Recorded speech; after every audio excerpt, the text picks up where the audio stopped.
No, but listen to, did you hear the press conference of Seleke Kromah, the IG? He did say that this is a highly political case, did he not? So you don't take the partisans' word for it, you take the IG's word for it. We elect on 85 irresponsible men, what happened to our country. We elect on 85 irresponsible men to govern this country, not to be very irresponsible. Please place your left hand on the Bible being held by your wife, and you will kindly raise your right hand, sir, and repeat after me. All standing, please. I, Joseph Newman Boyka Sr.,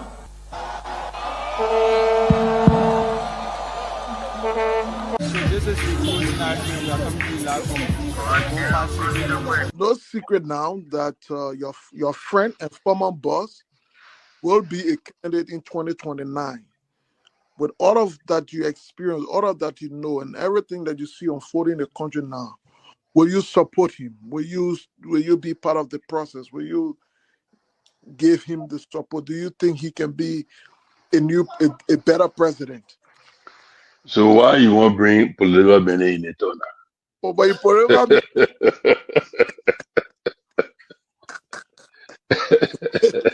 you're political man, before you go out, very active. I plead the fifth again. Okay. When 2029 come and pass, then you finally leave. Mission is completed. Now, what the rules of engagement? When the war ended, the guy said, the captain, the commander said, mission complete. There wounded out first. All men on board. So, this riot situation when it comes to countries, because many times you notice that if Charles Taylor is the problem, he will be out of here in the twinkle of an eye. And I say, let well-meaning Liberians come home. If we respect this constitution, a government formed in Accra is a violation of Article 1 of the Constitution. Let them come home. Let that government be formed in Monrovia. On the broadcast administration, we want to give the government of Liberia an ultimatum of 72 hours to provide a living ballot of the chairman of the Student Unification Party, or else there will be a catastrophic pneumonia in the Republic of Liberia. To arrest the chairman of the Student Unification Party, only because the government feel intimidated about the Vanguard Party advocacies. The government got capital road, small road, B road, all kinds of the place. I think the reason Joseph Baka will not do much because the old man, the papa is suffering. The papa loves the country, but he can't make it. The criminal there around him, they sophisticated than him. They are sophisticated criminals, so they can't make it. Young girls who maybe can't stand up, who maybe can't sustain or this kind of embarrassment and bullying. Some of us probably your Jewish get tired with it being sad. But other women may back away from public service. They may put their hands down because of what you're doing. Stop the cyber attacks. Stop the bullying. Stop the lies. Stop the threats. It is easy to sit behind a camera and bully another woman.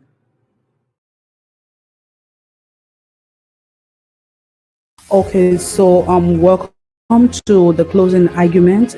We are coming to you live from Grand Bassa County, specifically the Care Africa Medical Foundation Health Center. And today we are here to have a tour of this facility.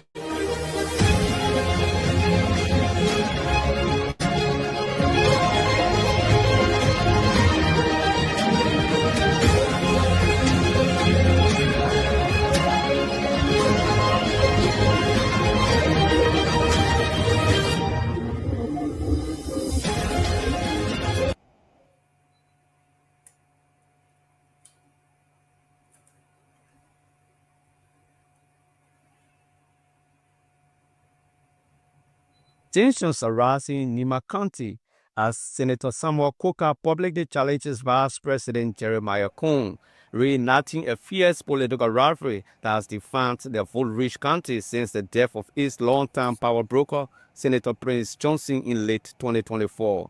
Speaking to residents in District 7, Senator Coker declared his political rise came from the people and not any political favor. Many people can be filibustering, breaking over, making me to be senator. It's a myth. First of all, my character and who I support. So you should not use that opportunity. To the closing argument. Tensions are rising in Nima County as Senator Samuel Coker publicly challenges Vice President Jeremiah Cohn, reenacting a fierce political rivalry that has defined the vote-rich county since the death of its longtime power broker, Senator Prince Johnson, in late 2024. Speaking to residents in District 7, Senator Coker declared his political rise came from the people and not any political favor. Many people can be filibustering, breaking over, making me to be senator. It's a myth. First of all, my character and who I support.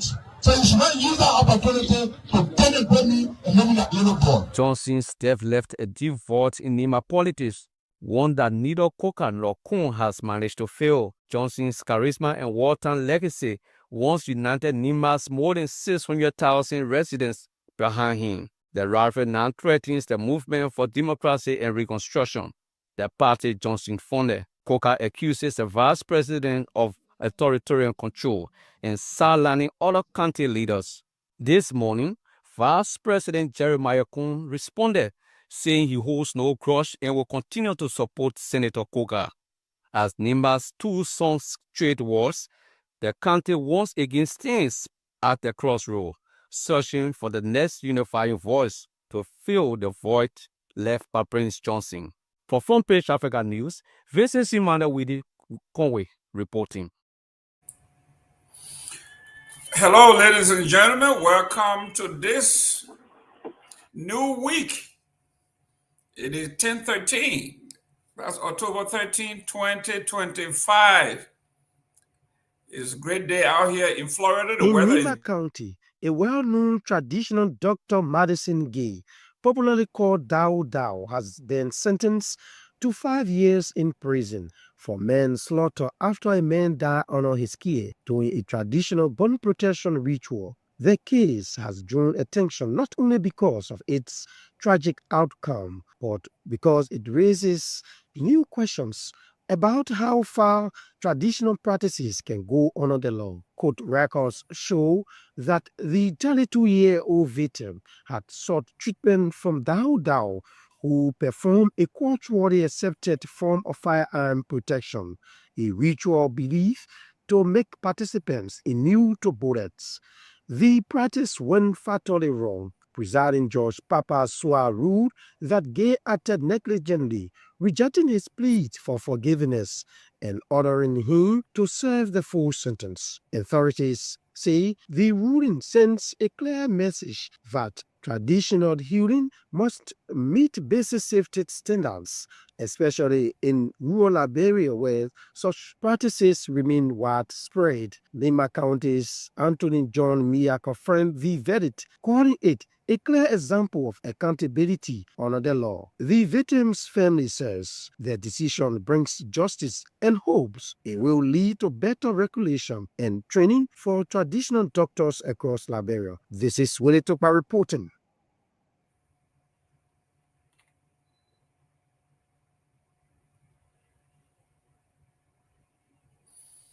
Hello, once again. Those are some of the headlines making the news in the Republic of Liberia. Today is the 13th day of the new month, October 2025. We have had several of our debates surrounding our judicial processes, traditional processes. How does the system mesh? We've had our discussion. We have seen people drink chemicals. They call it part of the Sasawu tradition in Grand Jida County, where several women were killed or murdered Now we're seeing another one here where a gentleman had gone to a traditional medicine man to make him immune to bullet. It looks like it didn't work. Let me welcome our co-host, Honorable Pewee. Welcome to the show. And hopefully you got your bulletproof,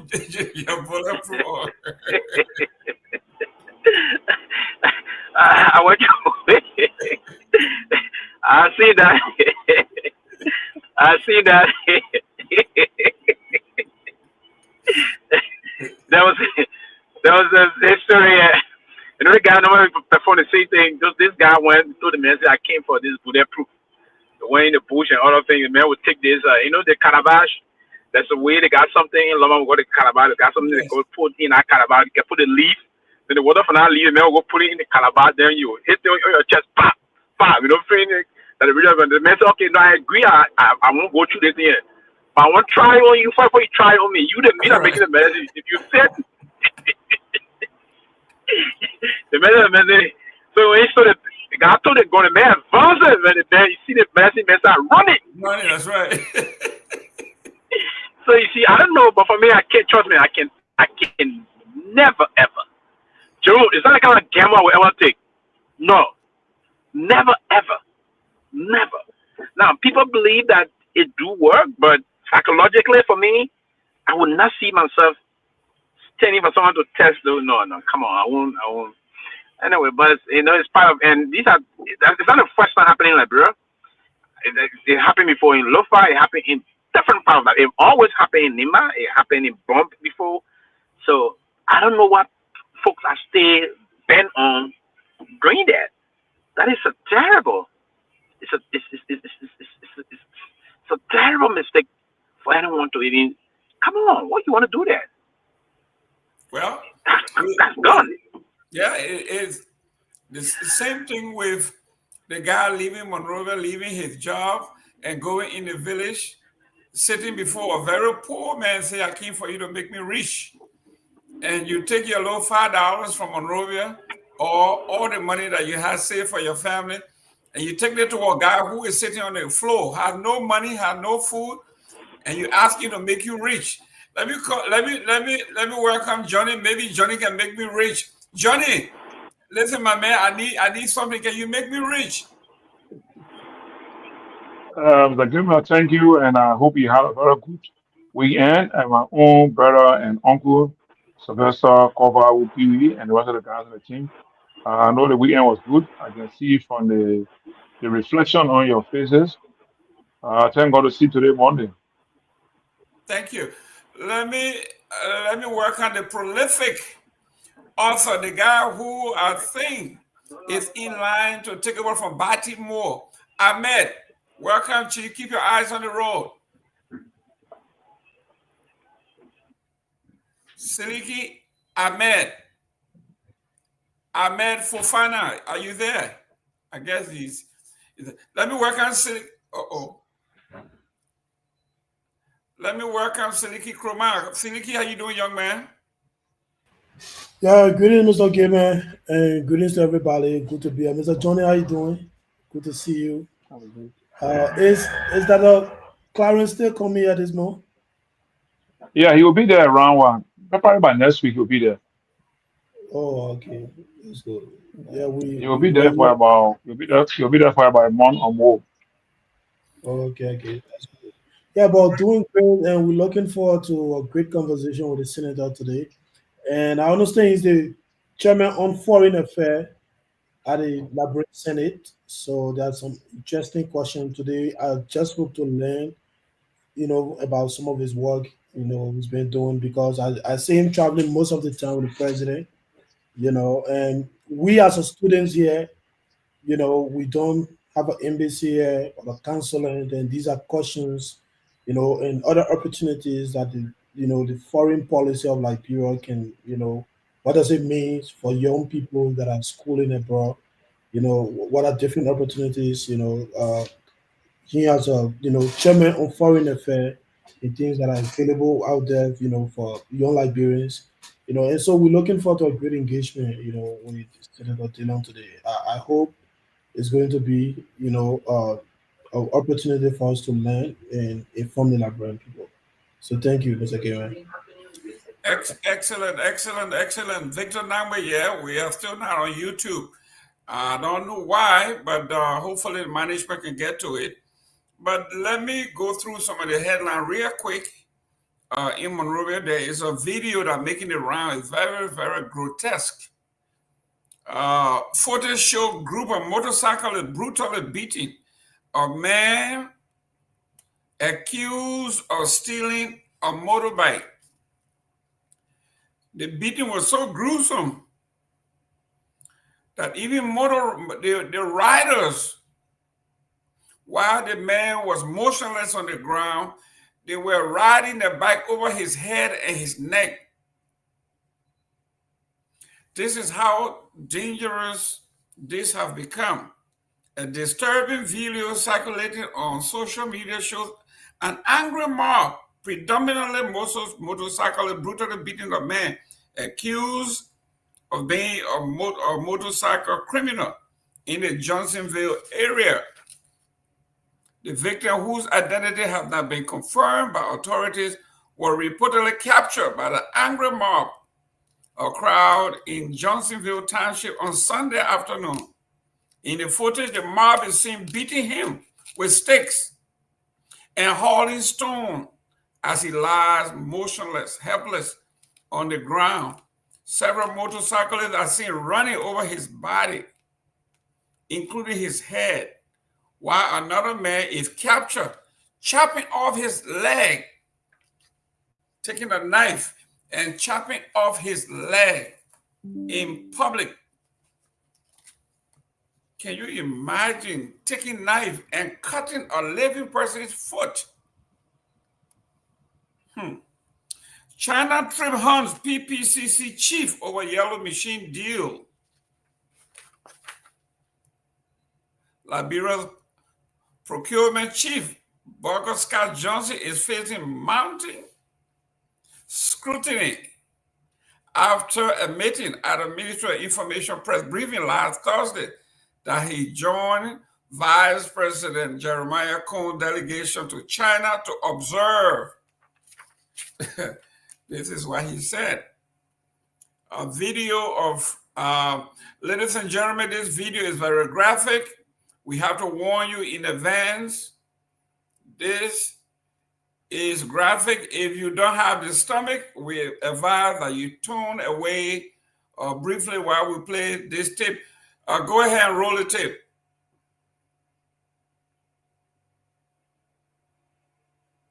Myean, can you play the tape? But this particular incident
When I was driving, when I wanted to escape,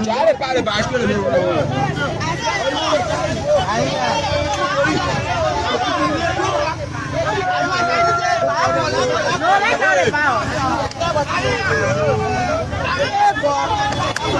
What a police.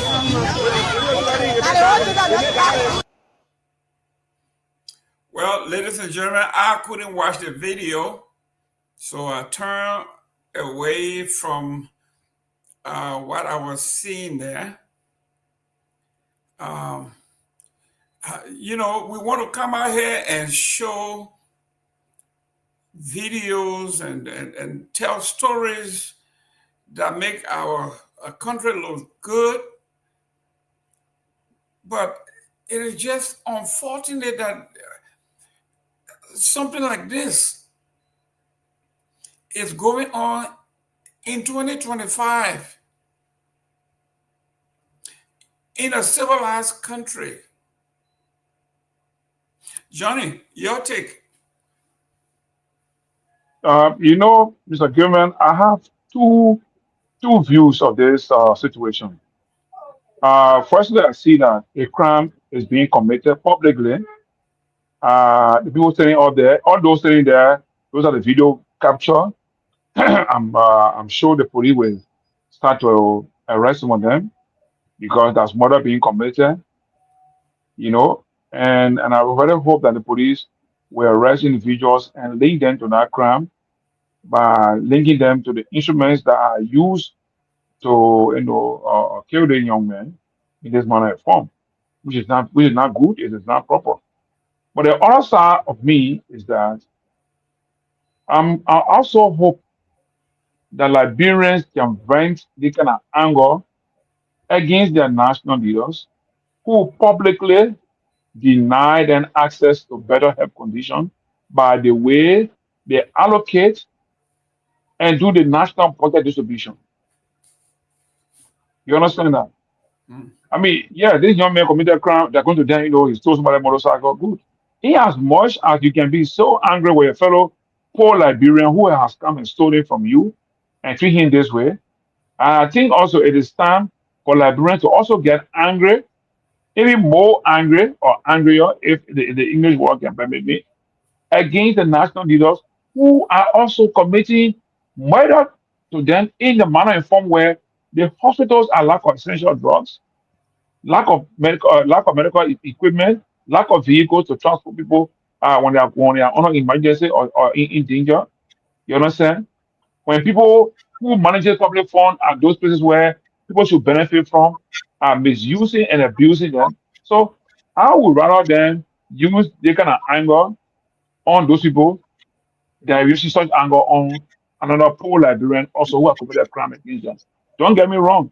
The young man, according to them, stole somebody's motorcycle, which was wrong. But their response is not proper.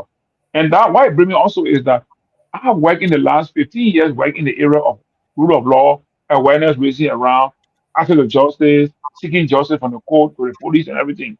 I feel so bad that up to this moment, more violence is still in the country. And in fact, it is increasing on a daily or weekly basis. About a week ago, there was violence between the police officer and a lady. Few weeks ago, there was a violence between PCC or officer, security officer, and somebody in Peabody Railway. So these things are unfolding. It makes me feel that all the donor money we spend in this country for the last 15 years, what's happening with the country?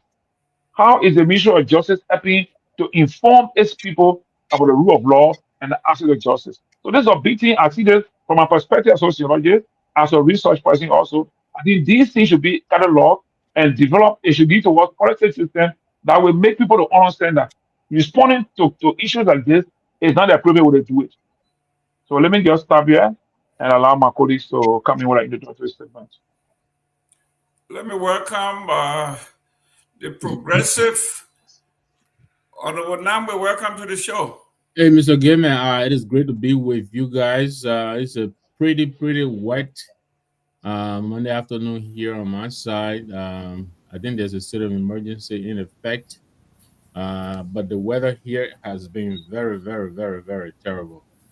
But it is good to be here, and let me welcome you all and welcome our audience as well. Please don't forget to share the show, invite someone. Tell you welcome. So look, I I agree with Johnny, and this is a problem.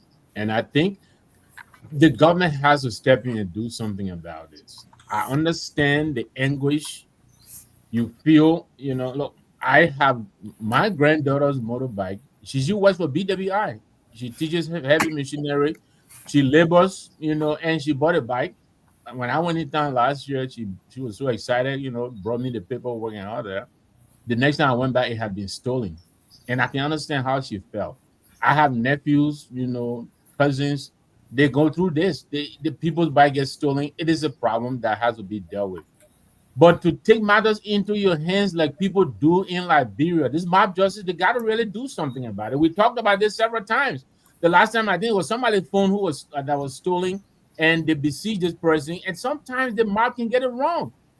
Sometimes they do get it wrong, but by then it is late because this life has been taken. It cannot be brought back. So they have to do something. And I have to also register my disappointment in this government inability to utilize the media. And how many times has the justice minister come on this network? What other platform? The police director, once in a while we're getting, but we had a gentleman here, and I keep coming back to him, from Buchanan. Gentleman has over 100 radio stations, under his network, the Rural Community Network. And we asking, does the government ever come to you to help them spread a message? Absolutely not. I think it was the anti-drug campaign. But these kind of things help. The sensitization, the government needs to step up. This is wrong, and they have to do something about it. I'm very disappointed. I am very disappointed, and our people need to be told they have to stop. It's not always going to be punishment, you grab somebody. No. Sometimes you got to sensitize the people. You got to sensitize them that this is wrong. This is not how it is supposed. Sometimes they are unaware of this. They have to be told. They have to be educated. So my heart goes out to this young fellow. I understand, somebody's bike may have been stolen. I'm not even sure if he was the one who stole it. But now another life lost forever. It's never going to come back. So my sympathies to the family of this young man. I hope they find justice. Thank you. Let me welcome Telvi. Welcome to the show. Thank you. Good evening or good afternoon. Glad to be on. Welcome to the viewers. Happy Monday. Great. Before I get in trouble, let me welcome. The last time the big boss was here, we put him in the back. He didn't get a chance to get a leg. That was serving leadership. Dr. Peabody, welcome. Good to see you, my dear brother. Good to see everybody here today, man. Happy Monday. I had a chance to sleep for 2 hours today in a long time. Took a 2-hour nap. I'm home today. So it was really good sleep. So I feel If you ain't no sleep by the pool, but the big one. One of the reasons I get 2 hours of sleep. I mean, he doesn't sleep. 2 hours. That just nap. I just nap, not sleep, just nap. Yeah, just nap. So he might sleep for a 12-hour daily. He just took 2-hour nap. Let me work on the chief himself. Chief, you look at Schwarzenegger in those glasses, but ready for termination. Terminator 1, 2, and 3. Welcome, Chief. I know, right? Yes, man, it's good to be back on a Monday, on a holiday for us, Columbus Day, in the federal holiday, but some cities and states celebrate this holiday. I know my kids didn't go to school today, so I know it's a holiday. But the college school people went to school today, though. I know friends who children went to school today, but it's good to be back on the show. And hope everybody had a great weekend. Let me just give update. I just got off the phone with the CID boss about this rape case, the Brian McGill case. The IG, they said he just got back in the country, so they wanted his permission before they appear. They must clear with him before they appear. So hopefully this will get them on the show. They have some new updates for the Brian McGill allegations against Brian McGill. So hopefully we'll definitely get either the CID boss or the director himself on the show to give the public update about this ongoing case. And to confirm, Brian McGill stay in the country. He has not left the country, has been reported. And he reports to the police every day, his cell phone, I think, in the police hands and everything. So, but we'll give an update so we can ask all the tough questions we want to ask. It's a serious issue. Some women group led by Lyman Bowie went to the police and all, and they've been trying to find out what's going on. And also today, the Chief Justice, he asked he ordered, they said the word is ordered. He ordered the General Auditing Commission to audit his immediate predecessor, saying Nyenwolo tenure.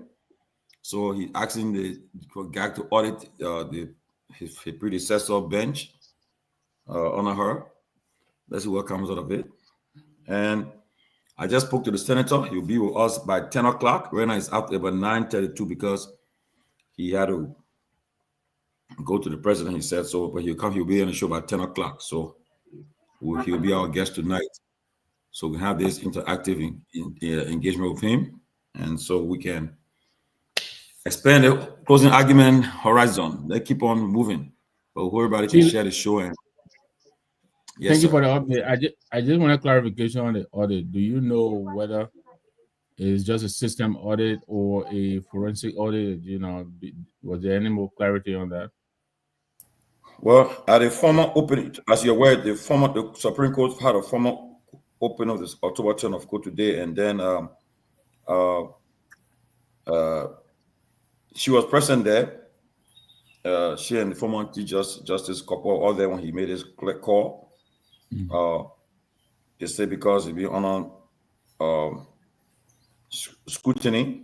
So I think it's a system audit. Audit. Yeah. Okay. So hopefully, and you know, he was on the bench with her, so maybe he got some issues in there. He's not satisfied with perhaps. Gotta be careful for a grab other than in it. I know, right? Yeah, be careful what you ask for. That's the point, because he's being a news. There's no.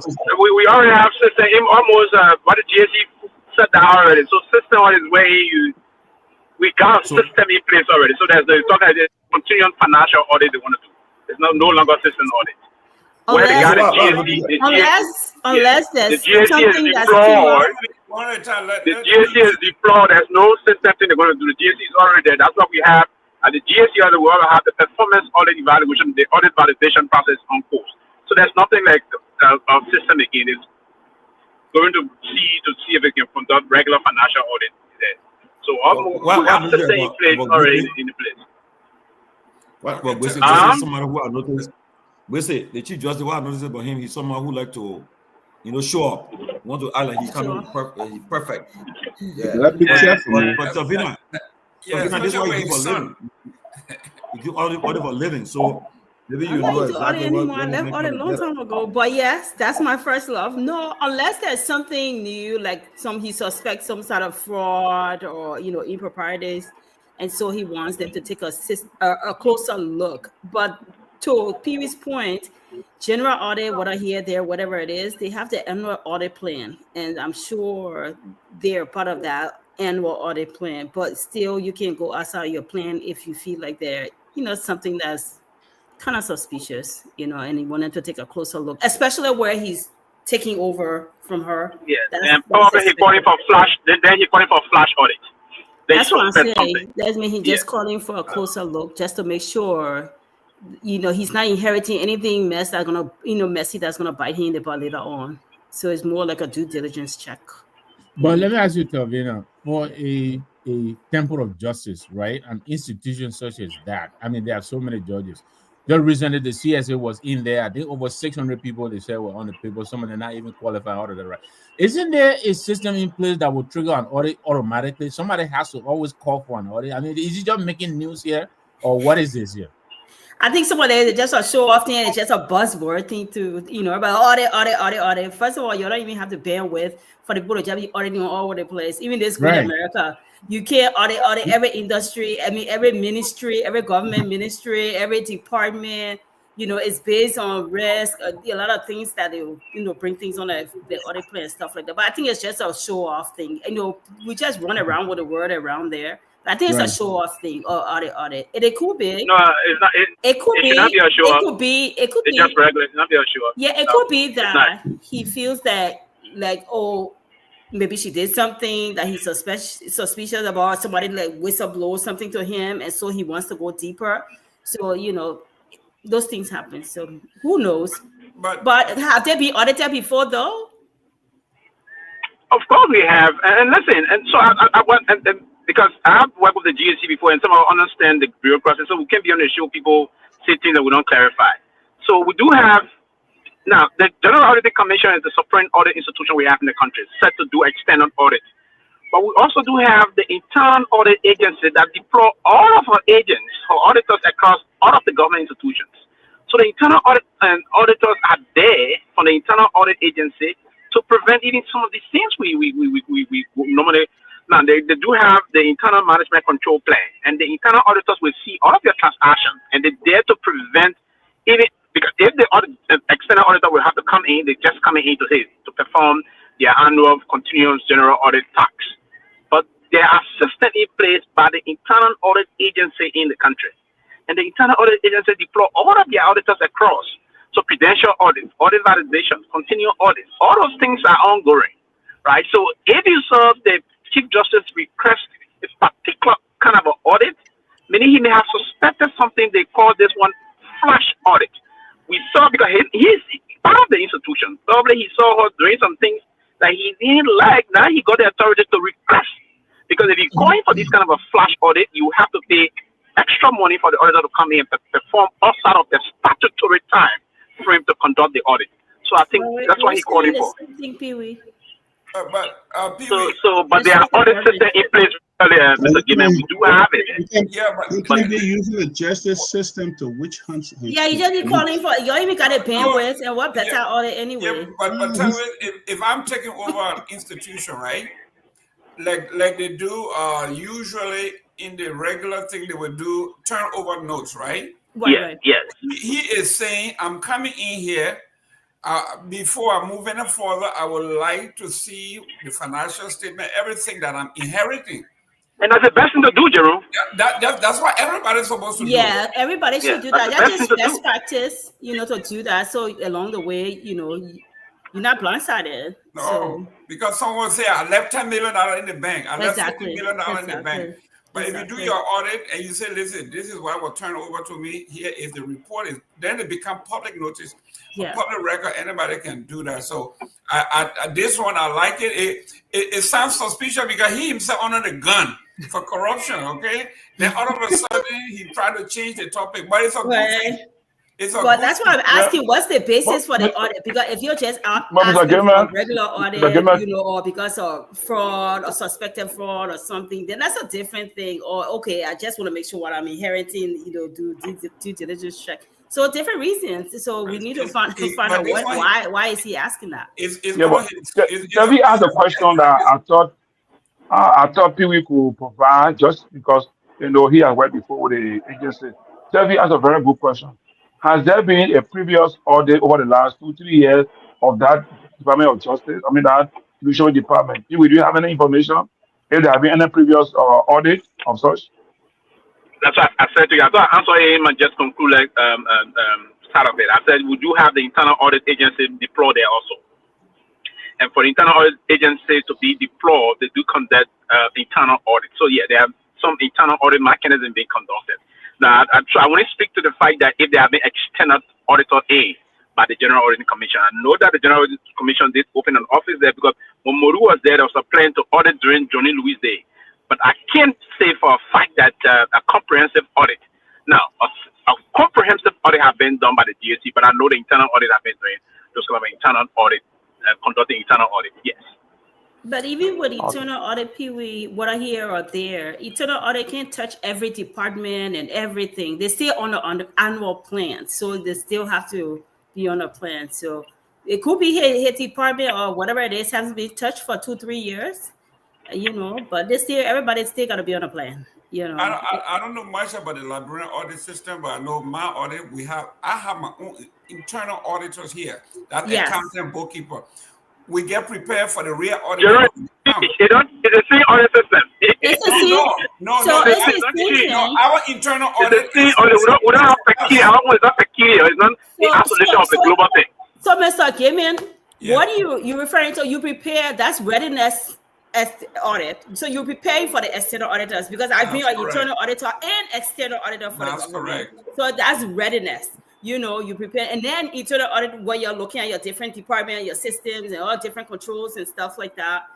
So different kinds, but what you're referring to is just readiness for the external auditors. Because and it could be, you know, if your business is small, it depends on the size of the business or the organization. If you were a nonprofit, it's small, so you can look at all your systems across. It's easy to cut through. But you have a big Fortune 500 company, no, they're looking at specific areas, those high risk areas, and they're picking it, and they're picking it at random. If you look at it this year, they're not going to look at it next year, or they'll look at it from a different lens, you know, different things. So it depends. Whatever the strategy is working for Basic, because yesterday we were talking about him and his son, and all of a sudden now he has shifted it to, because this is big news, to audit your predecessor is a serious stuff.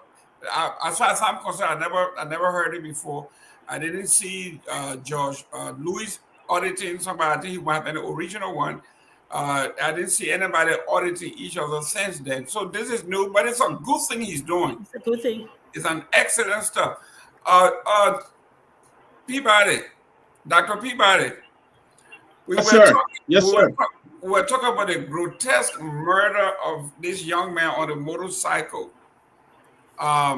We saw something similar during the elections, where especially in Foya, where a young man by the name of Mumbo was murdered, gruesomely murdered, and they brought his body from the house and they destroyed the body in the street. They beat. How can you beat dead body? They did that. I'm seeing something similar here.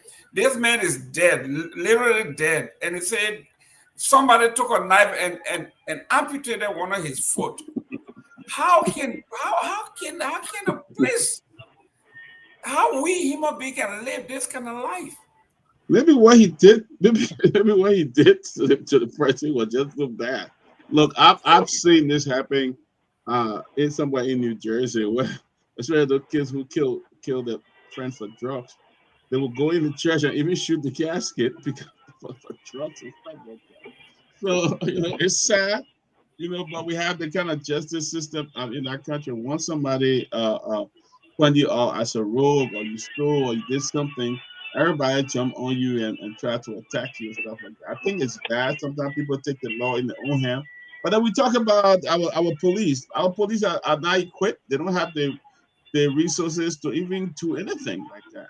Sometimes somebody get arrested for stealing, and you call the police. People have to either buy gas for a motorcycle, and for the police to get on a motorcycle, they'll come. By the time the police come, the jungle justice have taken place. People have done what they want to do and have either killed the person or almost beat the person to death.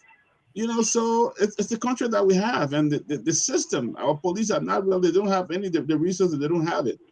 So it's almost impossible. Look, I'll tell you a story. That was a long time ago. I came from Liberia. I think in 1998.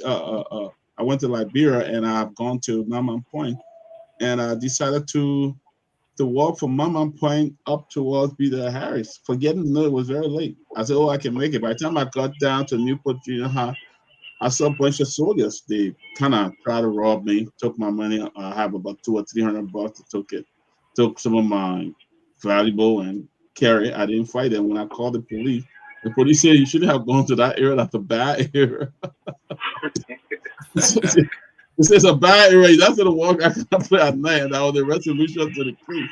But what I'm saying is, we don't have the resources, So we'll always see that happen. I see that happen a lot. Even with motorcycles, sometimes if a taxi or somebody driving a car hit a motorcycle, all the men they come and jump on you and try to fight you because the law, the resources is not there. So we'll always see. I don't know how it would ever change, but it's almost impossible. Instead, the police begin to do become the education in the different marketplaces and other places that you don't attack people for stealing. But then again, if the guy go and steal from somebody and he runs away, you say we shouldn't touch him, then what happens? So unfortunately, but that's the culture, that's the system we have. Honorable Pewee. Yes, sir. On the international level, the president of Madagascar flees the country after a sustained protest, and he fled. He's now in France. Your take on in terms of global politics, Madagascar is one country that always got the kind of a thing. Ralph Marana, the same thing happened to him. It's not the first time, it's not the second, it's not the third in recent history. So, but again, they got the tendency of getting involved into marginalization, the oppressing the people. So sometimes, in other words, the third term, then some you have to be on the defense to lead the country, and that's why no leader wants to do moving on. If you got the opportunity to govern, I mean, just try to do that. So it's not a strange thing for that country. They always their leader are deeply notorious in trying to suppress the people, and the people got the way to just get from that and turn on their leader and other things. So it's just not something strange on the serious note on that. In terms of the global side of the politics, if you will, Jerome. But beyond that Madagascar thing, I just thought to say a brief thing about this police thing. I didn't have the stomach to see what unfolded to that young alleged motorboat row or so. But here's what I would say. If when you see the public trust get eroded in the state security, then we headed to the issue of mob justice. We headed to the issue about where people will do things on their own. So basically, we have to regain the confidence of the security apparatus in the country. Different set of the only security group in the country that the Liberian people got some high level of respect for is the military, the armed forces of Liberia. Beyond that, the police, no. I think we have to do a lot of things to regain public confidence and public trust in the law enforcement.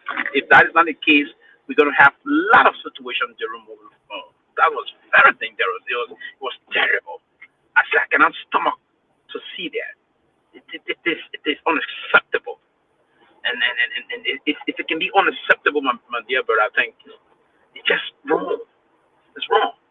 But yes, these motorcycle criminals, they will move once another with jerk. I have seen them pull a female chain from her neck, moving on the motorbike, almost to kill her also.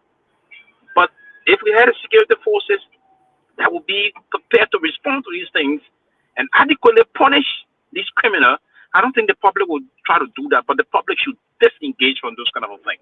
It's totally unacceptable. It's totally.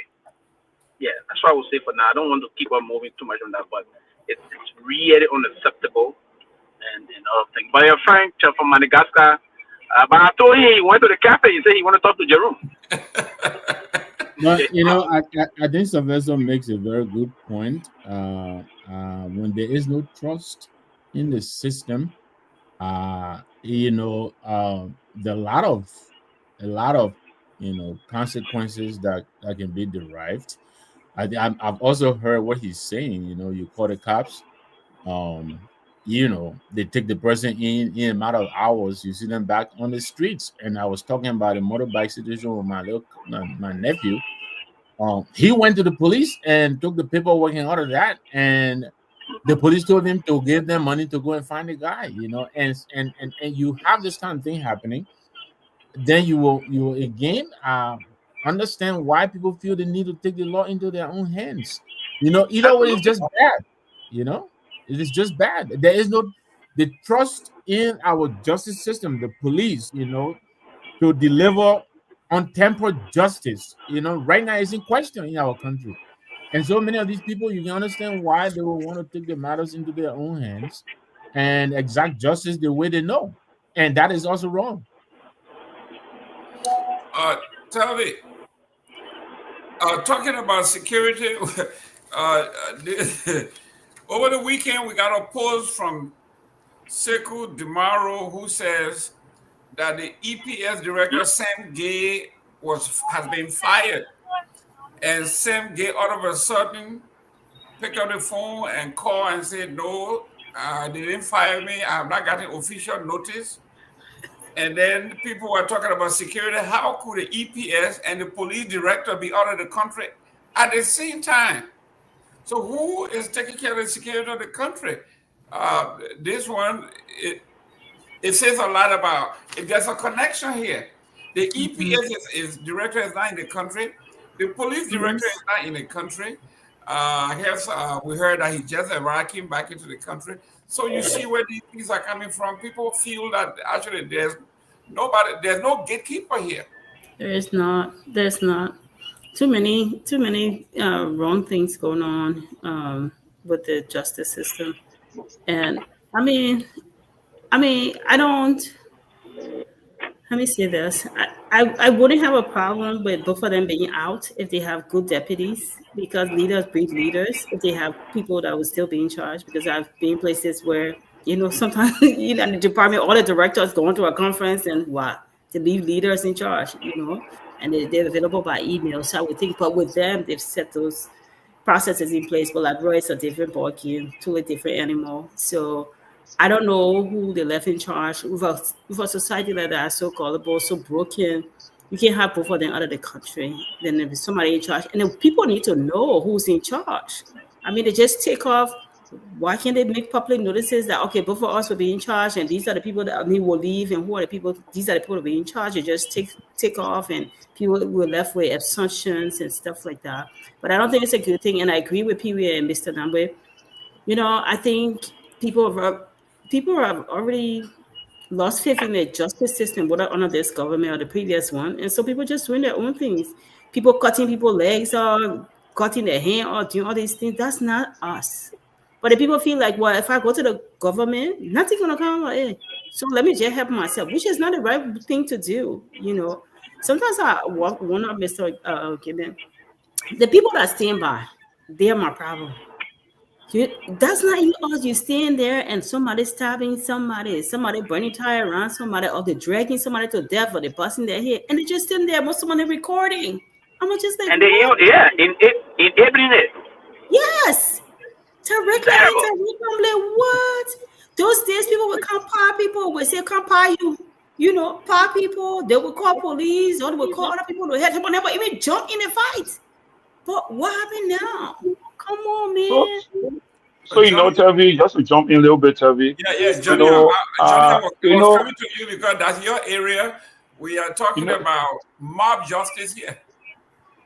Tavi, what happened is that when you have collective victims of something that happened in the country. Now, when those days when people want to go intercept or get involved with the kind of violence, because they had surety, they had guarantee, they had trust in the security system, in the government justice system. So what I see happening is that we have collective victims.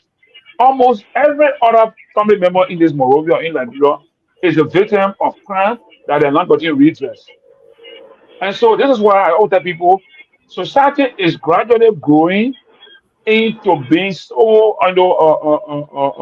violent oriented, because the state is not playing its role to provide society with security. And that's part of the social contract. I mean, I gave you power to be my leader. You also have a role to play. That is number one. Provide me security. Provide me those things that will make me to live peacefully in the peaceful and live in a good environment. That's one. But the main thing I want to raise is that also, I think millions of dollars have been spent on Liberia justice system since the war, since post-war 2006. So I'm wondering if Gayman and myself were to conduct a research or impact evaluation, baseline being the on-base support to the police, restructure, reforming, and up to current, where are those systems, those protocols that were put in place by the United Nations Police, training program that they expect by this time would have been more progressively supporting the people of Liberia? Why are we? Or have our people forgotten about everything that UN put in place? Second thing, like for my agency, right, we work directly with the police to build trust, to make sure that they be accountable to the brand people, and all those kind of things. But the other line is that also, yes. Do you think the police is doing enough? I don't think they're doing enough. I don't think they are trying. I think they're trying. And I also want to say, the police issue is also it's a supply and demand curve situation. The supply side and the demand side. In the government, the police is on the demand side. The state, the central government is on the supply side. And they providing those necessary support. I mean, just the basic support that police need to be effective. But even with the little resources they have, are they doing enough? I mean, So, Jerry, let like I me tell remind somebody, you, the security sector gets almost the largest amount of money in Liberia. So I want you to remember that when you're talking to me. okay, so now if the solution provide gets a larger amount, then there's a problem with the management system of the security system. The management of the security system. There's a problem there. There's a problem there. Because, for example, right, when we were growing up in Monrovia, before the war, I noticed that in my neighborhood, even during the day, there were police officers on beat, walking around the neighborhood. That even though they will say, "Oh, I'll call police for you," the child gets a friend. In this new dispensation, I have now noticed police even on patrol, foot patrol in neighborhood communities. So even build confidence. And I remember when the army was here, they used to put them in the army vehicles during the night hours or day hours, patrol the neighborhood to create confidence and build relationship with the people. But all of that has dropped since the army situation ceased. Even in the counties, the police and army should get in the army vehicle and patrol the various communities, the various towns and villages to build confidence and to assure them that they are around providing security. All those things have dropped. And it's You not because got they don't one have vehicle to country. patrol. They got one angry country, and I'm afraid that things just gonna get worse by the day. And one day we're Yes. just gonna meet up with the worst. And this is where also I think the president needs to check the president with the title of the CRC, Commander in Chief, need to take strong stand now for the security sector and see what's going on and see what needs to be done to improve the security sector. Look at the situation that happened with the guy that was shot in the building. I thought we even talk about it today. The guy that was shot, and they say, in somewhere there in somewhere in Morocco. Yeah, Congo Town. In Congo Town. Look at the situation. I see that as a clear unprofessional policing. The information we're gathering right now is this guy that there was no call for emergency as though they were under attack. There was no call. Somebody asked for police assistance to have somebody continue to be taken to a hospital. That's the story we're hearing. And the police gets there, it turned into gunfire. Yeah. The guy who you killed didn't have a gun. And so what's Johnny, happening with the system? Our guys have to be creative. If you don't have the manpower, then the little man you have to give them resources. If you put the people on bikes, I think they will cover a lot of surface area than many people will cover. You give them bike, you have one man covering a good surface area. Part of the problem, like you're indicating, is the visibility. The people, they see one policeman tonight, whole week they don't see a policeman in the area, and all of that. But you thought in Nagbe, in Monrovia, when I was there, from Mount Barclay to Central Monrovia to as far as Kehleboe Bridge or all the way in Virginia, the police are deployed in a day on all the roads around. At night, all the next thing I see police doing at night to put various roadblocks in some locations to inspect cars or whatever. But to even see police patrolling the neighborhood, walking around to ensure security guarantee to the people, I don't see that happening. And I rather think that Garguah and his team should sit down and rethink. And all they in there know me. We can all sit down together. This is why I would tell people the social scientists, the sociologists are important for governance.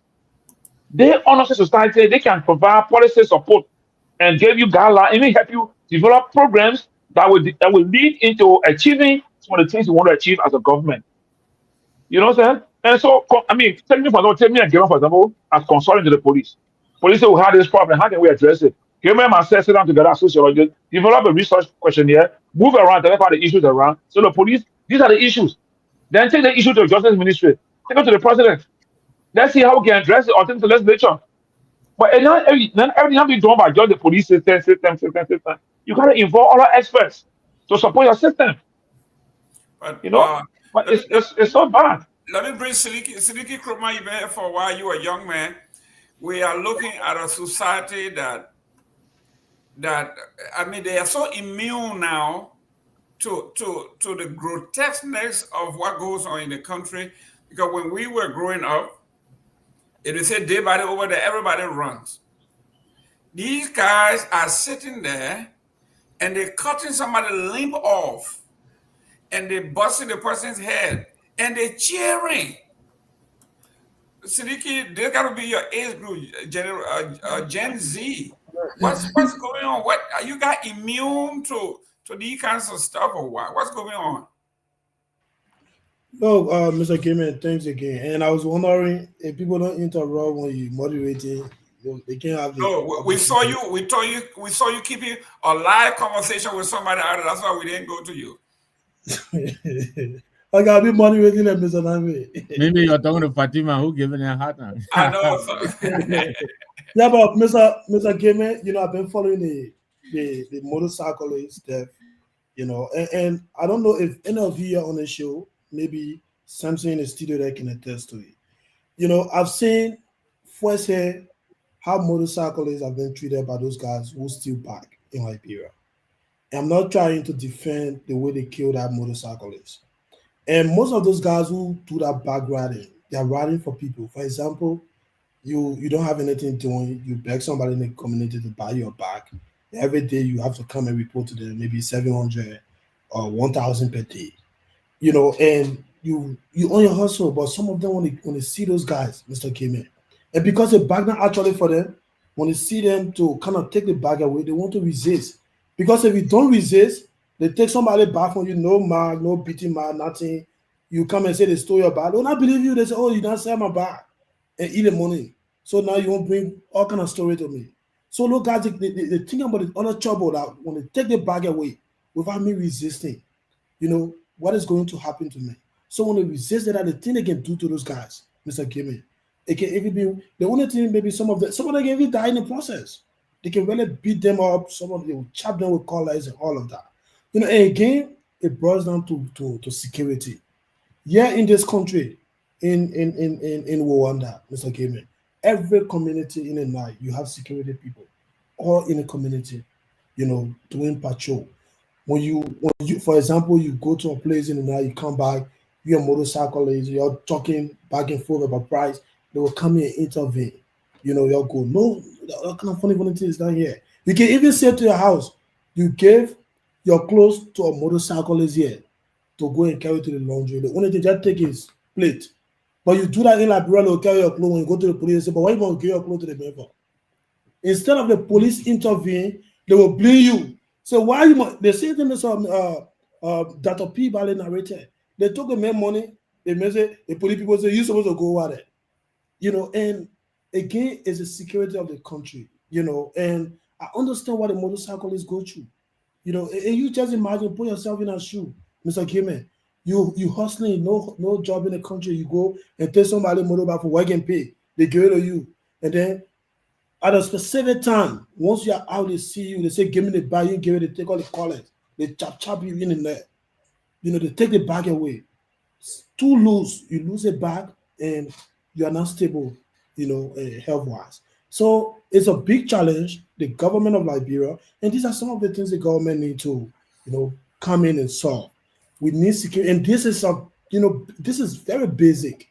These are basic things that the government should be focusing on to solve for the Liberian people. You know, it's not that much. You know, as I mentioned again, this small country, that one of the things that is secure, people, the one that is wide on Facebook, they say the cleanest city, but security is number one here. You can go out 12 midnight, 1 o'clock, 3, 4. You get an iPhone 17 Pro Max, you walking in the street. Nobody can come and take it from you.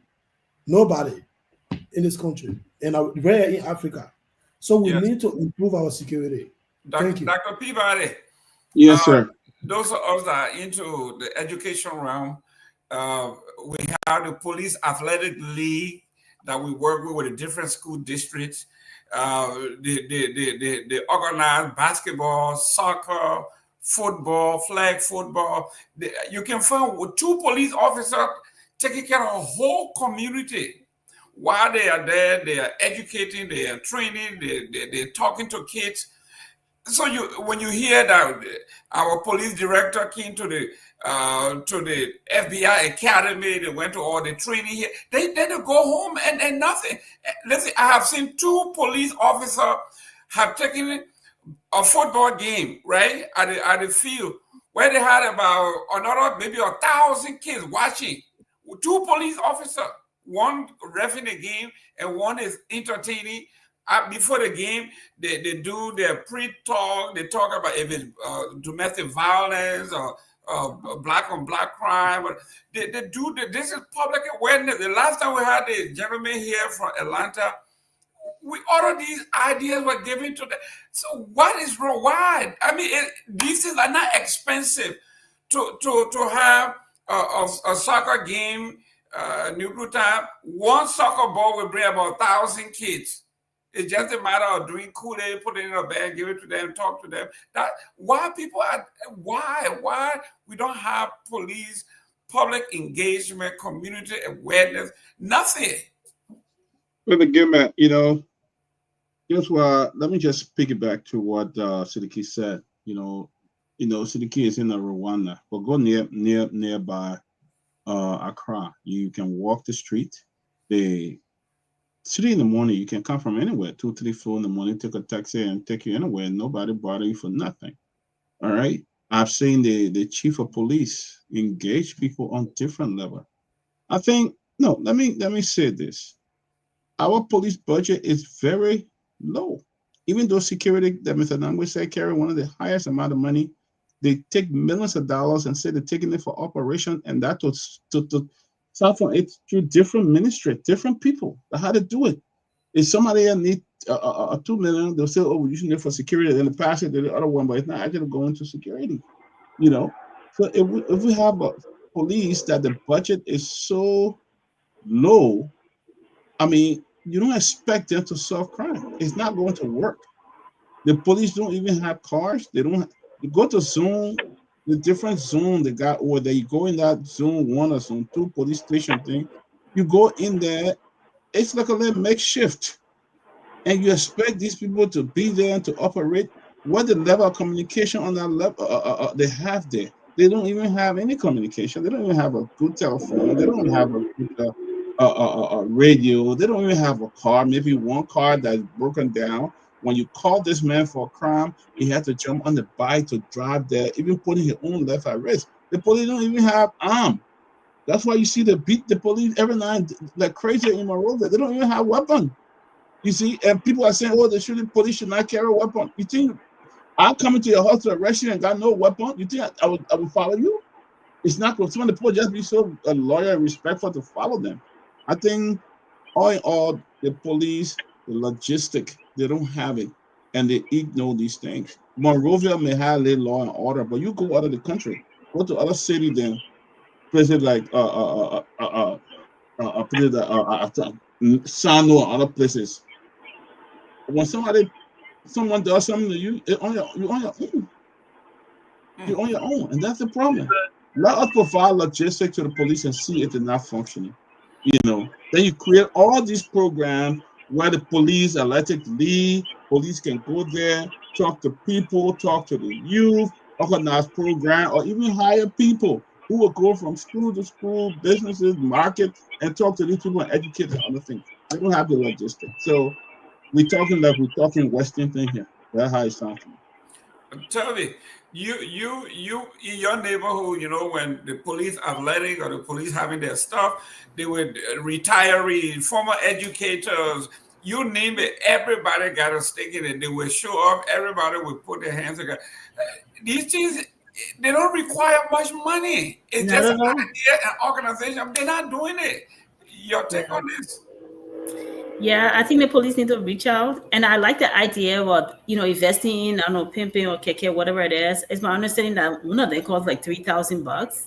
So instead of waiting on the cars, yeah. So instead of waiting on the big cars, the Toyotas and all the F-150, invest in those things. But I think that the police need to reach out locally, and from those collaboration, those partnerships. Like everybody here.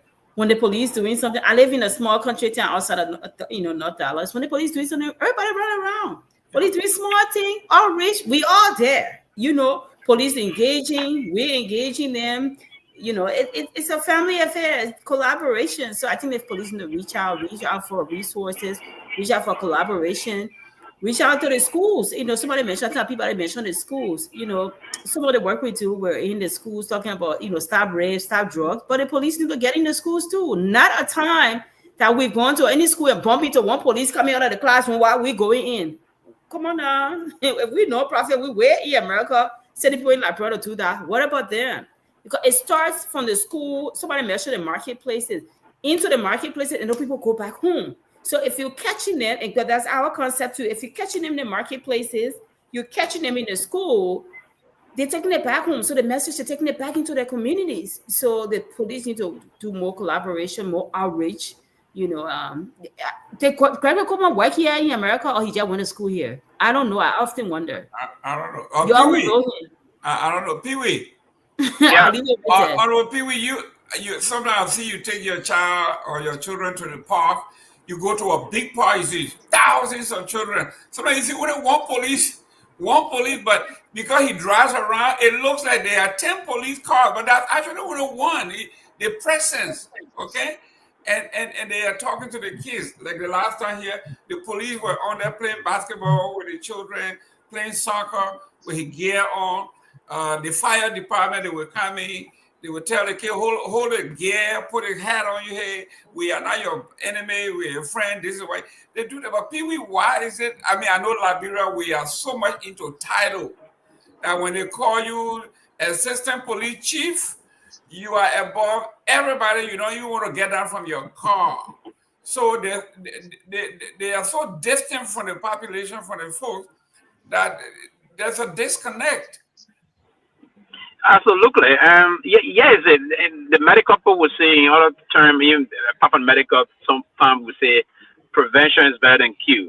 Then in the police science, in criminal justice, one of the major applications, and that's why sometimes we have to diversify ourselves intellectually. You merge yourself with different courses, even if you're not. In criminal justice, there's a particular thing we call deterrence. You know, and you just test something when you go to the park, right? Just one police deterrence, very important in law enforcement. Now, just one police vehicle or one police officer can push away potential 100 criminals. One police officer. So you see, what we have not done in the country successfully, and I will believe Garguah been with the police for some protracted period of time now. He's been with the Liberia National Police Force. Now he came here also to school. But the point, what I'm trying to push here, is that he will have to understand as a smart cop. You have to deploy that kind of a mechanism to push through the country. But again, all of what we do in Liberia, people will push for these powerful joys to reach themselves. We have to go to the law name, most of the police chiefs, and that's why you see, go back in history. See the way most of the guys we have to move about. They will go to all those business owners, the big loaning boys, the big flat boys. Those guys are paying them, giving them money monthly, thousands of dollars. That's all. Their quest is on, but they don't go deeper into the community to prevent crime, to ensure. And again, Mr. Nagbe stated something that no, Mr. Nagbe, that's not also true. The security apparatus don't have enough money. They're always struggling. Imagine, I can recall during the Myean there was a time there were no money in the budget for vehicle for the police. Why you not have vehicle for police? No money. And even this current administration, we are struggling. That's why I even commended the government when they gave the DEA 15 brand new 4-cabin pickups last week. They said that we're going to enhance the fight against drugs, because the security people need logistics very paramount. Let's say the entire Lofa County alone, I don't even think Lofa County got more than one pickup. If they got, it will be one. The entire Lofa County. So that's a serious problem we have in the country. A big county, the Lofa. The last time I was in Zozo, there's no mobility for the police in Zozo, the entire Zozo district. Zozo district got about 43 satellite towns, big towns, if you will. There's no vehicle for the Liberia National Police in Zozo district. Imagine, so you want to see some of these things. The best way to do is for government to put money in the budget for the police, for the immigration, and for other different paramilitary forces in the country, even the military. The military, yeah. Do we have our guests? Yeah, the senator is here. Oh, okay, yeah. Let me say. I will rest here, and so we can bring in the people's senator. Sylvester, you're right. I just meant relative to other sectors, but I don't disagree with you in terms of the funding for security sector. So we have the guest, Senator Dillon is, I think he's so Mr. Gayman, again, welcome, Senator. Where is he? Senator should have dropped.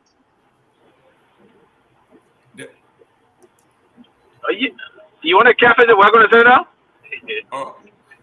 The Senator's here. We'd like to welcome the Liberia only light, Senator Garguah. Put the guest up, Myean, please. It looks like he's driving. Yeah. Yeah, so I have to do this. I have to do this courtesy to the platform. I committed to come today. I'm driving home from an emergency meeting. I hinted Tomalin. I'm just leaving Mr. President's house.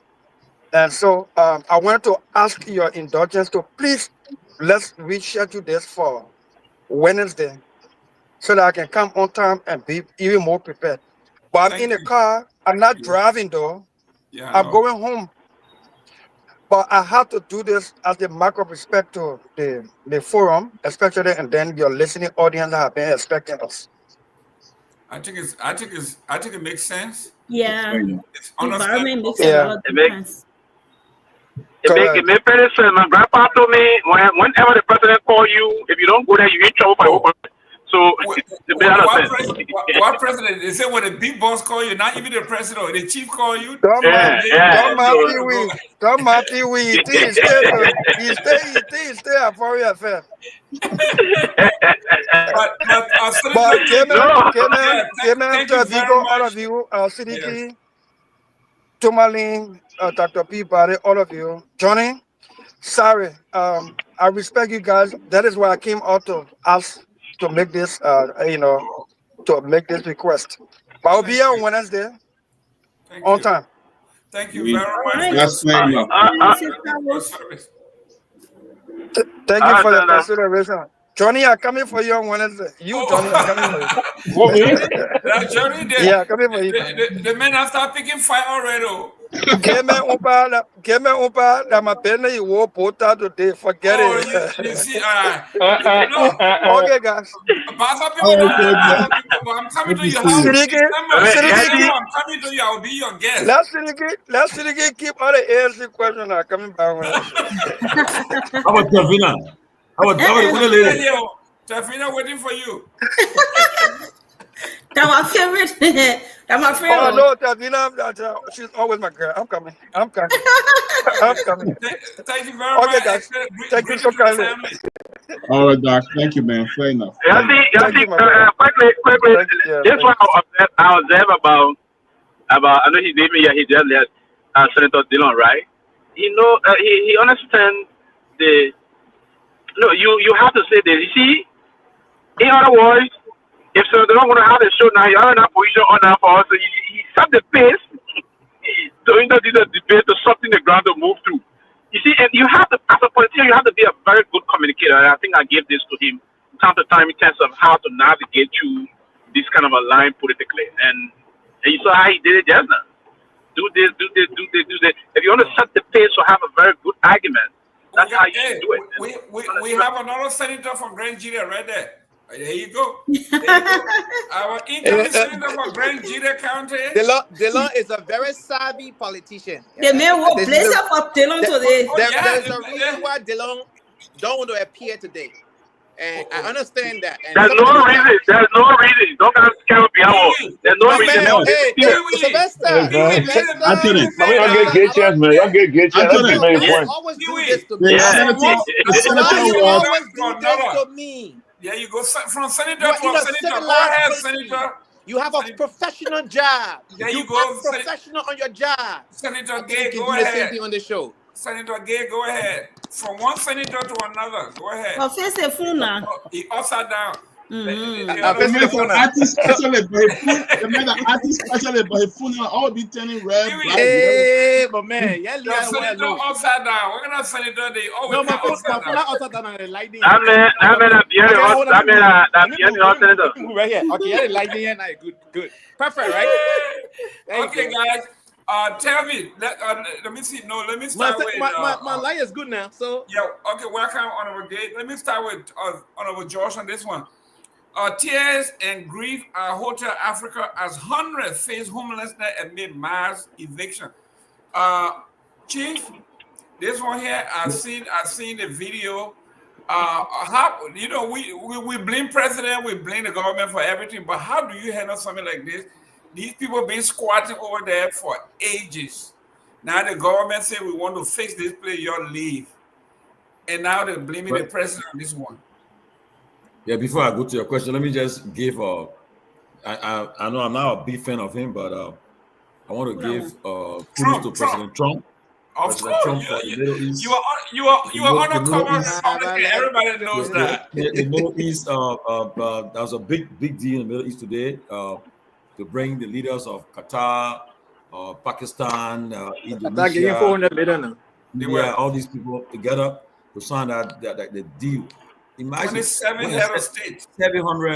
780 some more days. People being away from the family. Some people died and so forth. But you were able to get them together today to sign that major deal. You know, the last time such was done, it was in the 70s when the prime minister of Israel, Menachem Begin, and Anwar Sadat. And in fact, that was what caused Sadat assassination. Yeah, that was the Camp David Accord.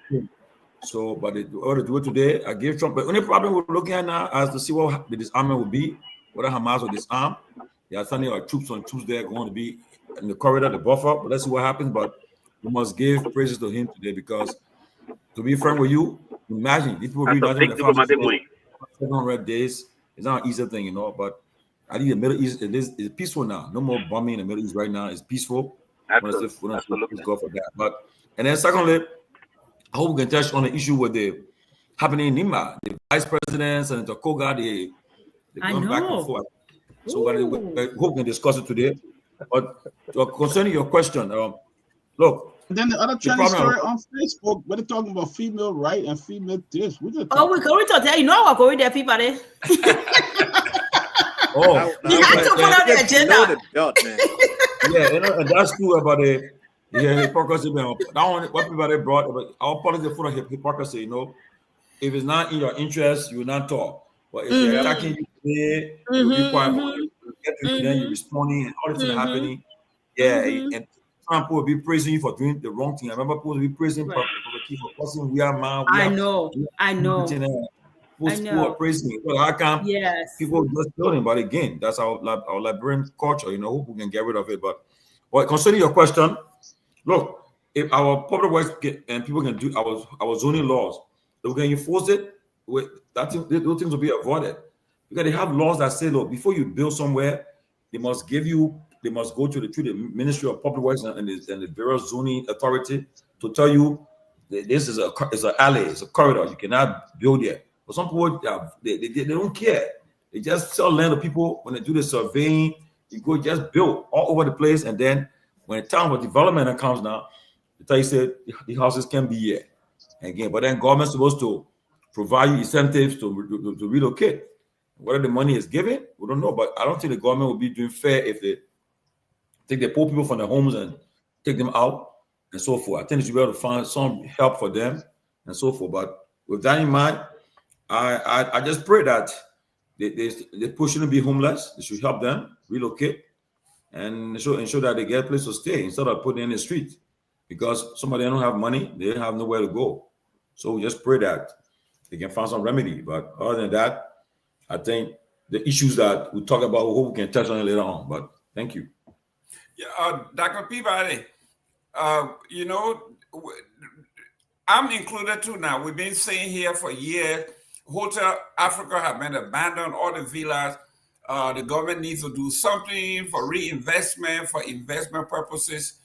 And these people just took over the villas, took over the houses. Some of them built makeshift houses on 363 acres, a huge area. And now the government is saying we want to reclaim this so we can do something with it. The folks are complaining that the government is evicting them. The government didn't find anywhere for them to go. So anything the government does, I mean, they can't win. All right. But they give it our Liberian people, they got serious problem.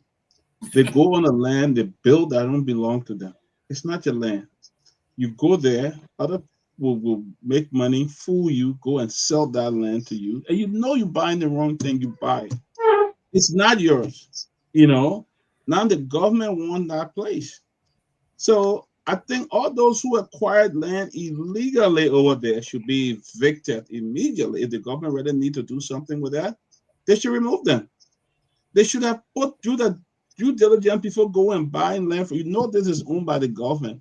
You shouldn't be doing that. And that's the problem we have in our country. You check it out. I heard today there was another incident at the Palm Spring Hotel and they closed it. That's a whole new ball game. I ain't even going to get into that one. But the party said they were going to send me the video. I wait there, I get the video before I even publish that. Okay, where they couldn't trying to share it to close down the hotel, and they closed it. And somebody top came in a government car and told them, "Hey, tell the sheriff open this place, open it. If you want to keep your job, you better open it." And the sheriff said, "No, I'm not going to open it because I've got all that stuff like that." But I want a video to come up, and when I call the person, then you'll be really surprised. But yeah, is it? Some of the people were built on that land. When it's time to evict, then they'll say, "I got this person in government." Then they'll go to the other person in the person in government, arrest it, "Oh, do not remove this person." And then they'll be, I think all those, to make a long story short, all those who bought that land illegally, they should be either evicted immediately, effective immediately. They should be evicted because if the government need the land, that's a government land that it need to carry out project. You can't have those people standing in the way. I think they should evict them, they should move them, or either arrest them, take them out, because the whole process will be illegal. So you could even face charges for buying stolen property and stuff like that. They should evict them. That's my point on it. They should evict them. There shouldn't be no if and and about it. They should evict them immediately. Mr. Gay, some of these folks, one of the ladies said she's been living there since 1979. Well, I'm not even born. Man, you don't know when you were born, so don't kind of lie to us. You don't know when you and Pewee, you don't know when. Why you giving the senator? Yeah, he and Pewee, they don't know when they were born. We now start counting rest farm. When Pewee open up, they don't tell. The other girls say she's going to sleep. All the because Pewee not opening up there, Pewee not doing anything. That's how she fell asleep. So, Mr. Gay, the folks that have been there that long, some of them moved there during the war. They moved into the villas. They moved into the government building. And they are saying if the government wants for them to leave, the government should find somewhere. That the government job to find them place? Mr. Gayman, we have a very bad culture, for lack of a better term. That when I sat here and saw the police that gave a lawmaker ticket, he was summoned at the House of Representatives with 15 lawmakers questioning the guy, even requested that he rescind the ticket that was given to a lawmaker.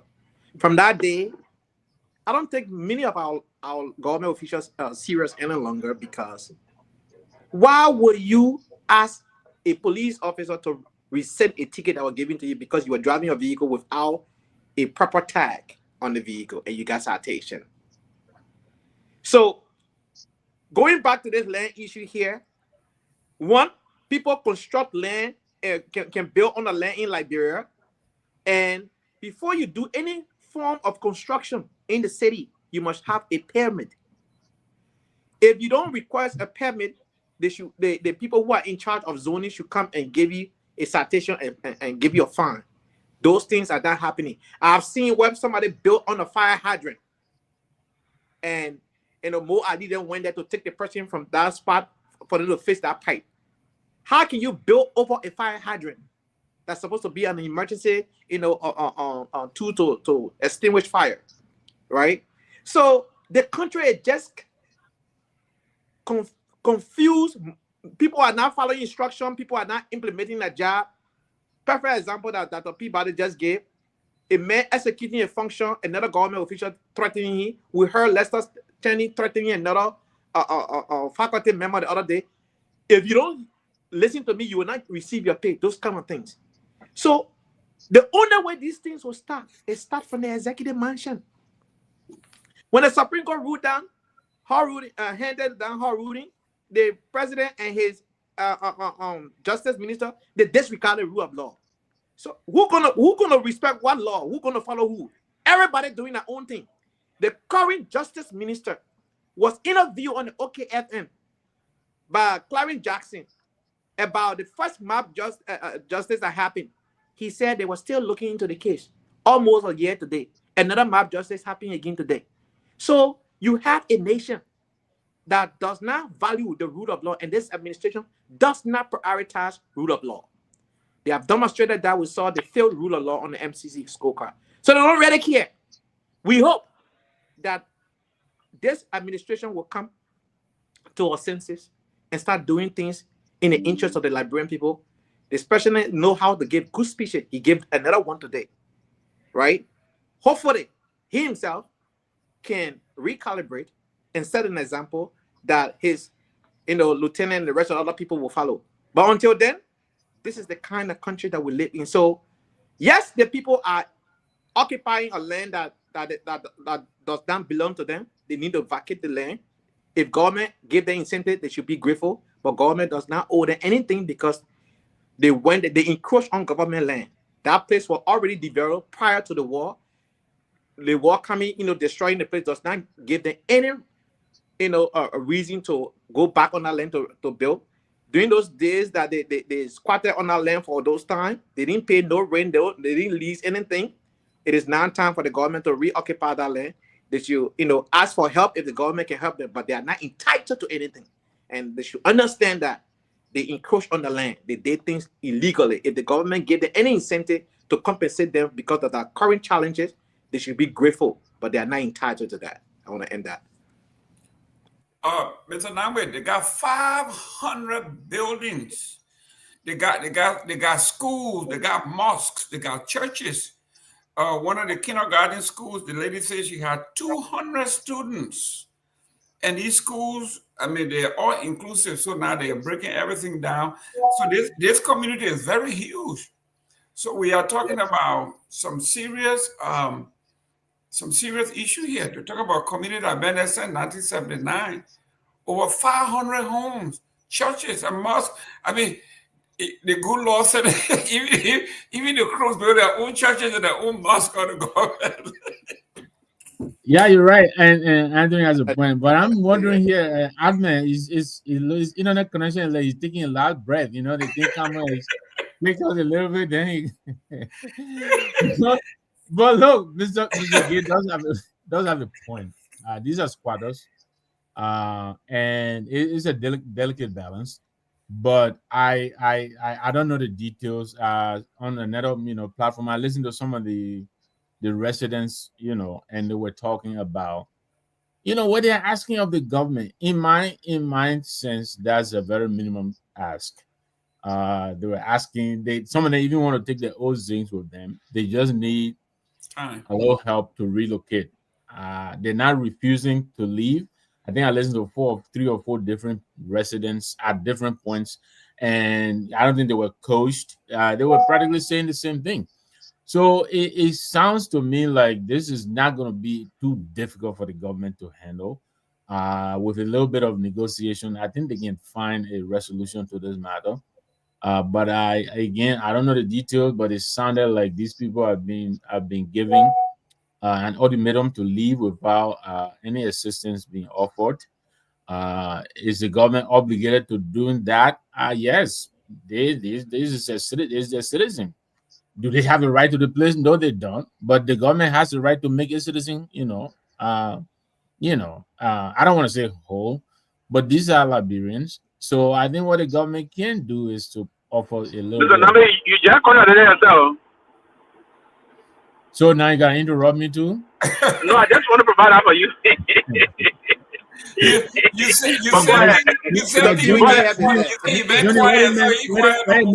Sylvester, what again? Go ahead. Sylvester Pewee. Go ahead, progressive. Stop interrupting me. But I may have contradicted. You couldn't even call your own full name on Friday. That's right. And he has to come and hear the report from the Badi land gathering. Later on, I hope you do that. But I will do that. Don't worry. yes, so and I will give it up. I don't think it's that complicated. Is the point I'm making. I think the government can reach some kind of arrangement with these people and relocate them. But like Jerome said, some of these people have been on the land 30 years, 40 years. They've been. That's the only place they know. And the government has several vast pieces of land right now that are underutilized. And then they could help these people move out. That's what I'm going to say about that. Thank you.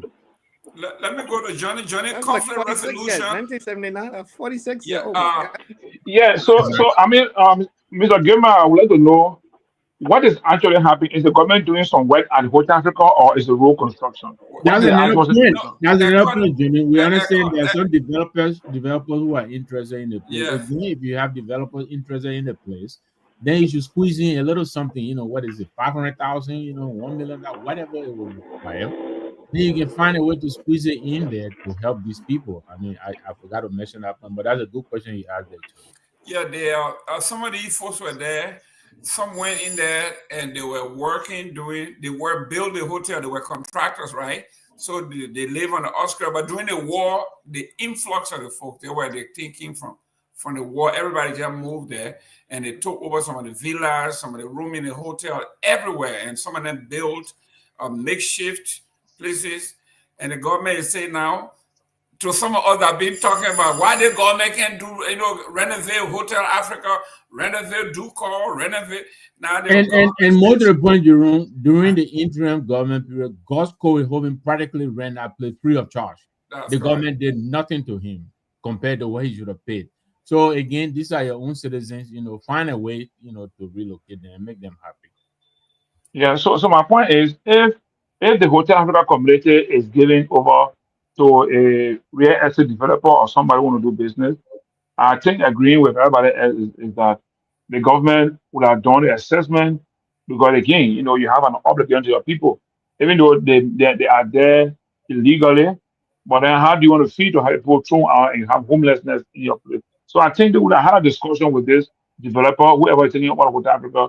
They said, look, we have the issues here. How can we address them so that you can work in peace and do your work good in that place?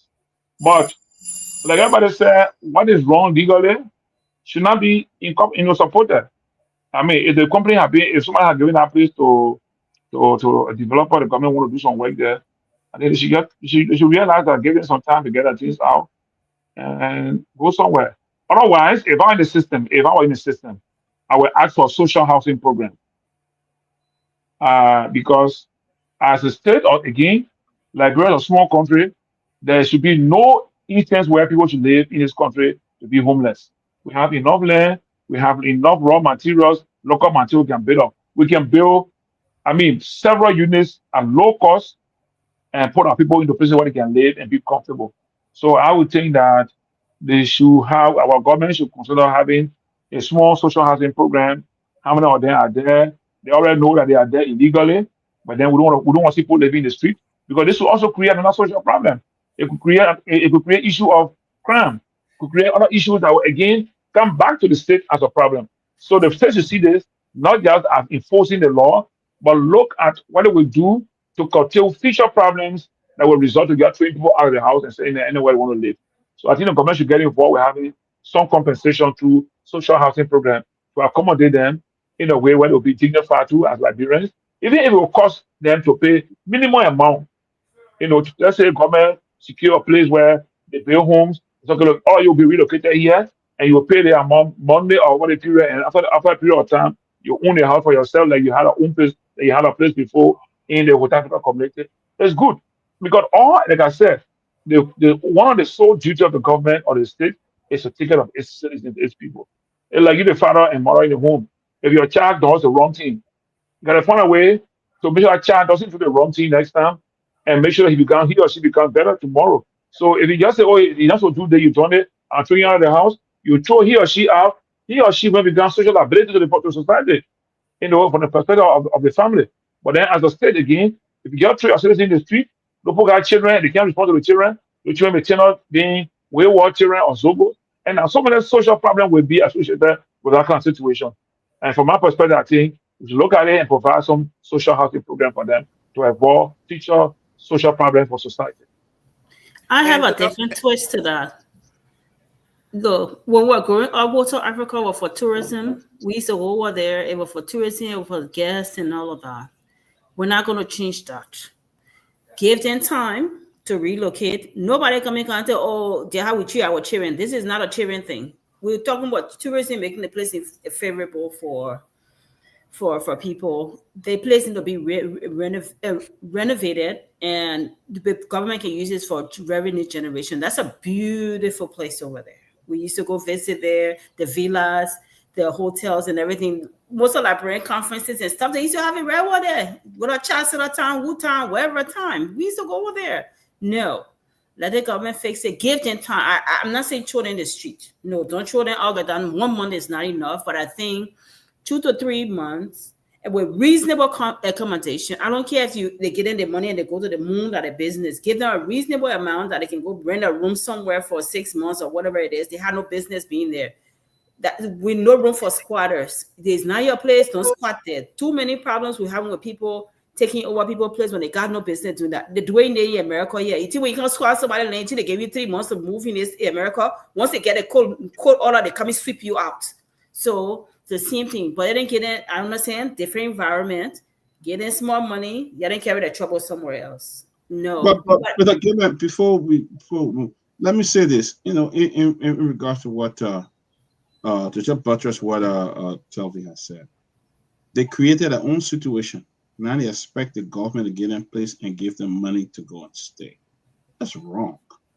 You know, there should be a cutoff point that some of these people who illegally acquired these places must face the consequences. Get them out. So if government start that, where do you draw the line? Somebody else will be into call, and when it's time to get them, they say they got nowhere to stay. Government will give them money before they leave, and knowing that they are squatters, okay? And they will say they're not leaving from there until the government finds somewhere, get them money for somewhere to go. Somebody will be staying to another place, and that's how it will be on. And then they start demonstrating, oh, the government have not paid them the money to leave. The government took them out. Where do you draw the line? You must take a stand. If this place was acquired illegally, get the butts off, and let them find somewhere to go. Remove them, and then next time they will not follow that trend. Who next? Mr. Gilman, or who next? I mean, everyone of us spoke on the issue. I think we're just going to be, recycling the same. Look, on a lighter note, I'll let you respond to Peabody briefly. On a lighter note, if you give me a minute, I was hoping Sylvester would come by the Lone Star. Today they drew with Guinea-Bissau, but now they're almost tied with Namibia in every category except for games. I think. But Mr. Nagbe, not to spoil your day, we're out. It's over. So we out now? Yeah. We're over. We took third place. We can third place. That's what aspiration is all about. Yeah. So we should have beaten that game today. You were here too. Okay, I just need somebody to play because I was looking at the table and Namibia just got a little inch over us. So okay. Yeah. All right. We're done. But let's get back. Peabody, 1 minute, Peabody, 1 minute, please. Peabody, my situation is a big difference. Like, you always trying to push me to something. I told you guys over and over on this show that I am fluently a Loma speaking person, even though I come from a Bandi background. So I know more about Loma language than the Bandi language because I was not raised in Bandi land, so I don't speak Bandi. So now I'm learning Bandi through reading Bandi books and other things. That's why I will not know anything about Bandi things or those tribal needs and things. I will be learning every other time. But when it comes to Loma, Peabody, forget it. Nobody can defeat me in Loma. The 4 different Lomas, I understand them very, very well. I speak them very, very well. So like you now, you got your children in America. I will ask them to tell me Bassa needs, and they were born in Bassa, they can speak Bassa. Right? No, but I can call my listen, I can call my son right now and tell him to greet you in Bassa, and he would do it. I can. Yeah, but I will ask him more detailed question. That's the basic. No, but Johnny, one of the good thing we did here, Like all our kids, most of us here, our kids will get out. My daughter, my father's mother, Youngla, and name after my other daughter, Youngla. Then my mother's good. My Me mother, too. I give my children Jenny. My daughter Jenny. You give them your so they can get, and they ask them, grandma, what it means, and to tell them what a name means and so forth. So it's always good to do, especially the children who were not born like my son can tell you. I can ask my son in Bassa, how you doing, and he'll tell you I'm all right in Bassa. He knows it. But can you speak the Bassa too? I speak it fluently. What are you talking so? We can speak flat about Bassa. I can speak it fluently. Where are you? Okay, that's good. So going back to the banning program, I think it was good.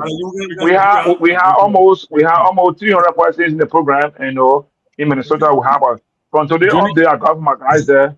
We have good people there, but 300 persons were in the hall to attend the convention. But we schedule you guys to come by and provide our full details to the public. I can get the cash. I know we're gonna add that. Everybody's saying, "Why am I to it? I want you to tell me about it."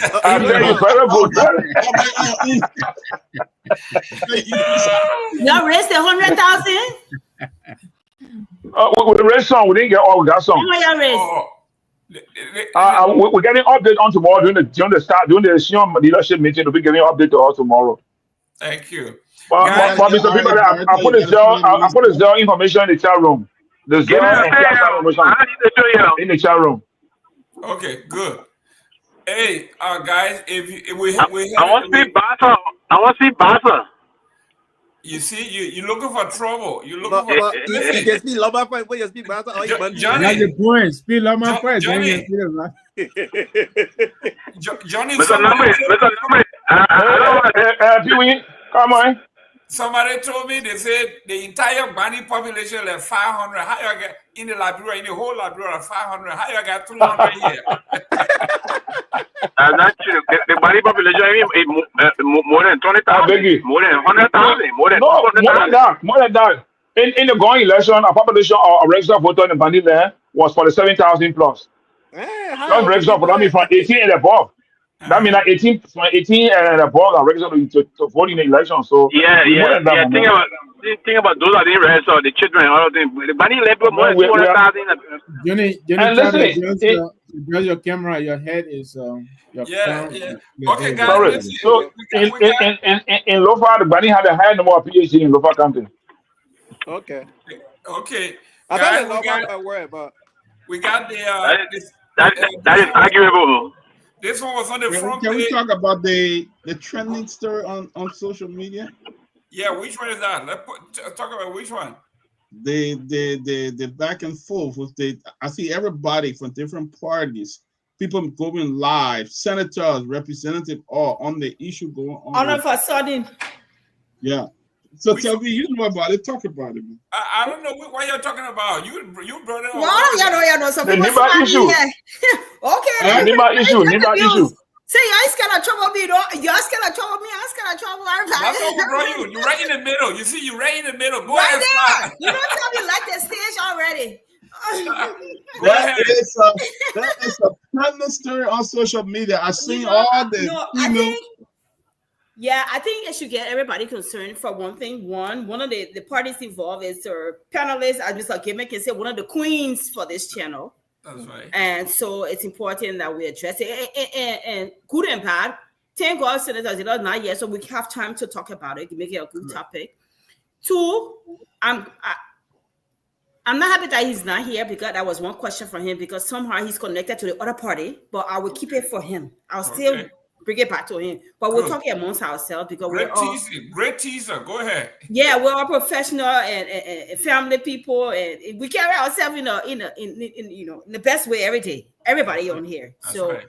And so these things been trending for this particular thing have been trending for a while, both sides. So the other one they call, hey, y'all please forgive me if none of them are friends. If they were my friends, they would not be my friends no more. But the other one they call Tanji, Bantu or Banti, whatever. But she close to Yumli. So she's been on this bandwagon. The last time I heard about this lady, was when she and another lady, Safa, I don't know their names here. Please forgive me if I butcher their names. I'm sure they don't know mine either. But they were on this whole thing about President We Are loving business, and there was a whole thing we all saw, and most of us saw on social media. That's how I heard about her, blah. But then ever since, and this is my interpretation, other people can have different views, and what are in the comment section here. She's been on this wagon. And I'm not a citizen, obviously you know that. But I'm the kind of person who will say it for what it is. It's just been TV from small. She's been on the welcome. She's not talking about President We Are, in a negative way. She on the wife. Or she on seditions, either mocking them or saying something to aggravate them. Sometimes it's funny to people who follow her or who like her. And sometimes it's not. It's offensive. Sometimes it's provoking. People can oppose and say, what man, she made them angry. So, but she's been on this for 6-7 years because that was probably President We Are time. All right. And then, it's just been on and on and on and on. Apparently, I don't have evidence, but she brought it out, said she did it, President We Are, blah, blah, blah. But I think the last one, she's been on there, and I'm paraphrasing here or probably summarizing, but everybody can come in with their version. But she's been making this video cussing them, Liberian, contest would say they go for nothing. They went beyond George We Are. They didn't get anything from him. They just wasted their time. He should have opened factories for them, do this for them, blah, blah, blah. Set them up with diamonds and golds and whatever it is and whatever. Make them successful. I have to say Josh We Are made her successful, but didn't do nothing. And so she's the one to tell them what to do, blah, blah. So equally so she's been disrespecting them and disrespecting their leader. Like everybody else, other people disrespected Mr. Cummings and Seleke and other people going with them, going for the jugular vein. So they've been going for her too. So it's been war. And so now, the other lady who's on your show, Susan Bange or whatever, I think of course she's a sedition. She decided now, with TNG, since TNG said she's not going to back down. She would provoke these people every day. She would, cuss them or whatever it is. She said, okay, it's on. It's after still fight. When you come for me, I will come for everything I connected to you, which is coming. It's not a right thing to do, but people want to hit you. They play it pinches. That's my thing, So she feel like, okay, since we're coming for you directly, you don't want to feel it. We're coming for everything. And poor Senator Yomli, or I call her Yomli because I grew up with her, but Yomli caught up in the scissors in a way that she's been dragged into all the tangy foolishness because she's friends with her or play daughter or whatever the relationship. So now, what her needs, Susan is cussing Senator Yomli, all the words you can think about. I can't even repeat it here, even though my children are on Facebook, but I'm ashamed for my friends to even hear me use those words. But it should just be after that. But it's funny, and I will summarize all of this. It's funny how the very same women or advocates and men sat there for many years, Prophet Key cussing on her women, doing things, some of them, they gave him money. They cuss on women, our young sisters, or some of the, even the older ones, they come here. The whole society has just been a cussing, rude society. It's a different thing. We say, oh man, you stupid, man, Seleke, or Johnny, you stupid. We laugh about it, or probably don't even laugh, depending on what time of the day. But just cussing on each other, and we think it's acceptable. And then none of them say nothing. We've been calling for someone who are people of influence to just make a post, a little video to call these little, our young sisters to action, to say, you need to stop behaving like this. First of all, this is not how we were raised. This is not like us in Liberia. And besides that, when you sit down and cuss on each other as women, let me talk about we cuss on each other. So when one man, one of your husband, your boyfriend cussing you, what we supposed to say? So when you go to a state, cussing the men there, honor them, cussing, honor them, man. Then you wonder why the men don't respect you. That's no justification, but you wonder why they don't respect you, why they beat you, why they disrespect you. There's no justification, but sometimes, what you breathe is what you get, And so all of them being silent, whatever, but our culture, Mr. Jerome, everybody else, when I'm friendly with you and they're dragging you, I got energy to fight for you because you're my best friend in my body. I can't have that. I'm fighting for you 24/7. But if I don't like you and they're coming for you, I either stay quiet or I push a fire or do it or kind of stuff. So that's what's happening. All this is going on. Nobody's saying fine. They're not putting the Kenchi woman in check because she instigated this. And I made a video about this today. You should I don't get it for free Facebook fries. But she instigated it. You can't provoke a man to anchor until they put a hip between their legs. Just how people like it, people like President. I'm not sitting teacher, everybody know that. But you can't be provoking these people, causing them the good for nothing, and you don't want them to say nothing. So they're coming to you to where it hurts. They're coming to you. Unfortunately, Yumli caught up in the sisters, and I understand some people justification is like, okay, Senator Yumli, you're not putting her into check. You're also not saying nothing when other women are being cursed. So now we're coming for you because she's your buddy, your tribal buddy. We see videos of yours. She call you buddy, bossy. Myself see it. You're hanging out in Ghana, other places. You're not saying nothing. So we're coming for you. So now she's being cursed and whatever it is. And then other people making videos like, Charlie Bronski. That Charlie go sit down somewhere. I don't care. You like her. Myself like her too. But I go sit down. She been quiet ever since. Oh, that's how you end your about No, I finished it. No, she didn't go sit down because she got my nerves. So they you said all the good thing now, then you come in. No, I was funny. I spotted it, but I gotta bring it back and move our chin up. The emotion gotta come inside small. No, let her go sit down because she want to bring their Basel affairs, she want to bring their Unity Party affairs, and she want to bring their friendship affairs. They have been dragging other women, other men too on the social media. She is a woman of influence. She could have made a small video. She always makes small videos. I watch her about her own thing. Pretty girl, her lawyer stuff, promoting other people. She should have called our little sister in action, call whatever else is going on, their misbehavior, all of that. All of a sudden, she making video, people using keyboard for blah, blah, then to stop. Where was her voice when they were doing it to other people? Now she's saying, oh, well, they pulled me on social. When they pulled you, we stood for you. We talk for you. We talk for you. You don't talk until it happened to Yumli. I'm not happy for it happening to Yumli because I know Yumli is it's not part of all of this. I went to school with Yumli, even though she was my senior, but she doesn't get involved with all these nonsense and all these fries. Even when we're in school, she was always focused on what she wants to do and blah. And I know that even I follow her a little bit on her page. She usually just posts her Yumli Care Foundation or her senator stuff. She doesn't get involved with all the yama, I would call it on Facebook, and she just caught up in all of this. But all of them should have been talking to some of them, making posts. Listen to Yumli alone. You must respect her. She's a dignified woman of substance. Okay, Susan is wrong. I don't know how these children were raised, but you also need to talk to your Tenchi. You're not talking to her because you're friends with her. I'm saying what I say in my post. All of you can go make video on me. There's nothing about me. People tell me anybody can see or turn that will move me. She needs to stop. She's not the first person that love to marry me or president, whatever it is. She needs to talk about her own self, her business, herself, anything that has to do with her. Leave people alone. Because just how you love yourself, other people love President Weah, other people love his party, and these other people. When you come for the leader, even the dog, our friend. When you come for the leader or the family or their friend, they will come for you. They will come for you. So you need to focus on you. You say you're selling seasoning, make it about your seasoning. You say you're selling on a dry tomato, make it about that. And you want to talk about your work that you're doing, Germany office, we got to talk about that. Because most of the time, I see what work you're doing there. We got to talk about how you're collecting our tax dollar and you're not working full-time. But that's a different topic. But the point there is, keep it on you.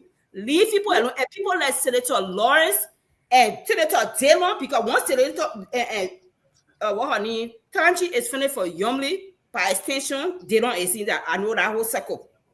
They all need to talk to her. She needs to step it down. It's not a sign of weakness. She needs to stop, because when she's provoking these people, they're not coming to come sing, praise the Lord, thank you, Jesus. They're coming with her with a knife, with a sword, with everything. Tit for tat. So I'm not promoting violence and I'm promoting rudeness.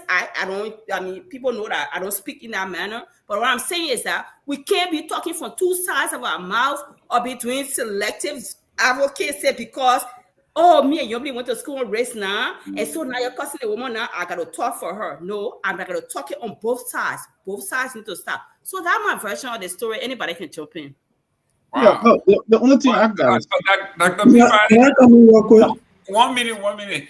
You know, we got a lot of story going on here. We'll talk about this one too now. Oh yes. Aha. Aha. Which one? Fatima, and I know you're visiting one the weekend, so I know your position will be biased, so you're not there. I didn't even follow that. I didn't follow that. Now we're going to talk to one friend. We the fries. I finished. We the fries. We're going to talk to one friend, then we'll talk to the other one. But yet, Mariah and Bintu. And I didn't follow that. Those are government people, and it looks like it's getting nasty. But anyway, Dr. Peabody, go ahead. I didn't follow that, but one thing I gotta say is that I think we know the First Lady. She's a very peaceful, the First Lady of Liberia. She's a very peaceful woman. She bothers nobody. You hardly see her going on posts and attacking people. I think the attack on President Weah and the First Lady, I think that is wrong. And nobody should encourage that. It's wrong, it's disrespectful. And I don't think anybody should encourage that, because Madam Claude Weah is our former First Lady, and she deserves all the respect. But going out and talking about relationships that you have had with her husband, all those things, I don't know who does that. I mean, it's sick. It's sickening. And I think those things should be discouraged. It should be discouraged. President Weah, like him or hate him, he's still a very popular man. He's a very popular man. He's very powerful. He may not come after you personally, but he got a lot of people in his circle who could come after you. And you sit it out there. I think it's wrong. I think if people should go after whoever is saying that or doing that, they should not attack even Senator Fofana. It got nothing to do with that. He knows nothing about it. They should not attack her. The best I would say is talk to your worker and just tell her, hey, you can't be doing this on national platform. But it's gotten so bad, and people are coming up. People are coming on and saying a lot of stuff. I think whoever initiated the tension lady that initiated this, I think she needs to retract those things and get offline than to attack the former president, talking about sex life that you had with him and had this and going after. I think this is sickening. As a mother, as an adult, it's sickening. And I think people should not even buy. In the past, there are some people who you think will be responsible. They go on that page and it's liking it and putting the LOL sign and doing that. I think it's sick. Nobody should encourage something like that. That is bad. That's my point on that. Wow. Well, ladies and gentlemen, I'm coming. Ladies and gentlemen, we are reminding you that on Wednesday, the senator from Monserrato County, they finished accusing him of being Bassa and the Bassa people connection. He will be here on Wednesday to discuss national issue. And there's a lot of Bassa people in this show, so you got to be careful when you're talking. Don't attack Bassa people. But is this Kenji little Bassa as well? No. No, like you Gribble like you. She gribble like you. Your gribble people are left fighting. She gribble and Gil. I see what the moment I talk about that case, I see what I'm doing. I am part of that group. The cheese. My grandma don't be here for that. My grandma don't be here for that. What? My grandma don't be here for that. When they become president, you're all clean Trotman. When they become negative, then you're all disown her. What kind of gribble people are these? Sarah Dopoh, come here and defend your gribble girl. I'm from River G. So the one I'm from Maryland. You're on a gribble from River G. Oh, that they come. So you're not related to Tangi. I don't know where she from. She Gil. The woman say, Joe, we are owe her a ring, a wedding ring. Now what she said? Okay, you just sitting down there. They think that is the teacher went after her. Seleke Kromah, go ahead. So teacher went after her and she intended. Jerome Gayman, I'll see you tomorrow. We only show I can get your drink. How can I know, man? Good man. Okay, yes, yeah. But why eat the dark? But people, you don't want to talk about it? Y'all talking. No, y'all go ahead. Y'all talk what y'all want to talk. The other one is of more interest to him. The other one, Bumpy, we had. But I said, I don't know what to tell you that. Briefly, I will close on the two issues, both Mariah, Fatima. Seleke, you probably can hear me. You know I'm talking about talking? And you say you are talking. If I want to talk 100 times, I will talk. But you Sentimental, man. Seleke, go ahead. Yeah, so I've been following, I don't know her name well. I know Tonchi or whatever her name is. You know, I've been following that stuff. But one of the things that got my attention today is one of our party leaders, Muna Fahar. And I made a comment. I received a lot of messages today privately and a lot of reaction on her post. You know, she's posting that she's staying with Yombly and all of that. And since after our convention, She's Basa solidarity. I'm not saying that Muna is Basa and she's been friendly with Yombly for a very long time. I know that's only because we all grew up together. So yeah, let me just end my thought on this. You know, Muna Fahar, you know, and we just had a convention recently. She ran away ballot as a voucher for international affairs. And since the convention, Muna don't defend our party. She don't defend Mr. Kumis. Instead, she's even protecting people who come after Mr. Kumis. Recently, there were Liberia and Daniel somewhere. I think Sylvester is on mute and it's causing a lot of feedback. Okay, thank you. So, Jerome Gayman and Daniel Sano, they launched an attack recently, and one of our partisans by the name of Peter responded to them, and I saw Muna comment, "Why are you responding to the president like this?" and all the kind of stuff. And she's supposed to be the vice chairman for international affairs. If you can't defend a party when people go and defend a party, you forget about them. And today I saw her writing on Facebook. She's staying with woman. Yombly is a female, all that kind of stuff. One day we've not seen a post from Muna Fahar defending our party. Yombly, all the denigration Mr. Kumis received during the 2023 election, Yombly and Dillon, the rest of the Liberty Party folks, they were the brain sponsor behind those attacks. People like Daniel Sano, even today, for Daniel Sano to be attacking people, he gained that experience for Yombly office. Yombly will send Daniel Sano after people to be insulting people on Facebook. So I was very disappointed today when I saw Muna Fahar, who's supposed to be our vice chair for international affairs, you know, siding with Yombly because of some woman solidarity. And I made that clear to her. I know a lot of people, they reach out with all that kind of stuff. I never deleted my comment. It's there, you know, and I'm not going to delete my comment. That's my stand. You know, it's embarrassing that you hold a position in a party, you can't defend a party, but when other people go and defend a party, you go and make comment. I don't know if she's looking for a job from this government. I don't know what it is. And I want to ask her today if she's compromised. And when you compromise, you don't take a job in a party, especially an opposition party. Where's Muna now? She's there. She's in the election. She's there. I think she's doing law in one of the law schools in Liberia there. Oh, she moved to Liberia? She moved to Liberia? But she couldn't do law in America?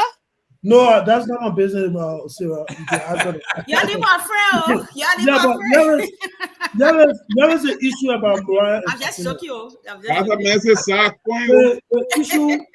The issue between Mariah and Fatima. Let me close down about Anthony. The issue between Mariah and Fatima cannot be compared to what is happening between Tanji or how they call it, Susan. It's not comparable because Fatima is the one who attacked Mariah, you know, and Mariah, since that incident, she's never posted about Fatima on her page.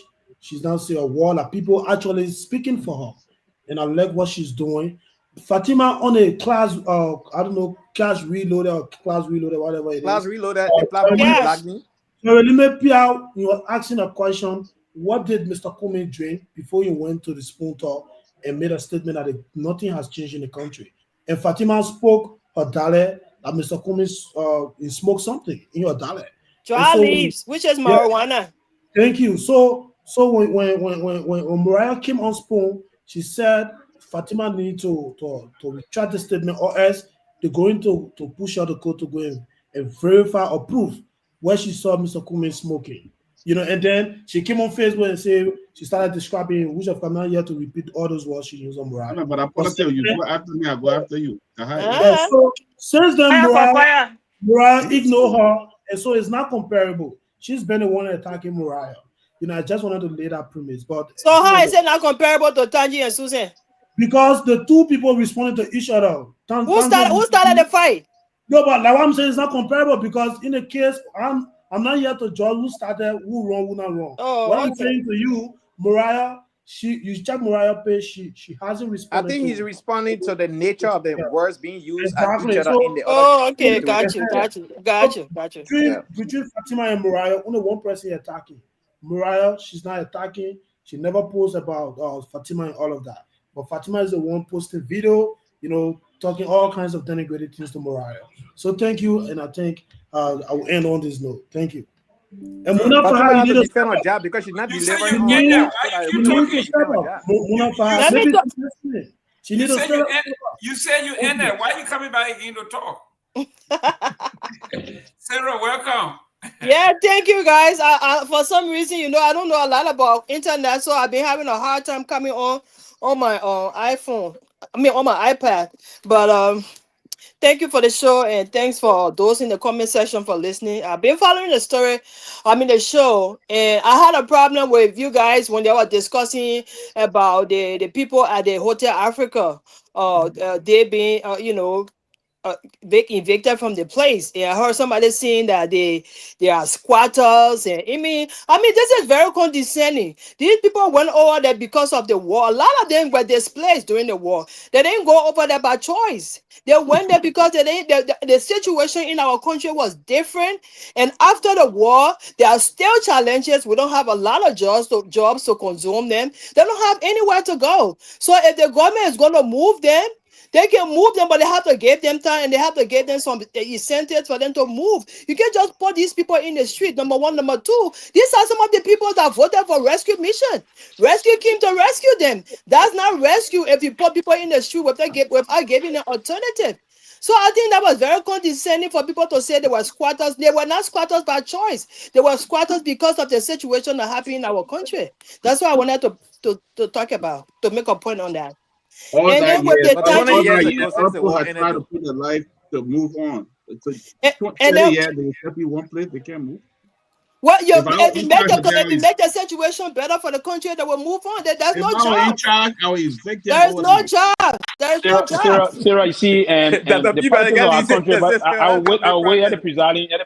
So let me make a quick comment on Tanji and the filmmakers now. I see everybody coming out now to defend.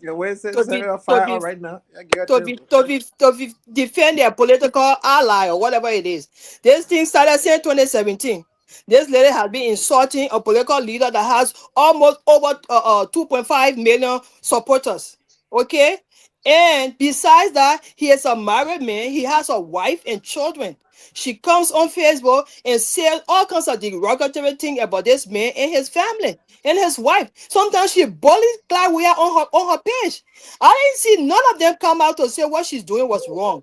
Nobody. In fact, some of them take her picture, take her post on their pages, and clap for her.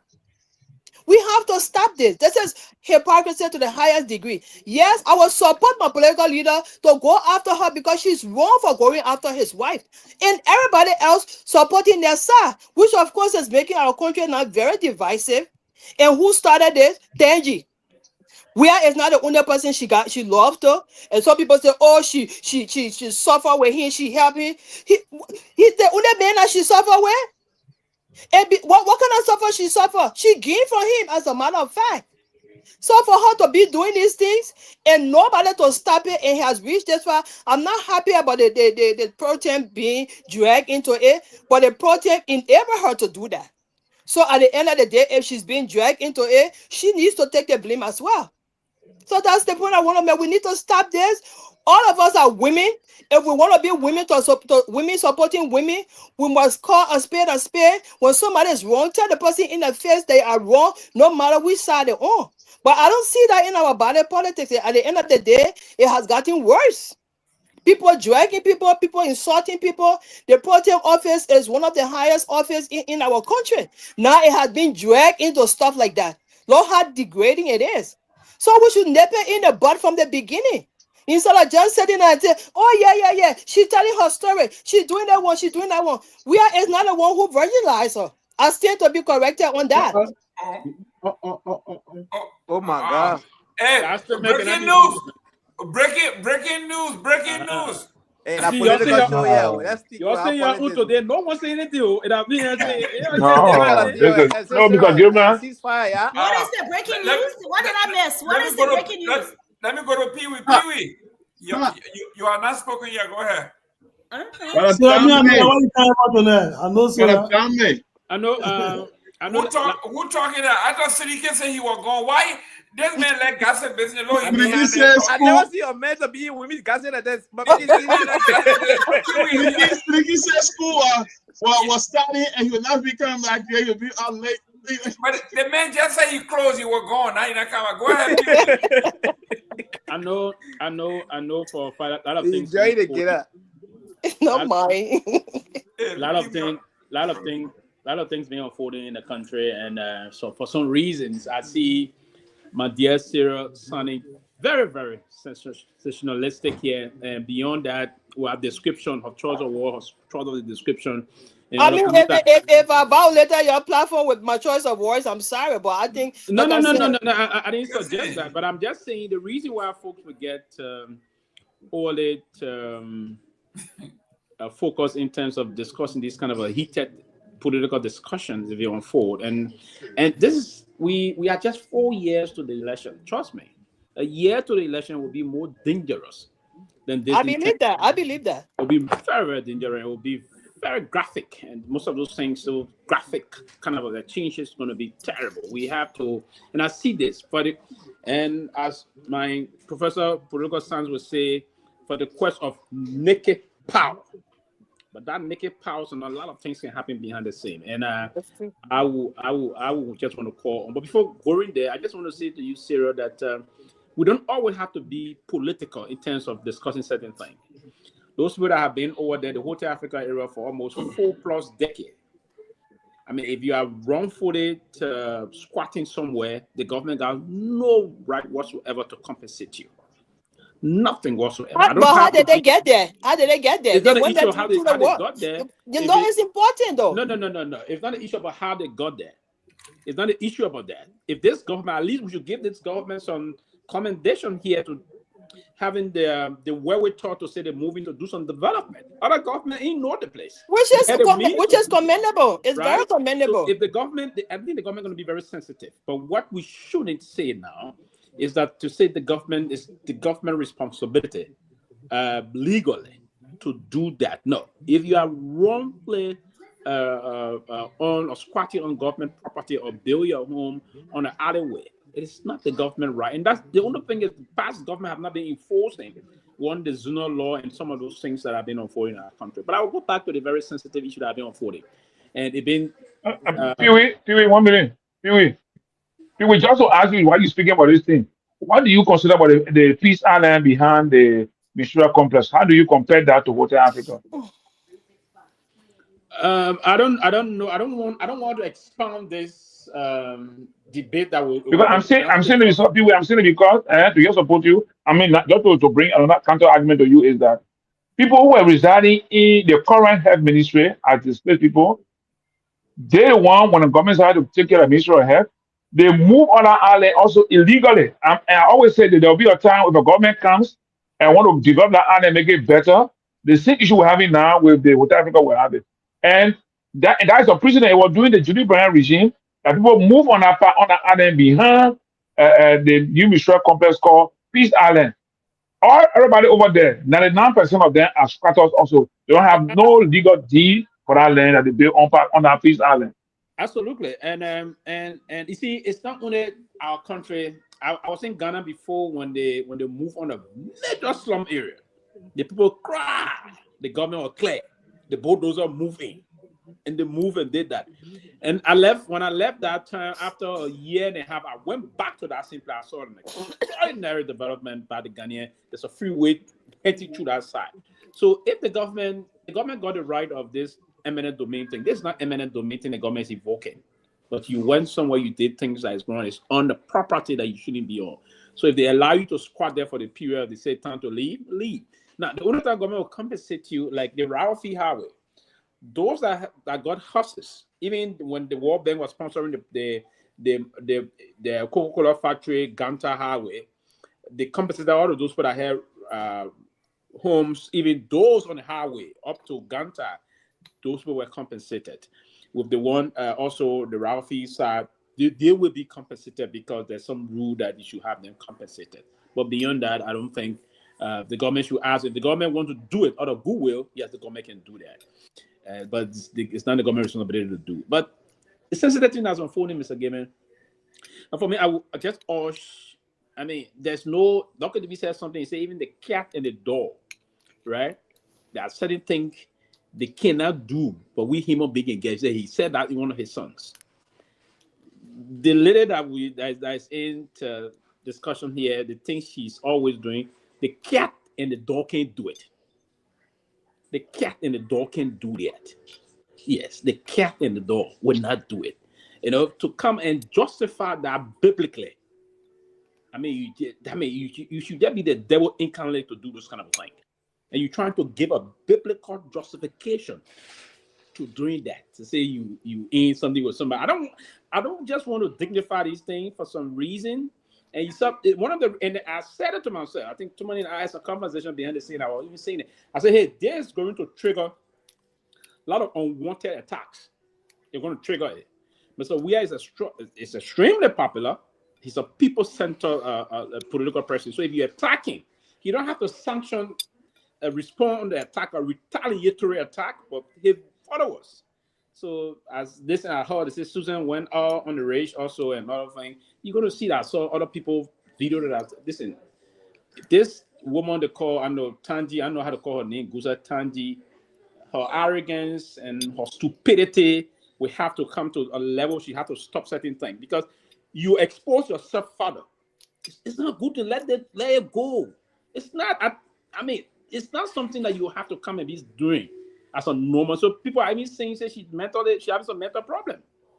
Probably. So that's one of the reasons I don't want to give it too much of weight because maybe only people with mental problem will come and do the kind of thing and always come and talk about it. Right? So, I mean, you got other things here. It's just unfortunate. But again, the political it's unfortunate that Madam Pro Tem would be caught up within this. I would be honest to say this as Tevi was saying they went to school together. She was always level-headed, focused on what she wanted to do and other things to get dragged in this. But it's obvious. In politics, if you attack someone, they're not coming after you. They're going after your master. Because you are the puppet boy. They're going after the puppet master. And that's the kind of a game we play in politics. We don't come after the puppet boys. We come after the puppet master himself. They will decapitate the puppet master, then we'll see in doing time, we'll come after you and decapitate you. That's the intent. We don't come here to play game, and that's what I want to see those small boys. Hey, the diplomat Pewee. Yeah, the small boys, and when gay won't play politics with me, I said no. Okay. Why you attacking ANC people? ANC people, they are very no, I don't want proof. I want proof. Seleke will soon come out. Seleke will soon come out. On the show,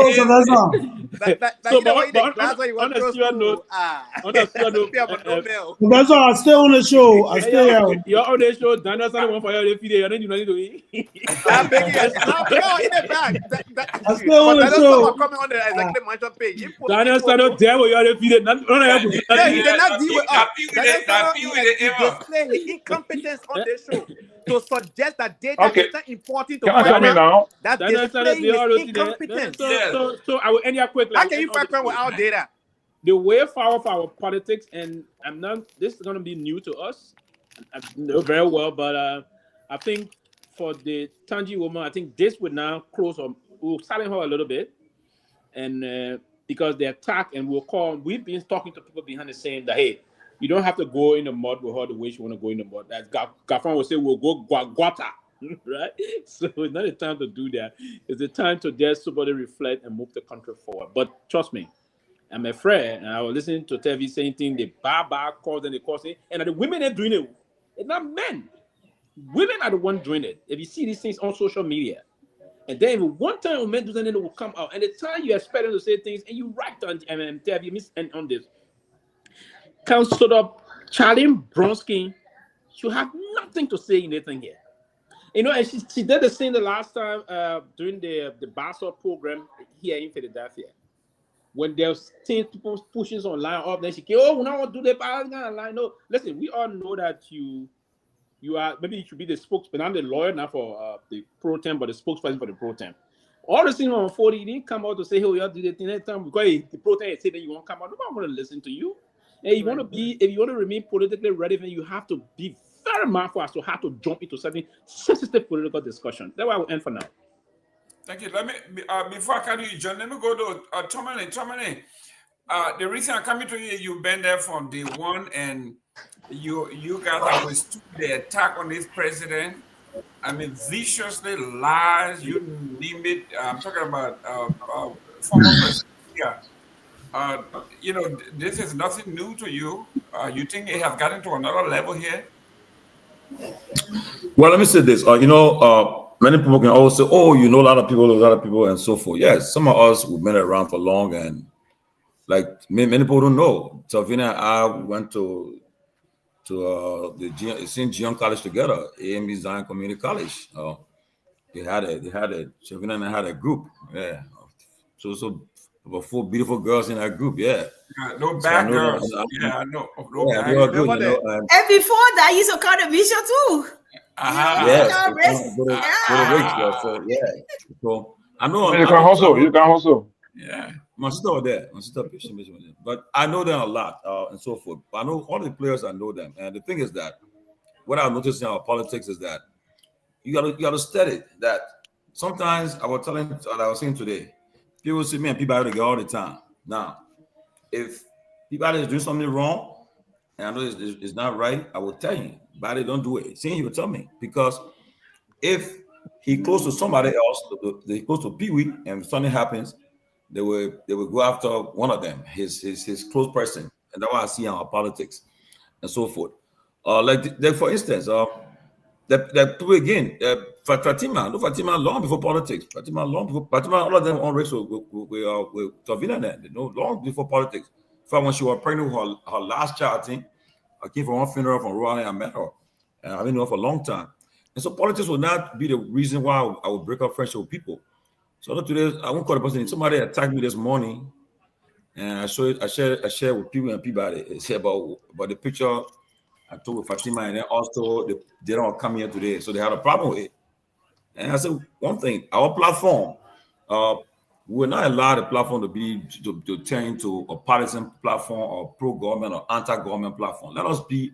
Everybody have their own sides. I agree, but for us who runs the platform, we keep it in a way that even we have a side, we'll keep it to ourselves. Okay, but we're not making it in a way that I will come on the platform and attack comics. No, we'll not do that, because if you do that, you scare people away. Now, and because of that, I'm telling you, the amount of guests are coming on our platform now, you guys will soon see them coming. Plenty of people coming on the platform now because they are getting to realize that, okay, watch your show. People are there, people who are not no leaning to no side, people in the middle, they know everybody on the platform, all the characters here, know us very well. So they know that when they come on the platform, they'll be protected. We're not trying to be attacked or come and you beat on somebody because you have different views with them. We're not letting it happen. So because of that, that's why we're able to talk to everybody on all sides. But again, the thing is that once you see something happening, you don't justify, you don't go and start to encourage it. When one person is having these live, I mean, make one joke to you. One time, Sarah Robert was on her show, so she was talking about people that I know, that are close to them. So I say, you bet, money, man, I can't over there. Money, I gotta see. They go live. They never know us here, you know. So I said, because I want to put money there, I really get mad because you should be lying on me. And I've been victim before. Prophet Key, when he attacked me on one spoon, the man had a whole show on me. Say I was trying to honor my to suppress or rape allegation. I think Tevina said call me to shame when Steve called me to talk about it, and I told them, they say, oh, well, then they just say, oh, we thought I was something different, you know. But it shows that you have real people. People were attacking for a lot of reasons, you know. Again, what I noticed on Facebook, if Tevina is on an attack, people who don't like Tevina will go on that post and started to encourage the person who attacking Tevina. Like here, example, when we left Spoon, not because she was one of the only lady. Tevina came to our defense. People were attacking us. She stood on a platform. She said, no, she's not know the guys well. And she defended us. She said, she stood up for us. Okay? She wasn't there about like taking sides. And what happened? People took their sides, right? When election time came, who knew that certain people were being supporting, will be on the same side with Stanton? Who? Anybody knew? No. But our politics, very dirty. Okay? And watch what will happen again. We got 3 more years to go. You will notice that people that are on the same side today will flip tomorrow, be on the other side. Just watch what will happen. And all we need to do, keep our platform the way that so that everybody can come and they won't come and talk it. You can't talk it yet. The argument is here. Can't make the argument yet. You know, we don't take side or so forth. But all what's happening is very demeaning. It's not a good thing. You are respect the institution, the office of certain people. You know, the presidency, and so forth. You respect these offices. It's very important institution. You can't be saying some things because one thing about these social media now, the very tip come out tomorrow to haunt you. Now I was just told today, the U.S. embassy now, if you want to get a visa to come to America now, you will come on your Facebook page to check on you. Yep, not just Facebook, all your social media handle. Yeah. And another example, I remember when I was going to get my green card years ago, and the black woman was my client in Georgia. The woman, when I got to the interview, she on my page. I said, what? So if I had put any kind of thing on my page, she would have said, but she would have questioned me from that. So we got to be very mindful. And also, as technology advances, tomorrow you may be qualified for a job, a top job, and that particular thing you did on Facebook will come and haunt you. Another one before I end.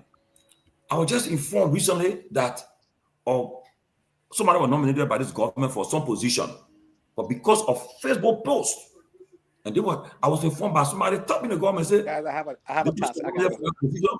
The person, but because of that Facebook post, that's why the foreign government said, the foreign authority said no. So we'll be very, very mindful. It come back to 100 tomorrow, and we should all condemn it. We shouldn't wait till it get out of hand before we start to talk about it. Once you see it happening, you nip it in the butt. Go right away at it. If it calls look, someone won't have a show to discuss this thing, we'll give it a platform. We're gonna be there. If women want to say, let's say Tavina say, someone, I got some women that want to talk about what happened in our women community. Want to talk about it? You come. We can step aside. You can take the platform and discuss it. Nip it in the butt. But don't lie to get out of hand. And when they start getting to you closer, then you start reacting. Then, you know, and that's what I see happening. And the thing is that, especially when you know all the characters involved, you know them very well too, you're close to them. So you just got to say, well, I don't know what to do. Just you try to advise them behind the scene, whatever you want to give them, but you can't take a side. You can't condemn one side for what they're doing because it will be like, oh, Tomalin, why were you when this was happening? You know? And look, in the last few years, Madam Salif, President Weah, even the former current president, they have come on heavy attacks from President Weah was bad lucky. He came, the president said during the times of Facebook started to go advance. That's how President Weah got a lot of attack on him coming from all over the place. And that's one man, you see. And most of the time, he watch all the things happen. He watch it. He will not say a word. He watch it. Even if he will use somebody else, one of his aides or somebody food to watch it, he sees it. But he will not come and say, "I'll respond to you or do this thing." He won't do that, you know. But sometimes it's just good that everybody be brought exhibit the way how you were brought up at home. If I try to attack somebody on the platform, the kind of beating I will get from my family members in here that know me, you come and eat bad. It's how you. One time, I remember one time, one of my aunts, she remember Unity Party. She was represented before. One time we were talking, we were on the back and forth. She came and eat bags. say that how you're a brother in the family, I just back off straight. Because they will tell you, remind you. So we all should condemn these things when happening. We shouldn't take side. If you see it happen today, don't, not because you have a problem with Torgbean. Maybe I can't speak to Torgbean. We're having a problem because attacking her today. So I say, okay, yeah, you'll go for I join it. You shouldn't do that because once we come back to Tamara and come back to you, close to you, and then you have no right to talk. So let us condemn these things in all form and shape, and let us pray that we can elevate our national discourse instead of all spending hours to talk about these things. We elevate our national discourse so that we talk about something better. Our countries today, people in the market looking for money to buy their goods, and they're not making the money. People are having health challenges and so forth. Like this month is breast cancer a month. We should be having a program on breast cancer awareness. I'm working behind the scene with some people to come in. Yeah, we're bringing your team. Yes, we can't talk about that. About breast cancer. You know,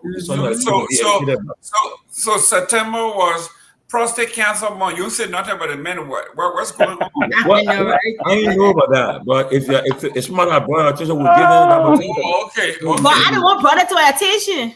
Okay. So I mean, hopefully we can. As a survivor, I feel discriminated against by the platform right now. Mr. Nagbe, I praise God for you. I honor you, and look, when you are those who are survivors of that deadly disease, that illness, we just have to say we elevate you. My sister is a breast cancer survivor, and I praise God for those who have gone through it and still doing it. Our former president, Biden, he's now, I think he's going through some therapy now. With his age, we pray for him too. You know, we got to keep. So we just got to elevate the discourse so that people can respect one another. Thank you, Chief. It's going to yeah. So Mr. Gayman, Johnny, just coming in right by. Johnny, I'm here. Real quick, today there was a friend, a guy. Mr. Gayman, I'm in Liberia. I'm challenged. So let me talk quickly before I go. Don't worry, you've been here all day. You challenge and now you challenge.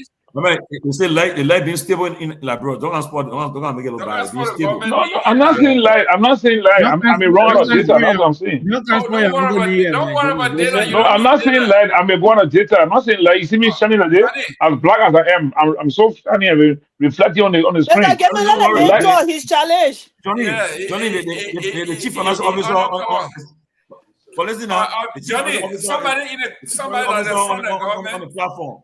You go to data, you instruct down to your phone. Don't worry about that. Yeah, somebody on the government today said there's so much government. The government should regulate now the Facebook in Liberia because it's getting too out of hand. And I told him, I said that would be the worst thing to do. Include that in your closing. Okay, so what I want to say is, I felt a little bit disappointed for even consider discussing this issue on the platform. That's what I'm saying. To discuss this issue. Normally for me, by my own standard, except by coincidence, somebody sent my inbox on the Ghana matters. Prophet Key, all of that. I want to go on Facebook, look for issues that are related to interest to the Liberian people in terms of development and health, education, agriculture, infrastructure. So I think that lady should doing things to get content creation and probably get some benefit that can help somebody. So I think she can pick up that issue because it will draw more audience to her. While she's making cash, she's also destroying somebody's family. I understand. So I would think that for us, the way it's been going between she and those, I very personally, in my view, I don't think the closing arguments were even probably on the platform to discuss it. No, it's a social issue. No. That's a major development. I guess it is. Look. So let me ask. There's a discussion issue. Wait, how does this discussion even satisfy our audience following us? How does it give them information? What is this saying to them? What is this saying to them? Just go ahead. This is about major news in the country. Is it now respond to me? How is it? So Johnny and Sylvester, give me a second. Look, I totally agree with you. This is something we shouldn't be about. If this is now involving the president pro tem of the Republic of Liberia, there is a former president who is also involved. I think it's a serious matter. I think what we're trying to do here is trying to put our suggestions out there on how to deal with it so that it can be quashed. But I think there are people who are listening to, who are making comments in here. I agree with you. Under normal circumstances, this would be a non-story, and there are a lot of these on the internet. I mean, there are tons and tons of. But Telvi, I think she did a good job. I was not really aware of the details of it. I don't follow this. My wife does. But again, like I said, if the president pro tem of the Liberian Senate is being former first lady. The former first lady, I think it's a serious matter. I think the former first lady, the former president, and the president pro tem. The president pro tem is not the only important person in this case. A lot of other people in there too. And more than that, one of the ladies is alleging that she came under attack. We don't want to sit here until somebody dies before we raise the alarm. Right. Thank you. And these things they can put you to depression and all kinds of things. I know somebody, when the other people, the other one that can cost more for money, that insulted somebody, and that person was in depression. The person never got out of the bed for a week. They couldn't even carry the child to a bus stop. They think they can make people to end their lives. We take it for joking our settings. Yes, absolutely. Okay, so here's the point. So you see, the question I asked now is giving us another turn of discussion, because the way I heard HIV and everybody else, we were condemning and speaking. I mean, we're saying things that that will create more kind of situation of the same thing continuing. If we condemn it in a very simple form, this is not appropriate. You guys should stop this thing here, and we move on with discussion on the platform. Going to all the details, who say what, who called the person in. For me, I already think that. I will tell you, I like the way you bring it. I know for all of us here, sometimes we'll be relaxed and loud a little bit, but I don't think the time we give almost an hour to do discussion. I don't think it's worth it for this show. We have discussed better thing on this show than going all our time into discussing this thing that happened here. Seriously, we are just talking about it briefly and push it aside and talk about matters of concern. Let me talk about what we did over the weekend with the CMC. Let me talk about that. Sylvester but let me just say this. Honorable Pewee, we are talking about some serious issue here, because when we're talking about the reason we read the newspaper article is we say we discuss current events. What we are talking about is a serious current event in the country that involved, actually we're talking about state actors, the former president, the former first lady, and we're talking about prominent female lawyer in Bromskin. I mean, then on the other hand, you see another prominent lawyer, Ms. Yakula Kopo, and then a government official, deputy minister. Deputy minister, that's right. Deputy minister. These things, if we don't discuss them to let the folks know that this is beneath us, it continues. Look how far it has gone. It has gone to the level of a deputy minister in this government. Yeah, absolutely. It tells you the kind of standard people set in their life when it comes to how they live. We should have standards that will elevate the broad image. But that's what we are talking about.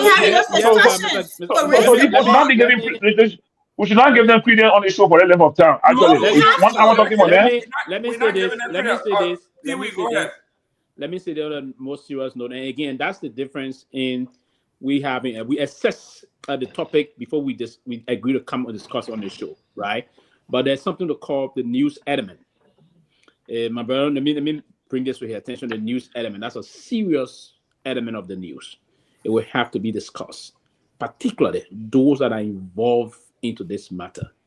Anywhere in the world, if this greatest country on earth in terms of propaganda, politics, TV network, social media, they will discuss it. Even if someone made a mistake and just send text message to somebody, all the big cable news that will take that or we discussing it. There's a story about the current Attorney General candidate contesting in Virginia. He sent a kind of a text message that's a serious thing. They're asking him to get out of the race and all of it. You saying where somebody is on a podcast discussing the former president of the Republic of Liberia. Consistently. Yeah, discussing the former first lady. Come on. If we will not discuss, then what we will discuss? We'll talk what we will discuss? We'll talk about that later on. We'll talk about people coming to you and discussing things to say, no, there's a serious news that we have to discuss and send the message that everybody is discussing this thing. Everybody. Okay, Pewee, what is the message have we sent out for the discussion? What message are we sending out? We're saying that we're condemning those that are doing it. We condemn the action. But then condemning in 10 minutes and move on. I want to see. But I can speak like you. We condemn the action. We put recommendation. How you gonna push on time? We're asking people to act. We're acting a more responsible behavior than even the leaders to speak up now. If I says waiting until things get out of hand. Right. Exactly. It's the same thing. It's the same. So you have to. What it does also, this got the proclivity, or even trying to change the mind of a lot of the young people, young females, young males that are on social media getting some of these things. Yeah. Some of these people, they are passionate follower of this same person or that person. This kind of a discussion will set their mindset as to how to disengage some of them, or unfollow some of them, or even how to engage with them. That's the kind of way the platform is not only informative, it's educational also. So this platform is a bastion by which we send information, and those information should be informative and educational way of pushing things to people. But trust me, everywhere in the world, the news, that's a very big news that came out. And it's unfortunate that we didn't discuss it the first 2 days. We're discussing it now. We should have done it. We should have had. We are even hearing that this lady says she's going on BBC. She's going to go on BBC. That's what we heard. One discussion on this debate. Okay. She won't be the last. She just put the stories that are on BBC and other things. Some stories I don't even have with the days when you hear on those kind of big platform. I'm just saying that to say how important it is for us to discuss it. It is important, and part of the reason why it is important. Why you think Councillor Broski say, "Oh, I didn't want to carry that deal back in"? Why did you give it? Exactly. And she made part 2. She came back and make a remix. Remix on the first one. So you see what I've done now? I've just raised the argument. I've raised the argument now from a different stage to a higher stage now. Now you guys now are bringing issues up now. You are bringing issues up. You're way down. No. We try to listen, my question that you guys give me like this. Johnny, I thought you were challenged. No. I know you also challenged our leaving part. Mr. Gayman, though. Mr. Gayman, I know you're moderating, but I'd like to hear your view on this. Because you didn't tell us your view. He said nothing. Take it. Let him say something. Also, I have a recommendation for this platform because one of the panelists is part of this. Okay. And because I'll get your view, but let me put my recommendation and we can take on this. But that's my recommendation. I think we should call her here. Okay, so no, not me calling her. No, I will invite her. I will invite her to come. Yeah, well, what I'm saying is that I'm not part of your leadership. Go for them. I'm just a squatter. I just come as I want, and I've just harassed until I get a link and come when I want to. But she herself is a squatter too. But you talking about inviting Chanji on the show? You said what I call the people squatters. No, but Jerry talking about inviting Chanji on the show? No, what I'm saying. No. You're talking about Susie. No, let me talk.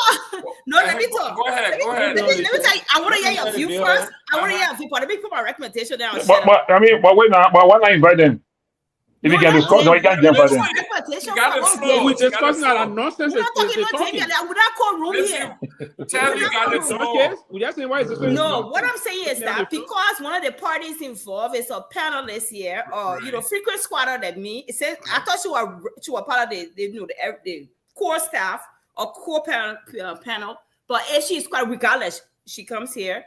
I think I'm recommending because of a choice of words and all of that she used, which is just below professional standards and everything you guys stand for. I mean, I've been on the platform so long, and some of you I know personally. We talk behind the scene. You guys are respectful gentlemen. Even when I'm trying to airball my way, as Mr. Nyenwolo said, tell me why you let to get force your way. You still treat me with utmost respect. So I know you guys are respectful men. And because of that, first, I think Susan needs to be called to order. She has to apologize before she come on the platform. Here she has to come and she must apologize for her choice of words and whatever the reaction I think was unprofessional, just disrespectful to women and to herself and the platform. I think it's you guys need to take a stand as well. So that's all I have to say. Honorable Tomalin George is here. Dr. Peabody listening. Everybody, Pewee is here. They all listening. I think the last time they have their rules written out. They had a rule of decorum, etiquette. They had all that written out. I think when someone violates, like you're saying, they should go through that. If anybody violates that, there has to be some kind of punishment or punitive action towards that. Now that she's like you said, the traditional Fofana. Yeah, right. Now the bad thing that we're talking about is when our panelist comes here, right? When she appears, you know somebody either in the section, somebody going to ask her, and when she's going to tell her side of the story, it would be fair to call the other lady to let her get her side of the story. So we can. So I got a question to ask, right? So when the ministers go on their platforms and insult other people, and we still bring them on the platform, what is that? We still bring them on our platform for them to come and talk. Example. Give us example. Daniel Sano be insulting people, and we still bring him on the platform here for him to talk. So what is that? That's a cool question, Sarah. I think Daniel Sano insulted a lot of people. We brought him here. We questioned he wasn't being disrespectful. So first of all, that's your house. You set the rules of your house. So if you got your own house and you're rude, how you expect your guests to behave? No, but it has to be applied across the board, not just because. But we can't. But you got to be honest now. Within Daniel Sano have not been derogatory as you guys are talking about. Are you kidding me? Exactly. Come on now, cussing man, cussing woman. Yeah, and cussing, using the F word and all those words. I listen to a little bit of his use of political guap. Yes, okay, the other people justify their own too as well. But Susie did not use the F word on anybody. I didn't hear her using F word. I know her. I heard her saying "nunu girl, nunu boy." No. She made a video today. I guess she was upset because Senator Lawrence legal team called her and she was throwing the F bomb. I listened. I got no reason. I don't know her. I got no nothing. I'm not for either one of them. I come in Senator legal team. Because like the cafes team were telling me I didn't listen to the cafes today. Yes, from Honor Water. From Honor Water, yeah. So Senator Lawrence, legal team, they won't go to court for nothing too? Yes. So I think they call, I don't know what the conversation was. They call, in fact, she said she even told them she used the F word on them too. And then she came using the F bomb on this something. So because she's part of this house, I think we need to step in and say that the same thing. That the CNC didn't do with Christine. So if that is the precedent you setting, I'm not going to. If that is the precedent you setting, then when ministers insult other people, it's not come on this platform. No, but listen. No. We're not going to jump to conclusion. If the pro-tem lawyer got involved, then it's on public news. That one then that's serious news. But the pro-tem, quickly, the pro-tem lawyer legal team is not neutral. Right, and I know the legal team will be probably headed by. She's a party litigant already because she took Star already into this whole saga, right? So yeah, the way the fracas is unfolding for me, the way it is moving, it is political. So for me, I would let them handle it politically instead of trying to intimidate somebody by saying, "Hey, we're going to go to court, we're going to go to do this, we're going to do this." Listen, and I hope Susan will understand this. Now I don't know if she used any effective. That is unacceptable. That is uncalled for. I can scream because she even used the P word and all. Yeah, and the people were telling her, she was like, "Oh, sorry, what I said, do not care. We're not going to say P word again." But if that's the case, she did that. On a serious note, there will be. I have no reason. I will screen record and send it if I have to. I don't like to listen to these things, but time. The platform will have to go ahead to take some stand. The platform have to take some stand. But let me say this quickly, Mr. Gayman.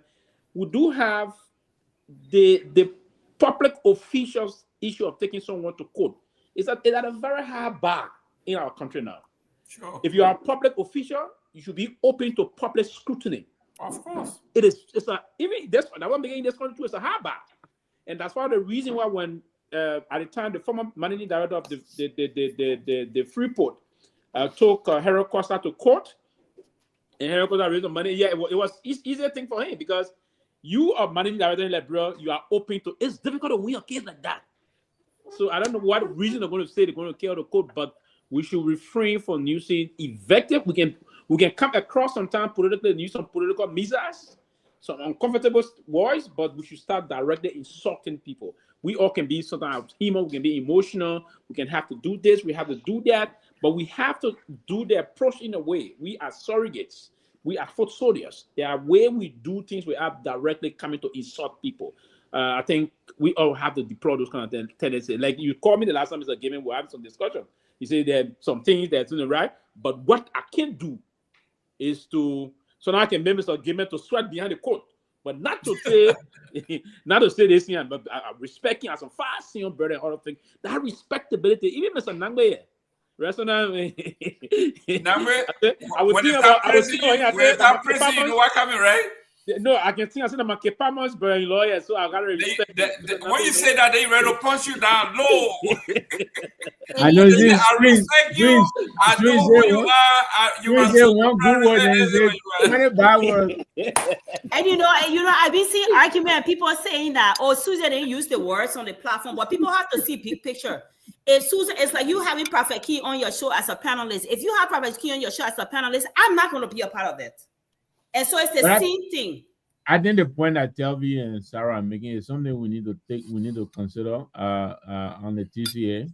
And I think they're right. Susan is a part of us. If she's going to do that in her other life, it will be difficult for us to dissociate that from the platform. I think that's something we need to talk about. Because yes, she's doing that in her other life, but as a part of us, double life, you live in double life. as a part of us, I think it'll be difficult for us to claim not to endorse what she's doing, and so that's something we have to be. It's a fine line between there. Yes, she's free to do whatever she does out there, but I don't see how we will not be associated in one way or the other. With I hope people, I hope we will find a way to, to draw a line between what she does out there, and when she becomes a part of us. I wish you would come on now and explain to us what is happening, but maybe it's a good thing that she's not doing that, maybe to de-escalate, because I know there are people who will be watching as soon as she comes on here, they will probably come on and start saying stuff. But the bottom line of all of this that we're seeing is we're hoping that somehow some people will get involved in this and tell these ladies, they need to really chill out. All of the, and these are very mature professional women. These are not little children. And I think they know right from wrong, and they know what they are engaged in. There is no end to this. There's no end, because it's one up, manship. They're all here. One person has to have the last best word, and it is never going to happen. As soon as you say your last word, somebody's going to come back with the last word. So I'm hoping somehow, some way, they will find a way. I think Susan entered the background for somewhere. There you go. There you go. There you go. Sarah went to call her, which is a good thing. Which is a good thing.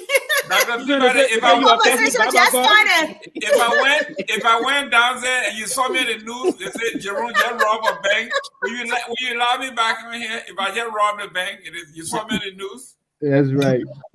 If I saw the news, yeah, you saw me. They said Jerome just robbed the bank. Oh, I will catch a Netflix. I won't come find you.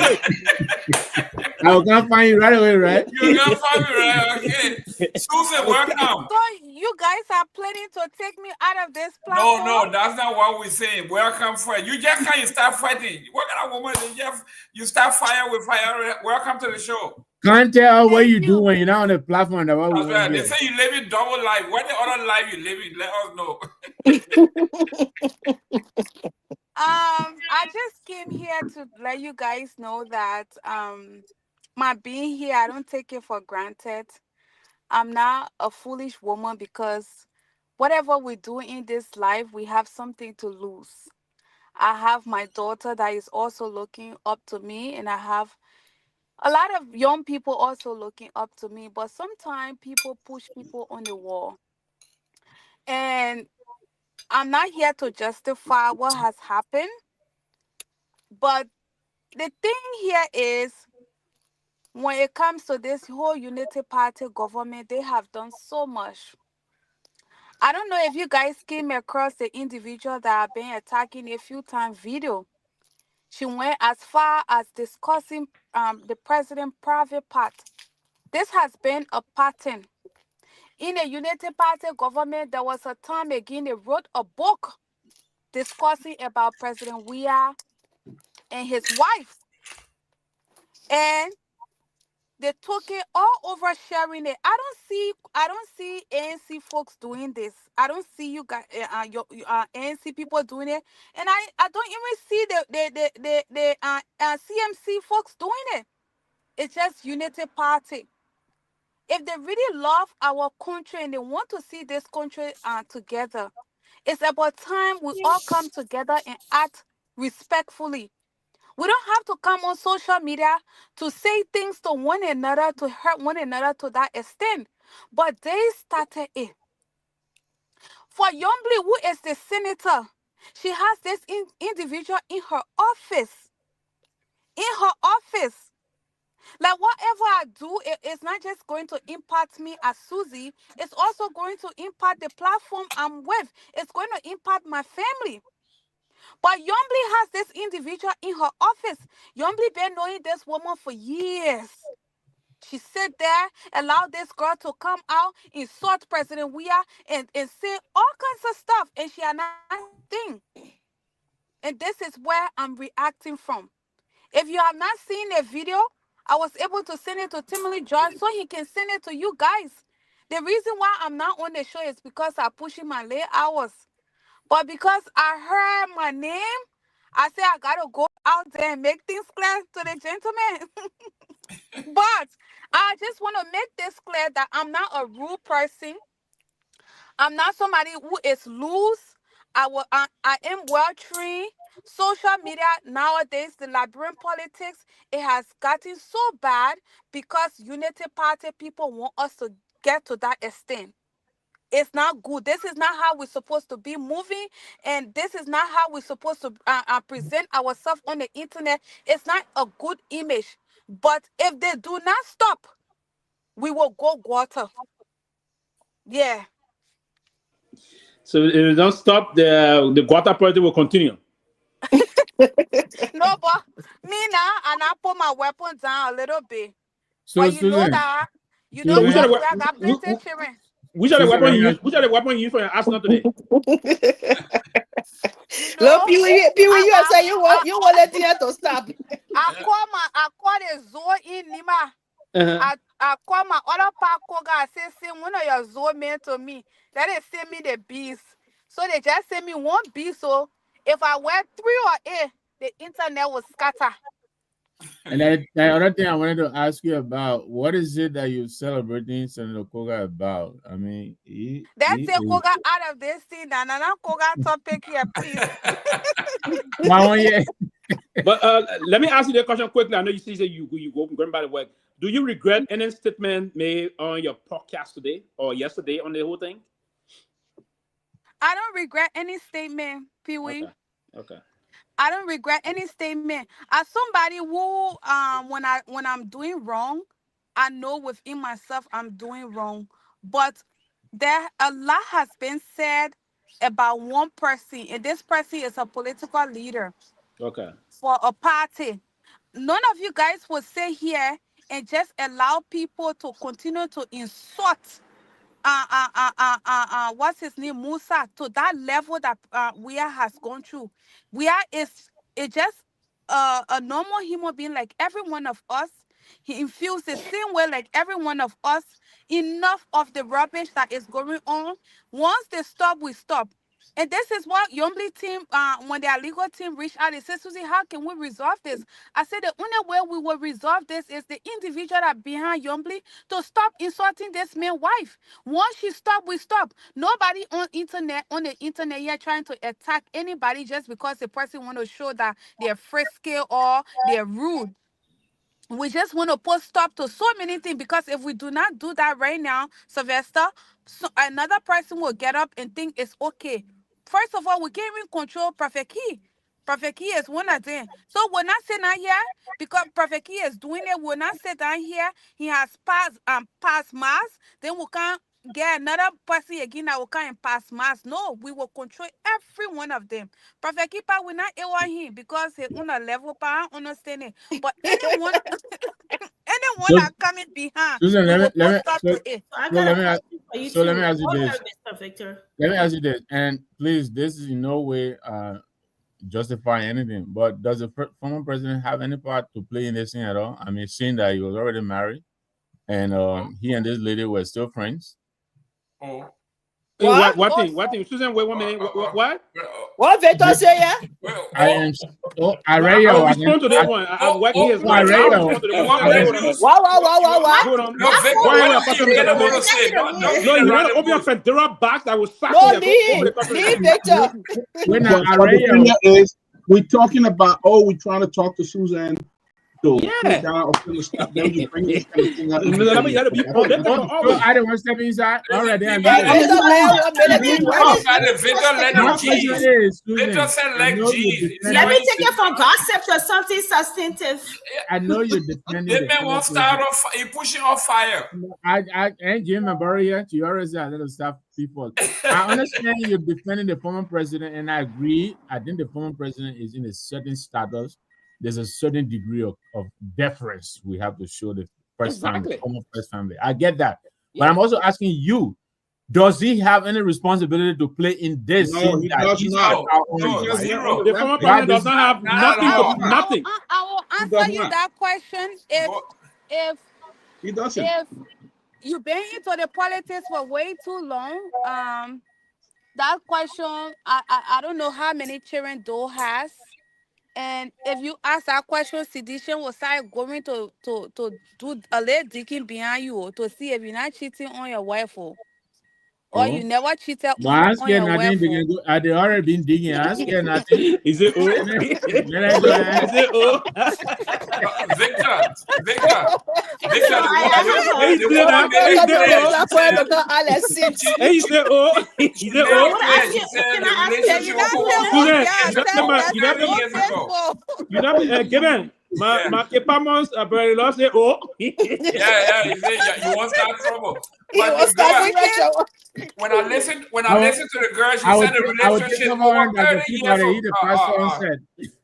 Let's go on. This show ain't The woman said the relationship been over 30 years ago. 30, 35 This show ain't tell you. So how are you talking? But Mr. Nagbe, if we want to go that route, right? There's no and listen, we all come on this and Johnny is over there. Leave the traditional thing aside, all of things. If you want to go that route, tomorrow you'll be on the defense doing a lot of things basically all over the place. We have to be very clear on all of things. Let me be very sunny on that. What this Tangi woman or whatsoever you call her, what she did, only a mad person can do this kind of thing. Only someone that is mad. And that's why I said on the show from the beginning of the show today, only mad. Someone that is mentally deranged. Even mentally deranged wouldn't do that. Look at the visa. The cat in the door said wouldn't do what she did. The cat in the door wouldn't do what she did. Right? So take it easy before you draw the question argument to our mouth and the arc of fire. And you said before you put argument, I will take it from you because I have not heard any of this stuff. I don't listen to her, so I don't really know. Yeah, She's been saying a lot of things. It's only up. Leave the man. If you have I want to ask my question quickly. Go ahead. So on both ends, the actions are wrong. I said it before. I made a video about that. Most times I stay out of these fights, but this is something that I call for everybody to put their mouth in it.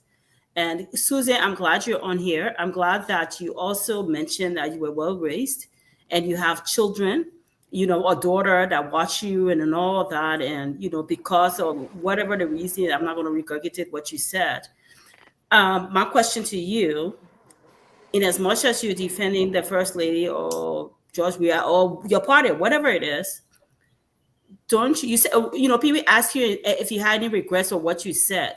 You said no, but I also want to ask you, even with your defense or, fighting for what you believe in, don't you think there could have been better descriptors or choice of words to use other than the P word, the F word, or all those descriptors that you use in today's videos or previous videos or previous posts?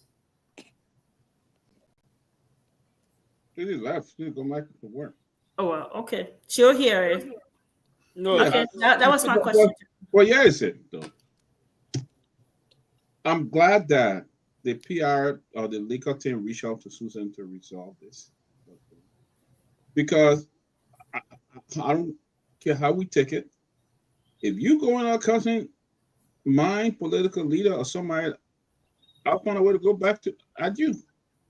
And that's what, unfortunately, people in like the people there don't know how to respond. They respond with fire for fire. You see, I don't think we should. Firstly, we should not encourage Tangi. Is if any other thing, follow what is going on now. It's because Tangi created. It's because of her. She's been on the boycott for years. Yes. For years. And you know what? What funny that the people there, I'm sorry I cut you off there. The girl that everybody knew her with that started this thing, the Sapphire Green Period, I've never heard I get anything beyond that. That was the one and only time I get whatever it looks like, I get moving on. We've never heard this getting any fight with anybody beyond that. Not me, I've never heard it. It's the Tangi every day, every other day, every week, with nonsense and rubbish, and she thinks it's funny. Yeah, but Sapphire is a professional. She's focusing on her law work. She's a counselor at law, right? That's what I heard. Focusing on that, doing her professional work. But this other one just as a loose cannon, just all over the place. And I mean, very responsible people who are backing her, writing in her. Yes. And probably somebody pushing her to do some of these things. Yeah. Putting emojis, they're putting emojis there. Yeah. Let me tell you, somebody thought about something. You know what I did with somebody, some people that used to be on the other one. I'm calling her name. I'm from the. Do you want me to answer your question quick so I can get back to work? Because I have sure. You can go ahead. I thought you were going so, but you can't answer it. Yes, like I stated, I don't regret this at all because let's say we're friends and you see me doing something that is not representing who you are. It is your responsibility to tell me, Susie, you can't be doing this. If you continue this way, I cannot associate myself with you. It left with me now to make the decision and say, you know what? All right, I'm going to stop this for the sake of who you are, or just continue. I don't regret my action. And yes, I have every reason as to why I went that way. Yombly is the one who has encouraged Tangi all this while. With her position in the country, she sat there. They do videos. Have you heard on one of their videos? There was not even one, two, like many. They've been saying Tangi will be making joke. Oh, I didn't go to work today. Oh, you go to work today. And that's some of the irresponsible behavior we're talking about. I don't watch her. She's not my friend, so I don't know her. All right. So, because she's not her friend, so I'm just throwing light on these things. Tangi is not the only person that has been a girlfriend to anyone. And for Yombly position, Yombly, with the authority she has, she would have pushed up to this. Nothing will happen. But we believe fully that Yombly is the one who has been pushing Tangi to do what she has been doing. Not just Yombly, we also heard the police IG. Because when she posts videos like that, they will be sharing it all over, calling her CDC Name. My sister, this has gone for over 7 years.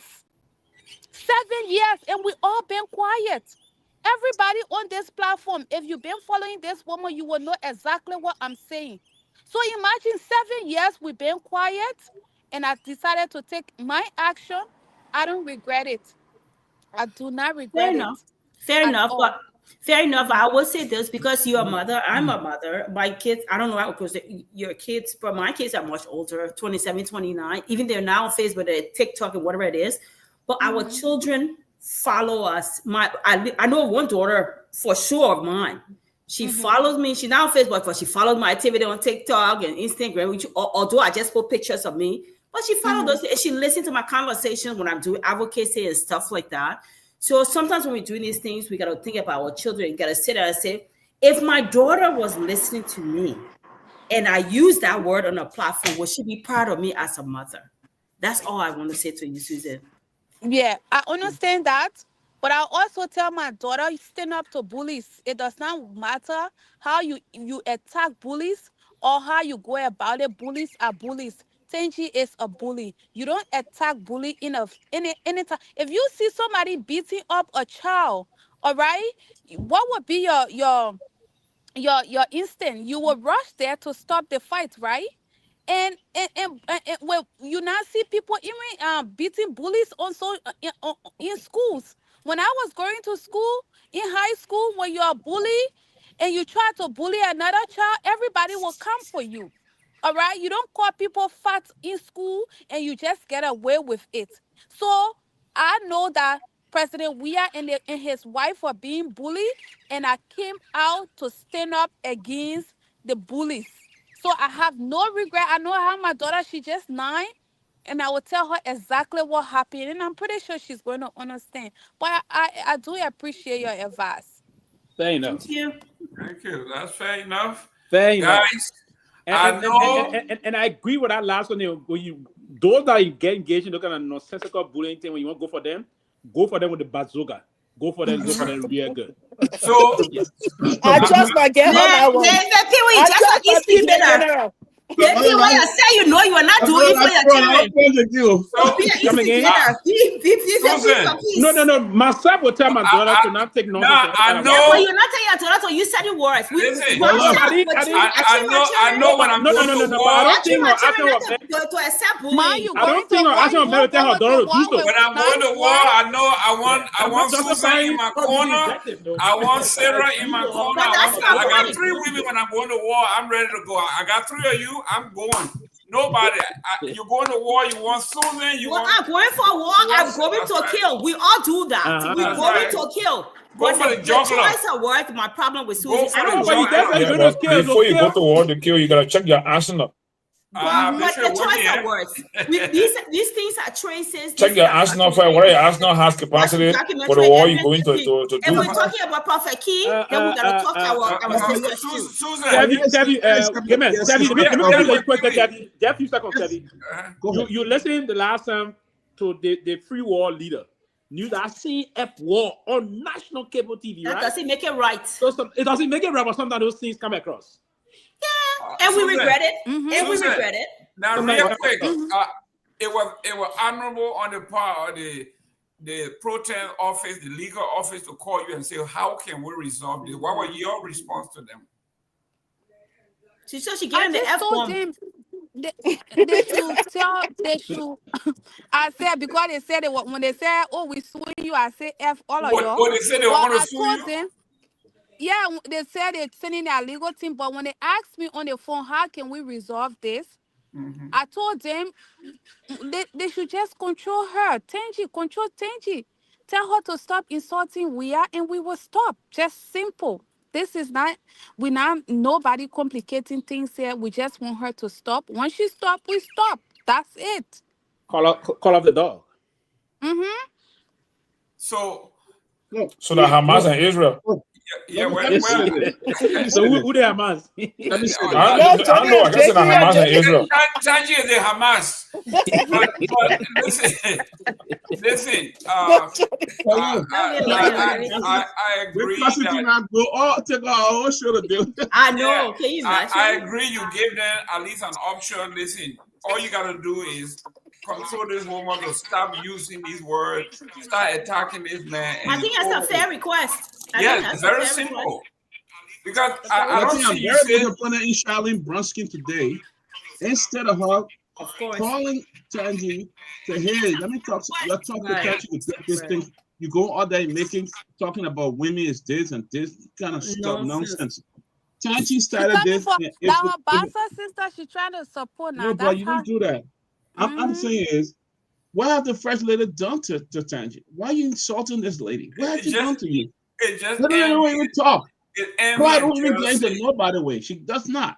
But she's the former first lady of Liberia. She deserves every respect. Yeah, but Dr. Peabody, this woman says she wished she was hoping to marry President Weah. Okay? And it didn't happen. So it's envy and jealousy. Well, some relationship not for marriage. Cut your losses and move on. Well, some people just can't cut it. That's all.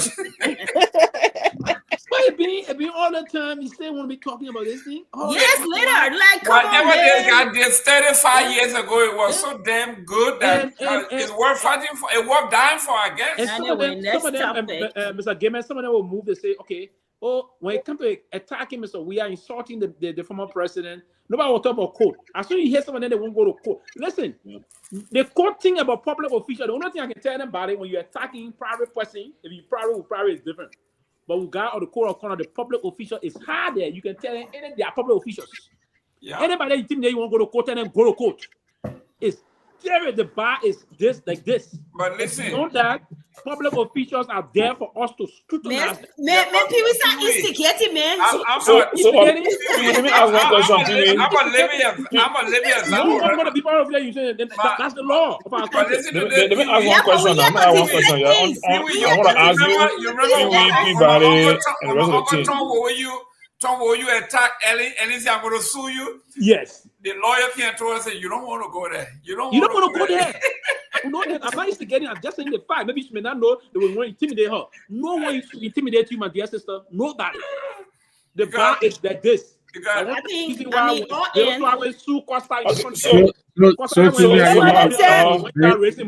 going to go to court?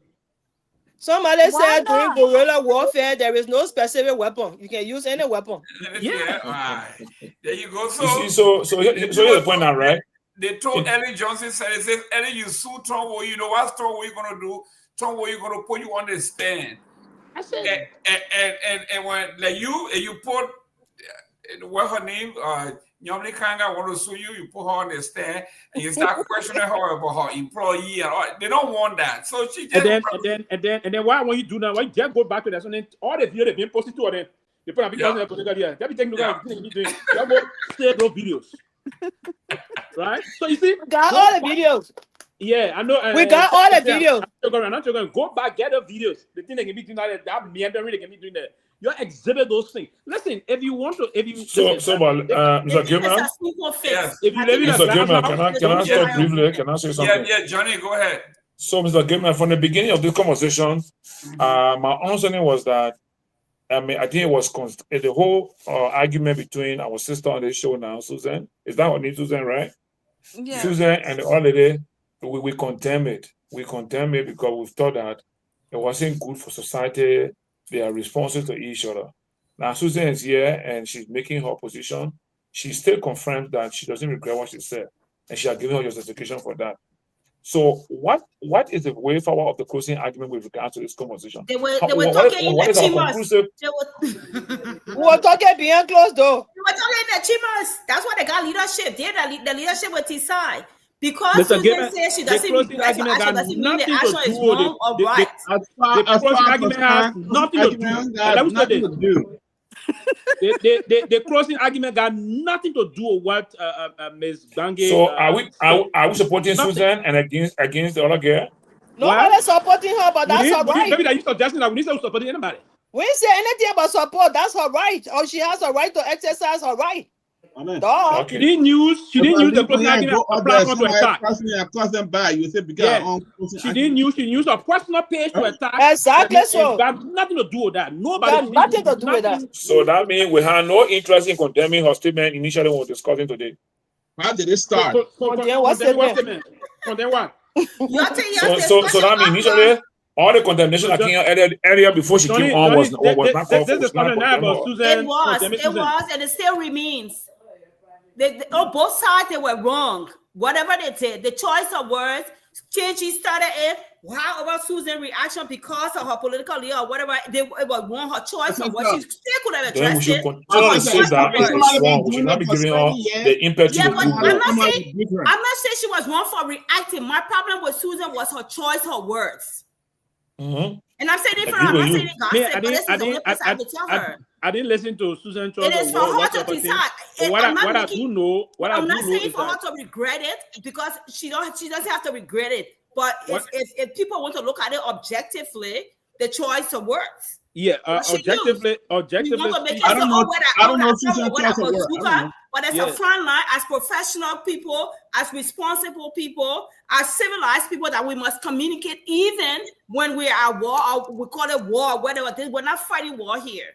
Yeah, so even if it's war or wars, there's a certain way we have to carry ourselves, which is a representation of our environment, our children, our platforms, or whatever. But she said words are meant to be used. Okay, that's why Prophet Key is your yardstick around here. He is the best practice for your. He is not nobody yardstick. That's just a statement he made. He's not my yardstick. You just reinforced it. He's not my yardstick. I'm just quoting his words. He's not my yardstick. You use it in a negative connotation, and Sarah, you shouldn't be reinforcing that because you. Reinforcing what I'm just saying. In guerrilla warfare, there is no specific weapon.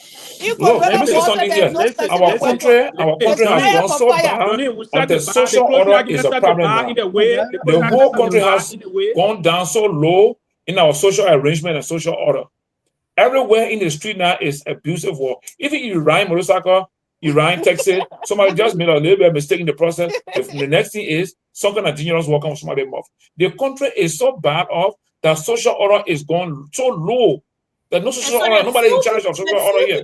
Who cracked the bar hard is supposed to be reinforcing that to set the change in certain spaces, in spaces like these. Yes, but on a serious note, we're not going to use this platform, and we're going to say, I will emphasize this, we're not going to use this platform as a means of trying to bring in outside political. Listen, Susan didn't use any effective. You say you didn't listen to it, right, Pewee? Unwarranted statement on the closing argument. Well, I didn't listen to her personal page. I don't follow her. I didn't see it. I haven't listened to anything in any of the chat room I'm in. No, I have shared that. I'm looking forward to listening to it and turning up.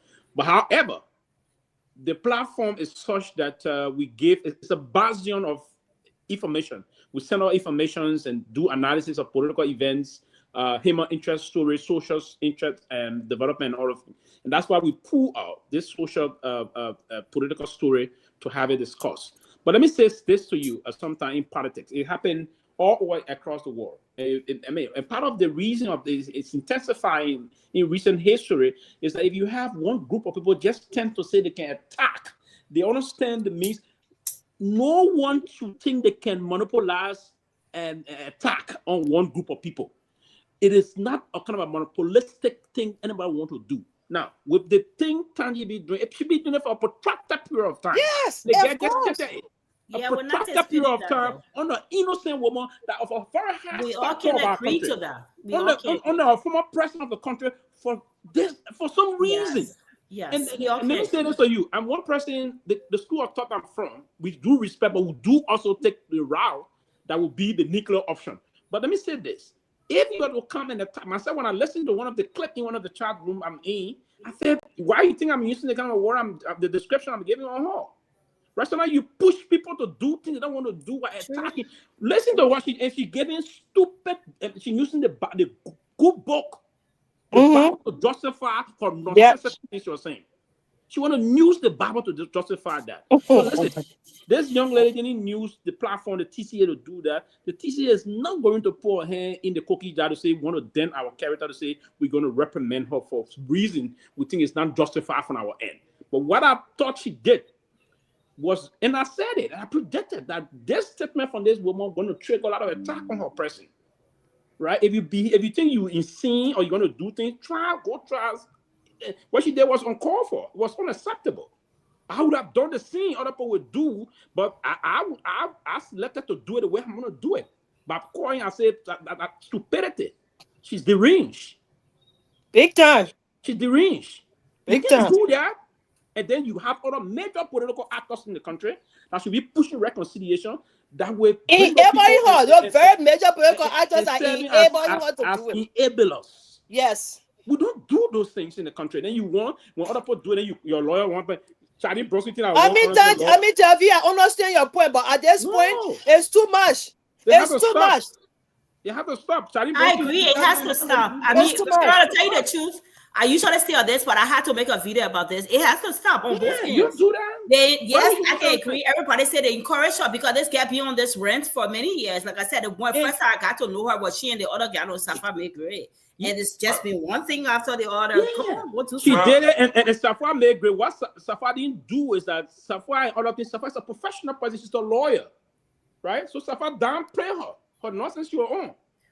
Beyond, she said, "Oh, there's no job they're gonna do." Safari is outside government today, but she's living, she's surviving. She's a But I professional mean, lawyer. the girl has not been causing no noise on Facebook beyond that. You won't She's see been moving Safari doing on. that, right? But You every day is something. She was involved in it. She will be running on. Yeah. Doing And the thing about it is that the so-called people who should be better, they put emotions in writing. Let me tell you what I did. You know, somebody kind of mentioned it. One channel that most people know, I'm not going to call her name to elevate on the channel, but she was into the habit too of cussing people should come discuss Tomalin or discuss Peabody or anybody.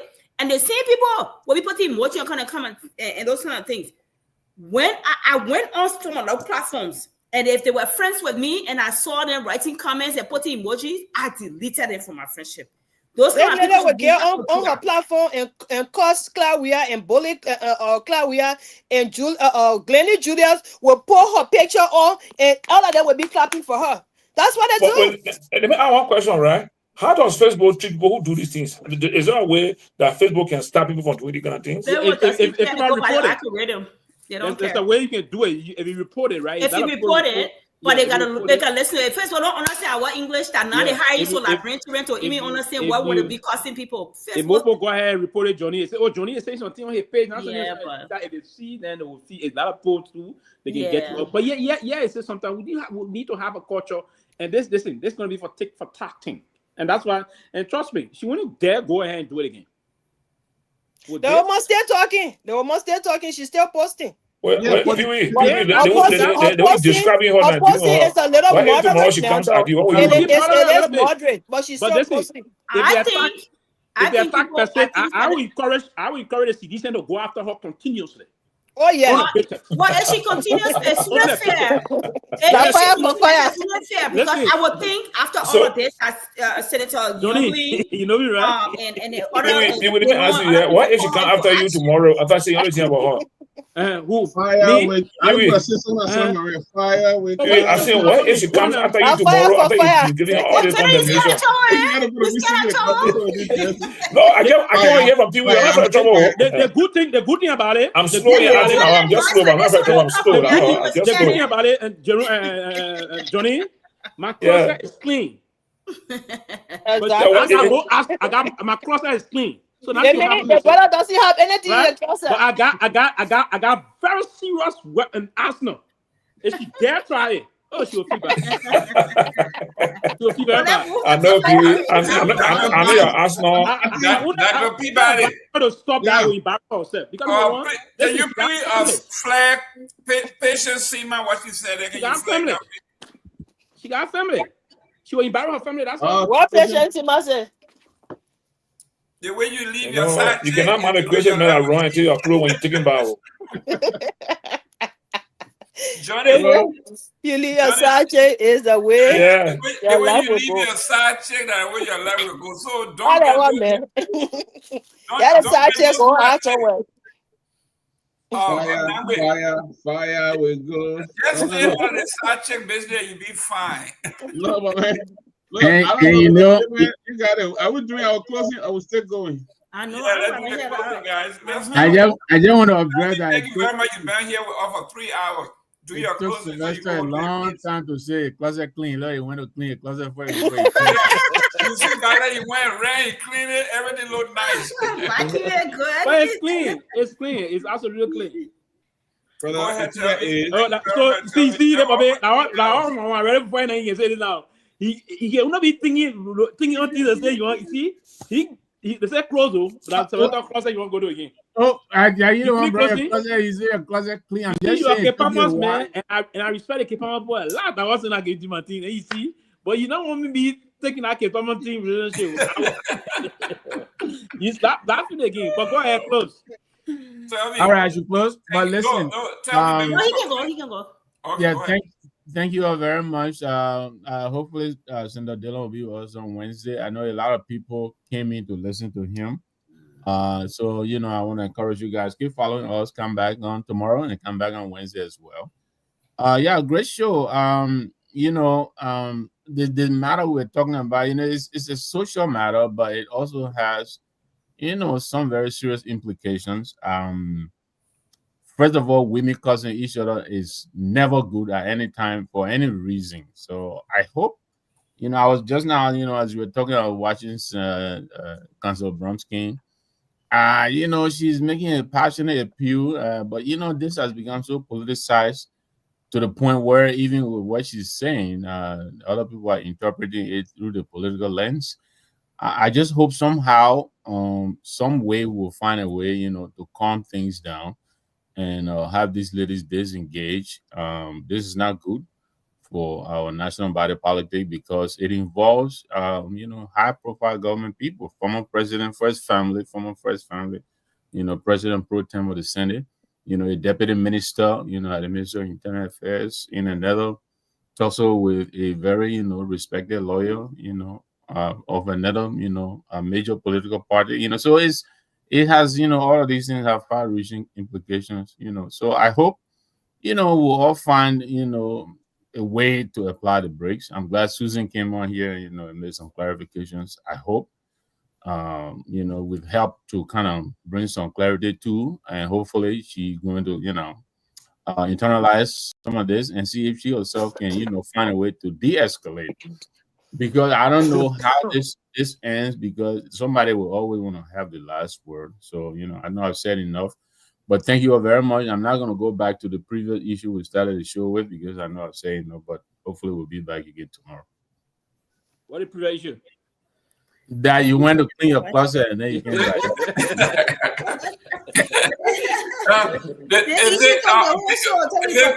People open the closet, oh, the skeleton almost fell on him. Tell me.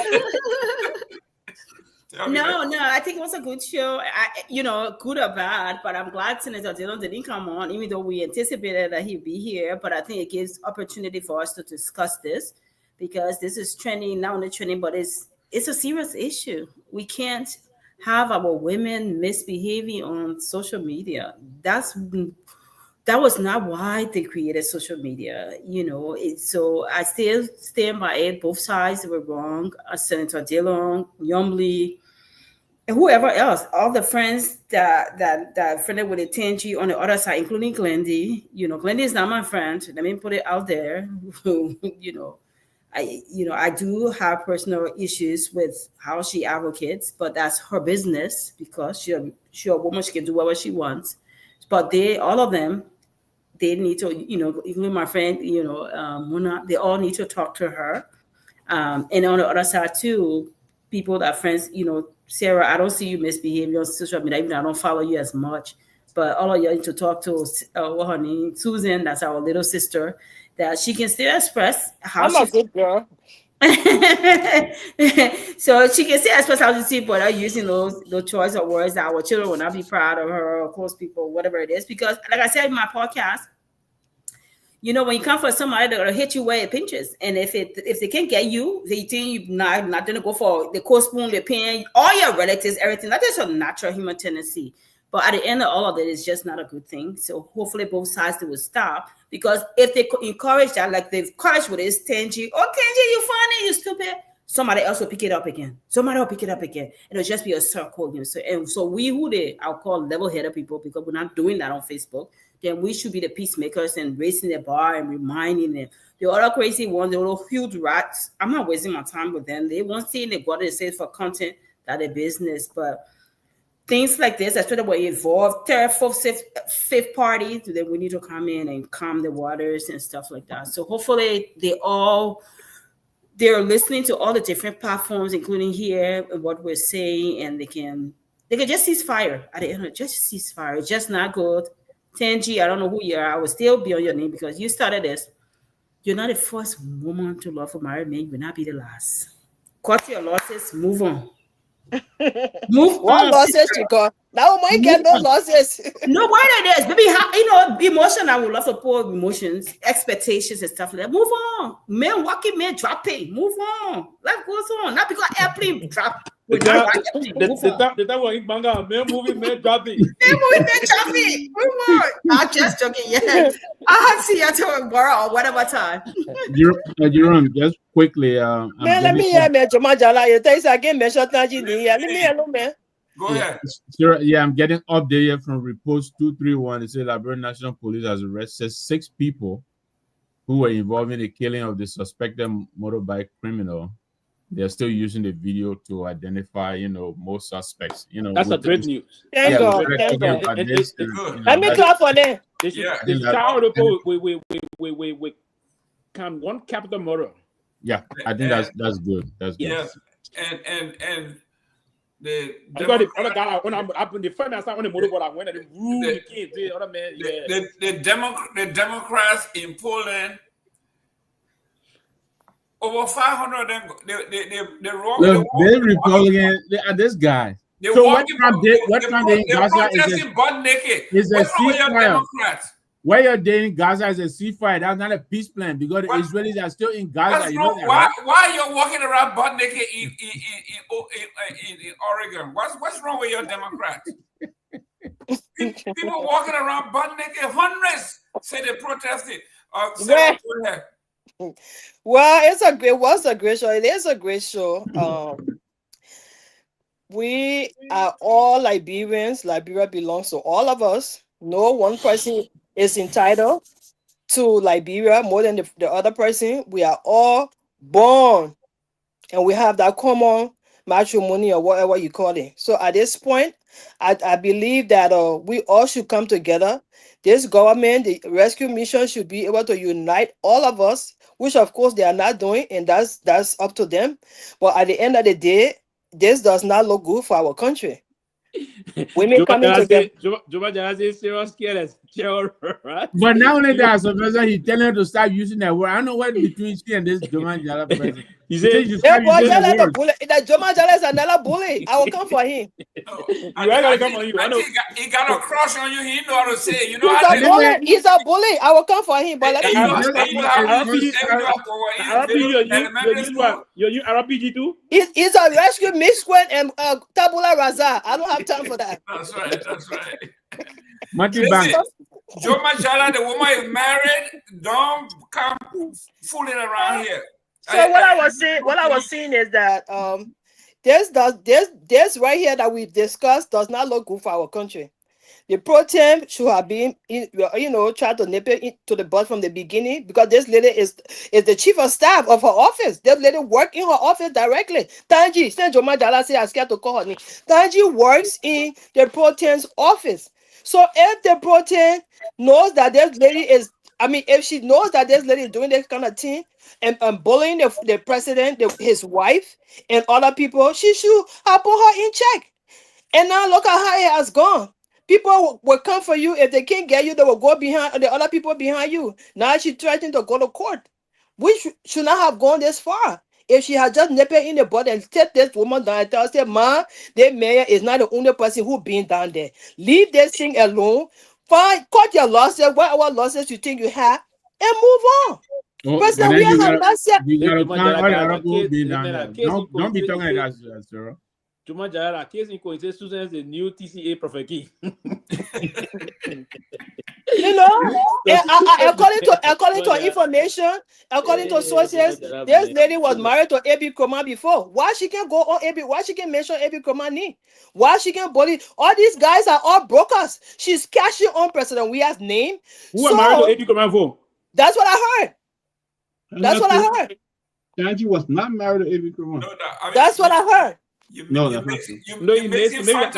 the deputy minister I know from was married to Fatima was married to Kromah. Yeah, Fatima. I don't know, but that's what I heard. I stand to be corrected. But at the end of the day, I think she should just call it a quit and move on, because she decisions are resolved. If she continues to bully our political leader and his wife, we will go after her.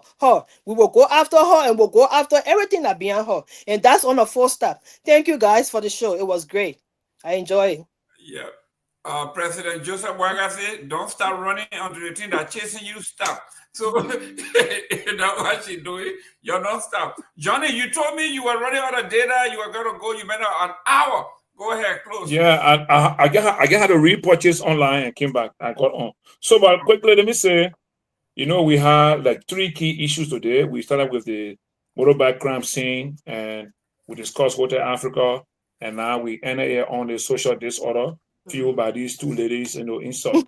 But I will just close my argument. I will close my argument on the issue.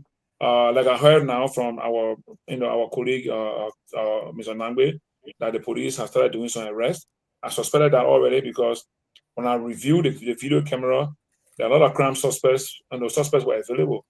My only issue is how the police will collect evidence to prosecute those guys and find them guilty. Because that crime scene, the video for them to collect evidence and link the evidence to those people they arrest, I don't know how to do it, but that's what we discussed, and I hope that the police can do more. I want to also appeal to the government, the president, the executive, head, the CRC, to look at the security issue and see how we can improve logistical support and more security protection for the people of Liberia. I mean, up to now, I still want to see police doing patrol at night in the neighborhoods so that people can feel that they have some level of security guaranteed by the state.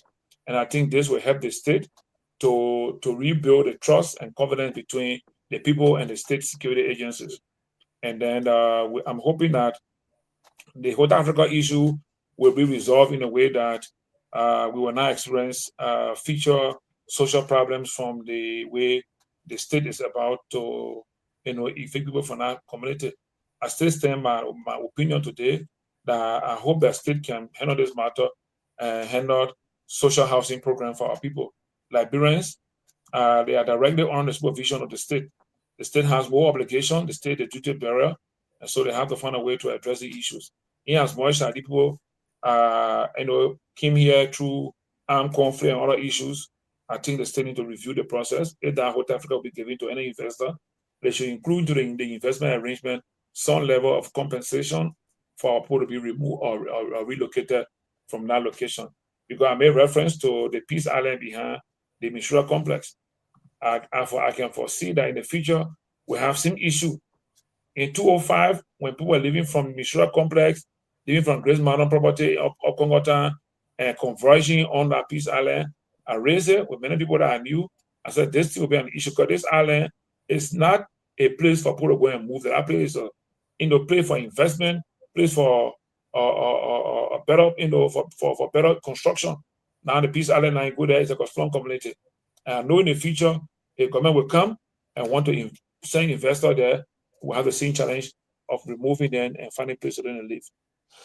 On the issue of the social disorder, my only issue is my concern with that is that the whole country is in serious social problem with the disorder of people behavior.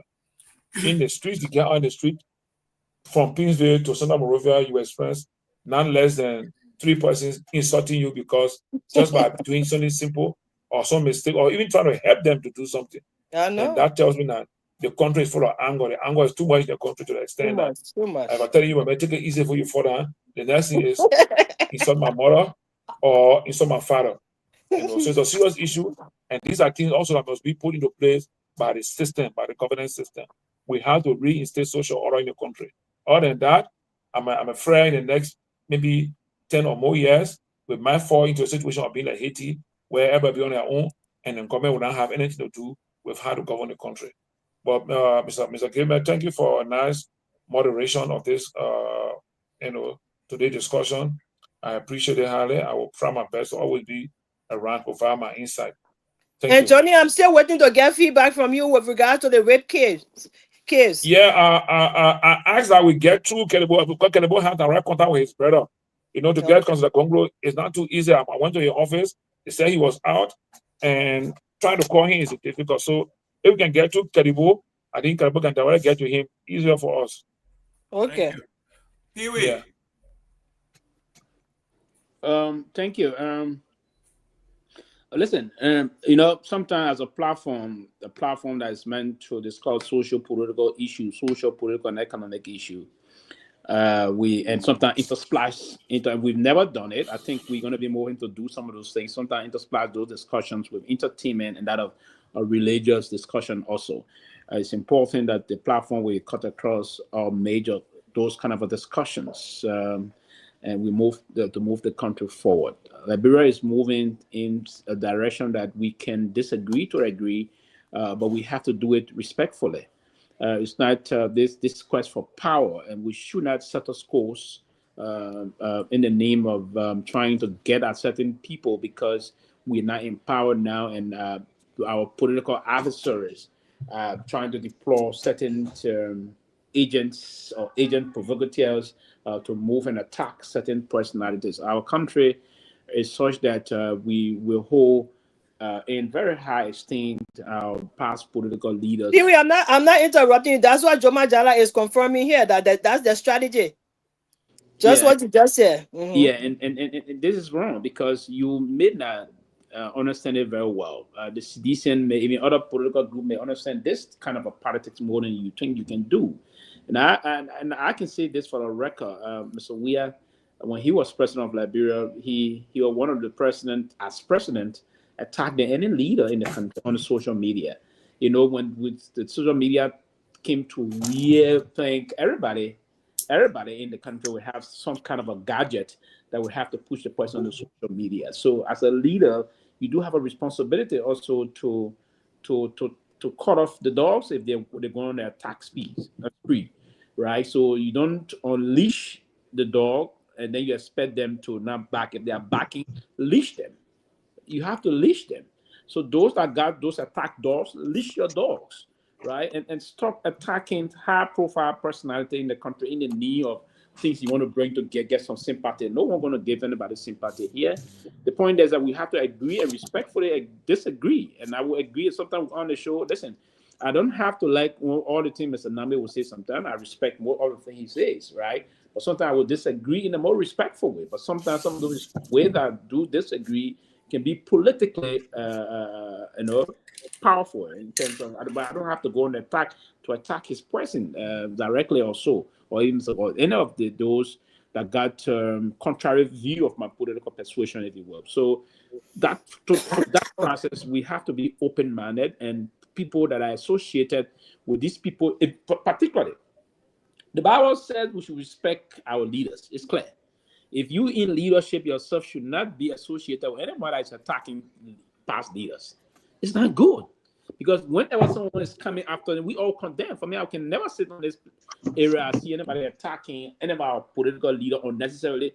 I will come after that person, honestly, no matter who you are. And one thing about me, as my mother will always say, if my head can't fit in your mouth, come on, you're not going to chew it, or it can't fit there. So the point about it is that we have to be clear on that perspective of being very, very much rigorous in terms of our public exchanges and in those lines. So the issue about this, the security thing, the motorcyclist thing, as I said yesterday when I first accepted this video, I cannot. Even if you play it now, I won't see it. I don't have this come out to do that. But what I would say, it's a very easy thing for the police to get who that Johnny was saying. Yeah, I cannot watch that video myself. I can't. The video alone, the social media video alone will be the one. And through the video, they're getting all of them. It's too horrific. Through the video, I'm just getting the information. We're getting most of it. They say they got 3 of them basically through the video. And one of them that they got linked, one of the guys, they said, and they will get some of them because those are already arrested. Will call the rest. If they, right. We'll call all up, putting, they're going to get them. I mean, listen, we agree that the motorcycle, those guys are stealing motorbikes, doing some terrible things in the country. It's unacceptable, but that's not the way to do it. The way they tweeted the guys, listen, it reminded us of even during the civil crisis. Terrible. You cannot. But that's the second event, right? There was another mob killing the other time. That's the second event. There was some almost like 9 months, 8 months ago. Mm-hmm. That was to some the second junction, and this yesterday in Johnsonville.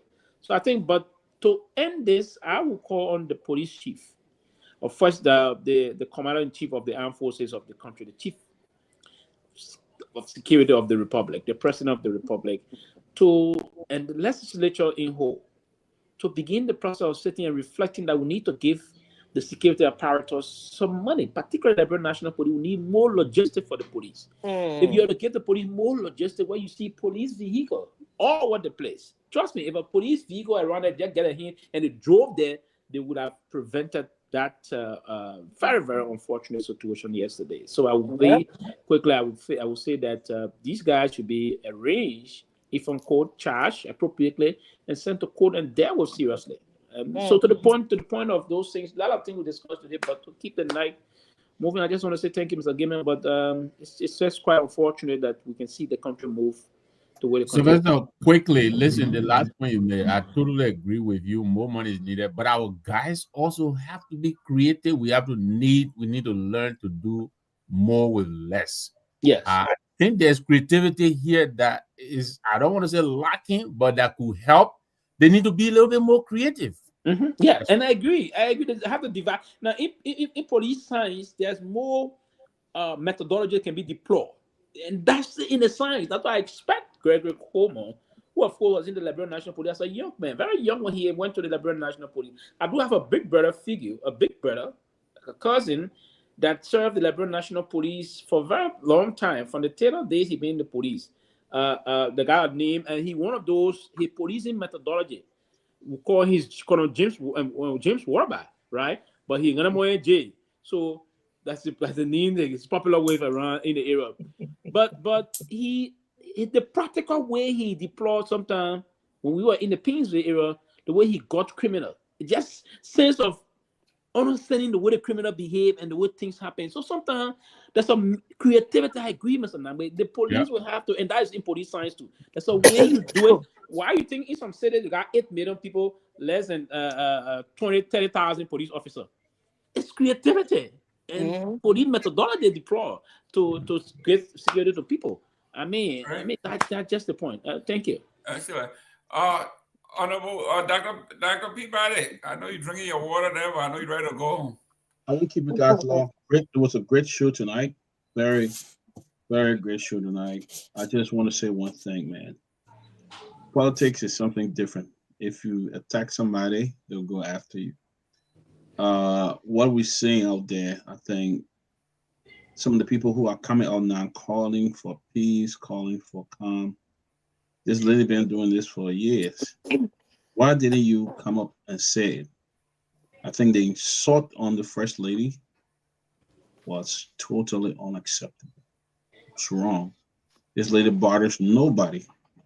And those who sending emojis, LOL, when she posts her stuff about other people, we support you now. You coming out and acting. Why you didn't start from nip it in the butt when she started? Why did you not do it?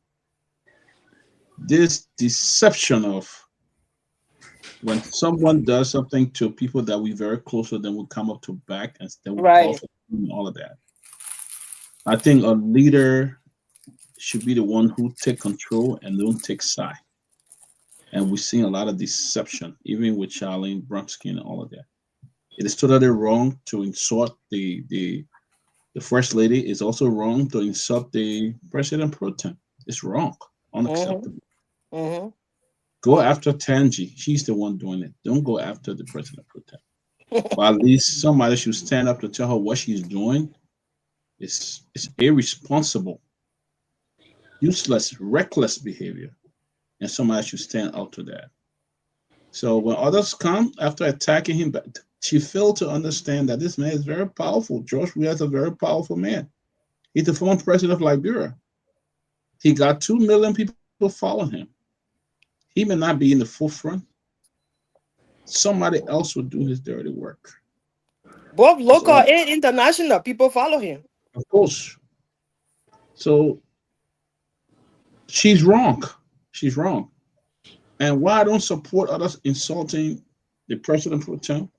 But I mean, people going after you. Insult my family, I'll go after you too. I will insult you. Yes, I'll give it right back to you. The same way you did, I'll give it right back to you. So that you'll understand, so I hope they can talk to her, and I hope she can stop, because there's nothing she's doing to make her popular, or make her famous, or make her someone special. Those are just a bunch of BS. Thank you. Great. Chief himself. Another good show, guys. Mr. Gayman, thanks again, man, to the panelists and everyone. So why did you hire from the show today? Are you close to? You said what? Why are you hired for the show? You didn't even get involved in this gossip today. Why you want to bring the man into the gossip The thing? man is close to almost all the parties in the Like country. a G, you want everybody to be involved. I'm different from everybody. And everything that's happening is unacceptable. Everybody's all sides. What they're doing is unacceptable, and I'm not going to kind of get involved into it to know. That's not my. I'm being clear. I'm here to defend the platform. The platform, I always tell the people, is not an opposition platform, not a government platform. We are independent. Everybody's allowed to come here. I know people always try to compare with our former network, Spoon. Spoon is big, it's bigger than us, and that's why most of the big people go there to air their concern what we want to do. But when we bring people here, then other people get mad. They say, "Oh, this is what happened." But our job is to protect our platform, make sure that it expands, it grows, and not to take sides with anyone. If you start taking sides with people, then you undermining your platform, you compromising your platform. That's right. You want to do it. You always speak your mind. And in this, what's going to happen? You're going to see people going to have a lot of politics going to happen just starting January 2025, and all the things happening. It will get nasty. It will get like before I got on the show. Somebody shared me some video. I said, "Wow, they're attacking another political leader now. Somebody attacking him." Yeah, I'm sure by tomorrow we're on social media again. They'll be all here. We'll discuss it again. But at the end of the day, I want to say right now we aren't waiting for no side. My man, yes, yes, The man dropped the video in the chat room. My man, you understand? All can be the symbol. Everybody get different. Drop the video in the chat room, Tomalin. Don't hide nobody yet. No, I hide nobody. I tell you, out there, people see it. Everybody different. I can't be you, I can't be me. Who said that? That's why I want to walk on any side of the political divide because I'm very measured in what I do. That's how you do it. You start taking one side, going one side, then you make yourself look politically different now. So yeah. But it's out there, and we're gonna get nasty. The next 3 years will be tough. People gonna friendship will break up. You see, people will ruin long. Our country, yes, will be destroyed. Because look, sometimes and you won't believe it. You get into a gathering one time, you know yourself, you'll be in that gathering, and people will look at you differently, and if you can't stand it, you'll be so embarrassed. So we all gotta protect ourselves, respect ourselves. And these social media videos come back to haunt you tomorrow. People start playing it, start making it into reels, and come back to haunt you. And sometimes those people can regret why they said some things today that they had no business saying. Right. And so we gotta be mindful and do what we gotta do. But you have a country that we all love, we all cherish, and we just gotta do what we keep on doing, you know. But people watch this show from all part of the world. Watch this show. You go somewhere, somebody say, you say, but I know that like somebody say, I know you from somewhere. Oh yeah, that's talk coming to you. And then we'll puzzle together, they picture where they know you from. Sometimes too, somebody will say because of this and that. That's why I want to reward you. I want to be a blessing to you in all kinds of form, you know. And can you please tell the Joma Jalabi to leave me alone? But he on Dr. Peabody too. Is it? Oh, Pastor can insult too. I know what you mean. Oh, you call me Joma. Ain't no why Joma. Joma know me. Joma.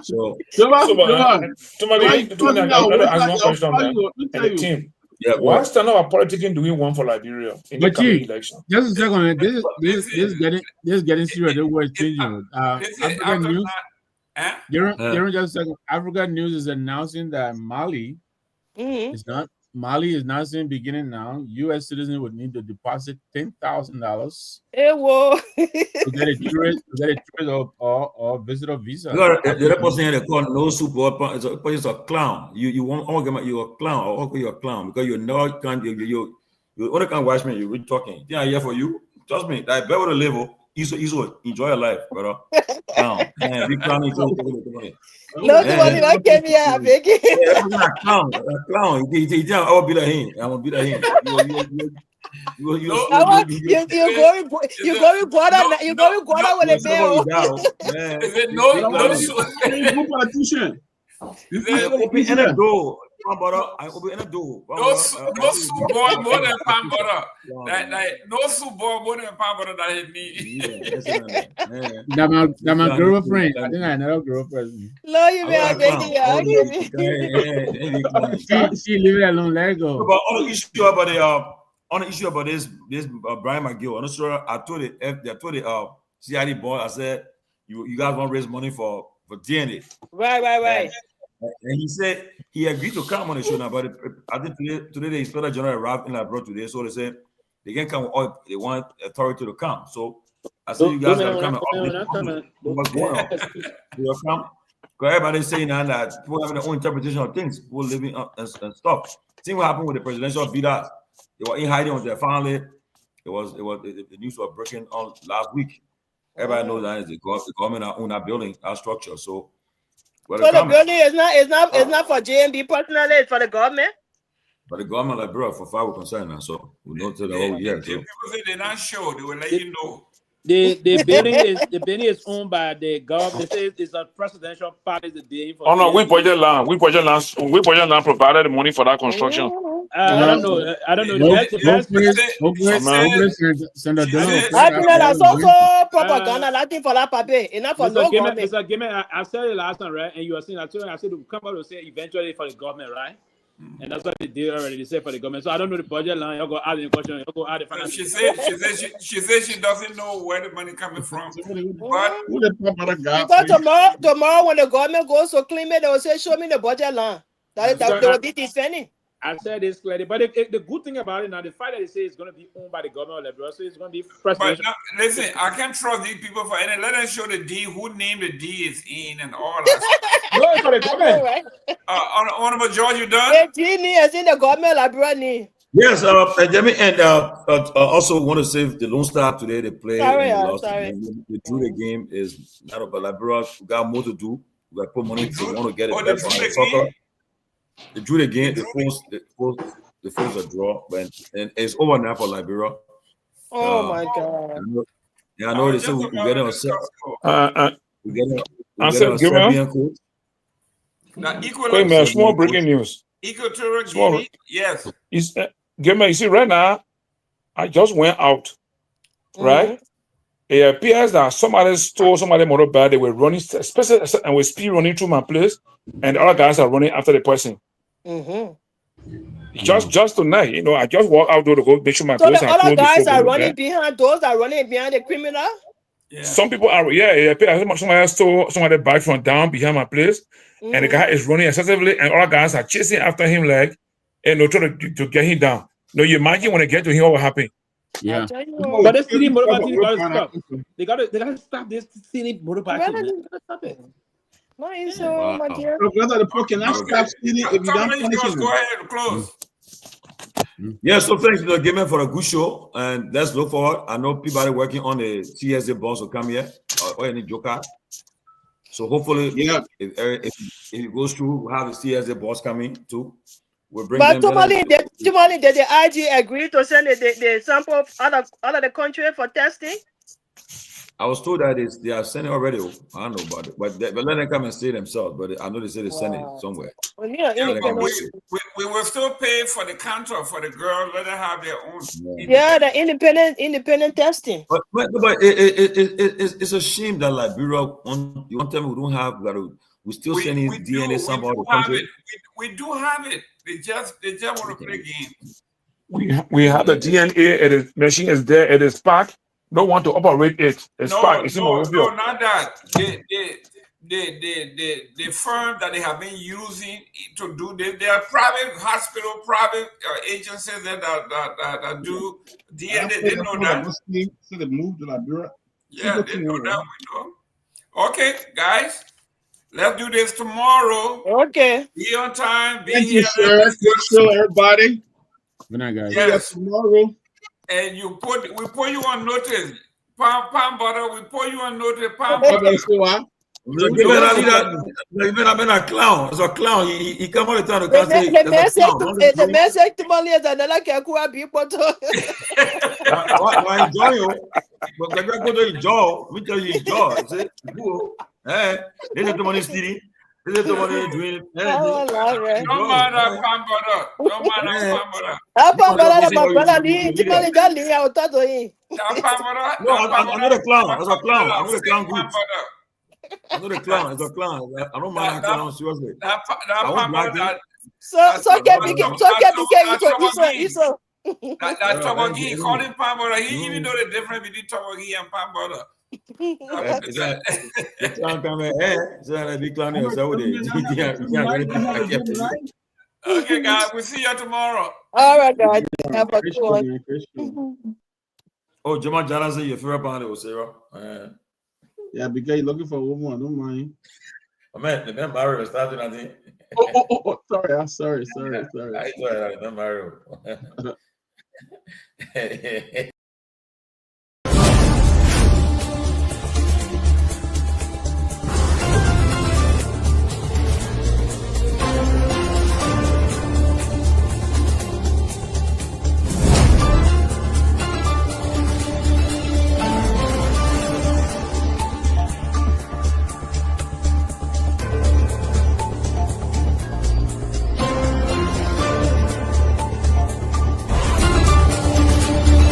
No, but listen to, did you hear the press conference of Seleke Kromah, the IG? He did say that this is a highly political case, did he not? So you don't take the partisans' word for it, you take the IG's word for it. We elect on 85 irresponsible men, what happened to our country. We elect on 85 irresponsible men to govern this country, not to be very irresponsible. Please place your left hand on the Bible being held by your wife, and you will kindly raise your right hand, sir, and repeat after me. All standing, please. I, Joseph Newman Boyka Sr.,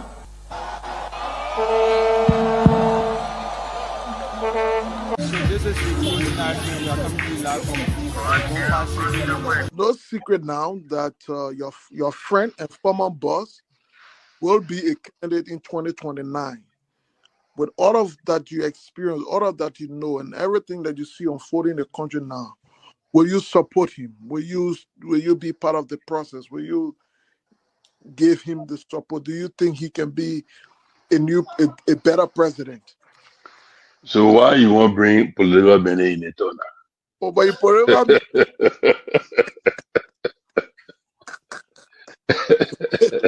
you're political man, before you go out, very active. I plead the fifth again. Okay. When 2029 come and pass, then you finally leave. Mission is completed. Now what the rules of engagement? When the war ended, the guy said, the captain, the commander said, mission complete. There wounded out first. All men on board. So this riot situation when it comes across it, because many times you notice that This translator is the problem. He will be out of here in the twinkle of an eye. And I say, let well-meaning Liberians come home. If we respect this constitution, a government formed in Accra is a violation of Article 1 of the Constitution. Let them come home. Let that government be formed in Monrovia. On the Boyka's administration, we want to give the government of Liberia an ultimatum of 72 hours to provide a living ballot of the chairman of the Student Unification Party, or else there will be a catastrophic pneumonia in the Republic of Liberia. To arrest the chairman of the Student Unification Party, only because the government feel intimidated about the Vanguard Party advocacies. The government got capital road, small, then road, B road, all kinds of place. I think the reason Joseph Baka will not do much because the old man, the papa is suffering. The papa loves the country, but he can't make it. The criminal there around him, they sophisticated than him. They are sophisticated criminals, so they can't make it.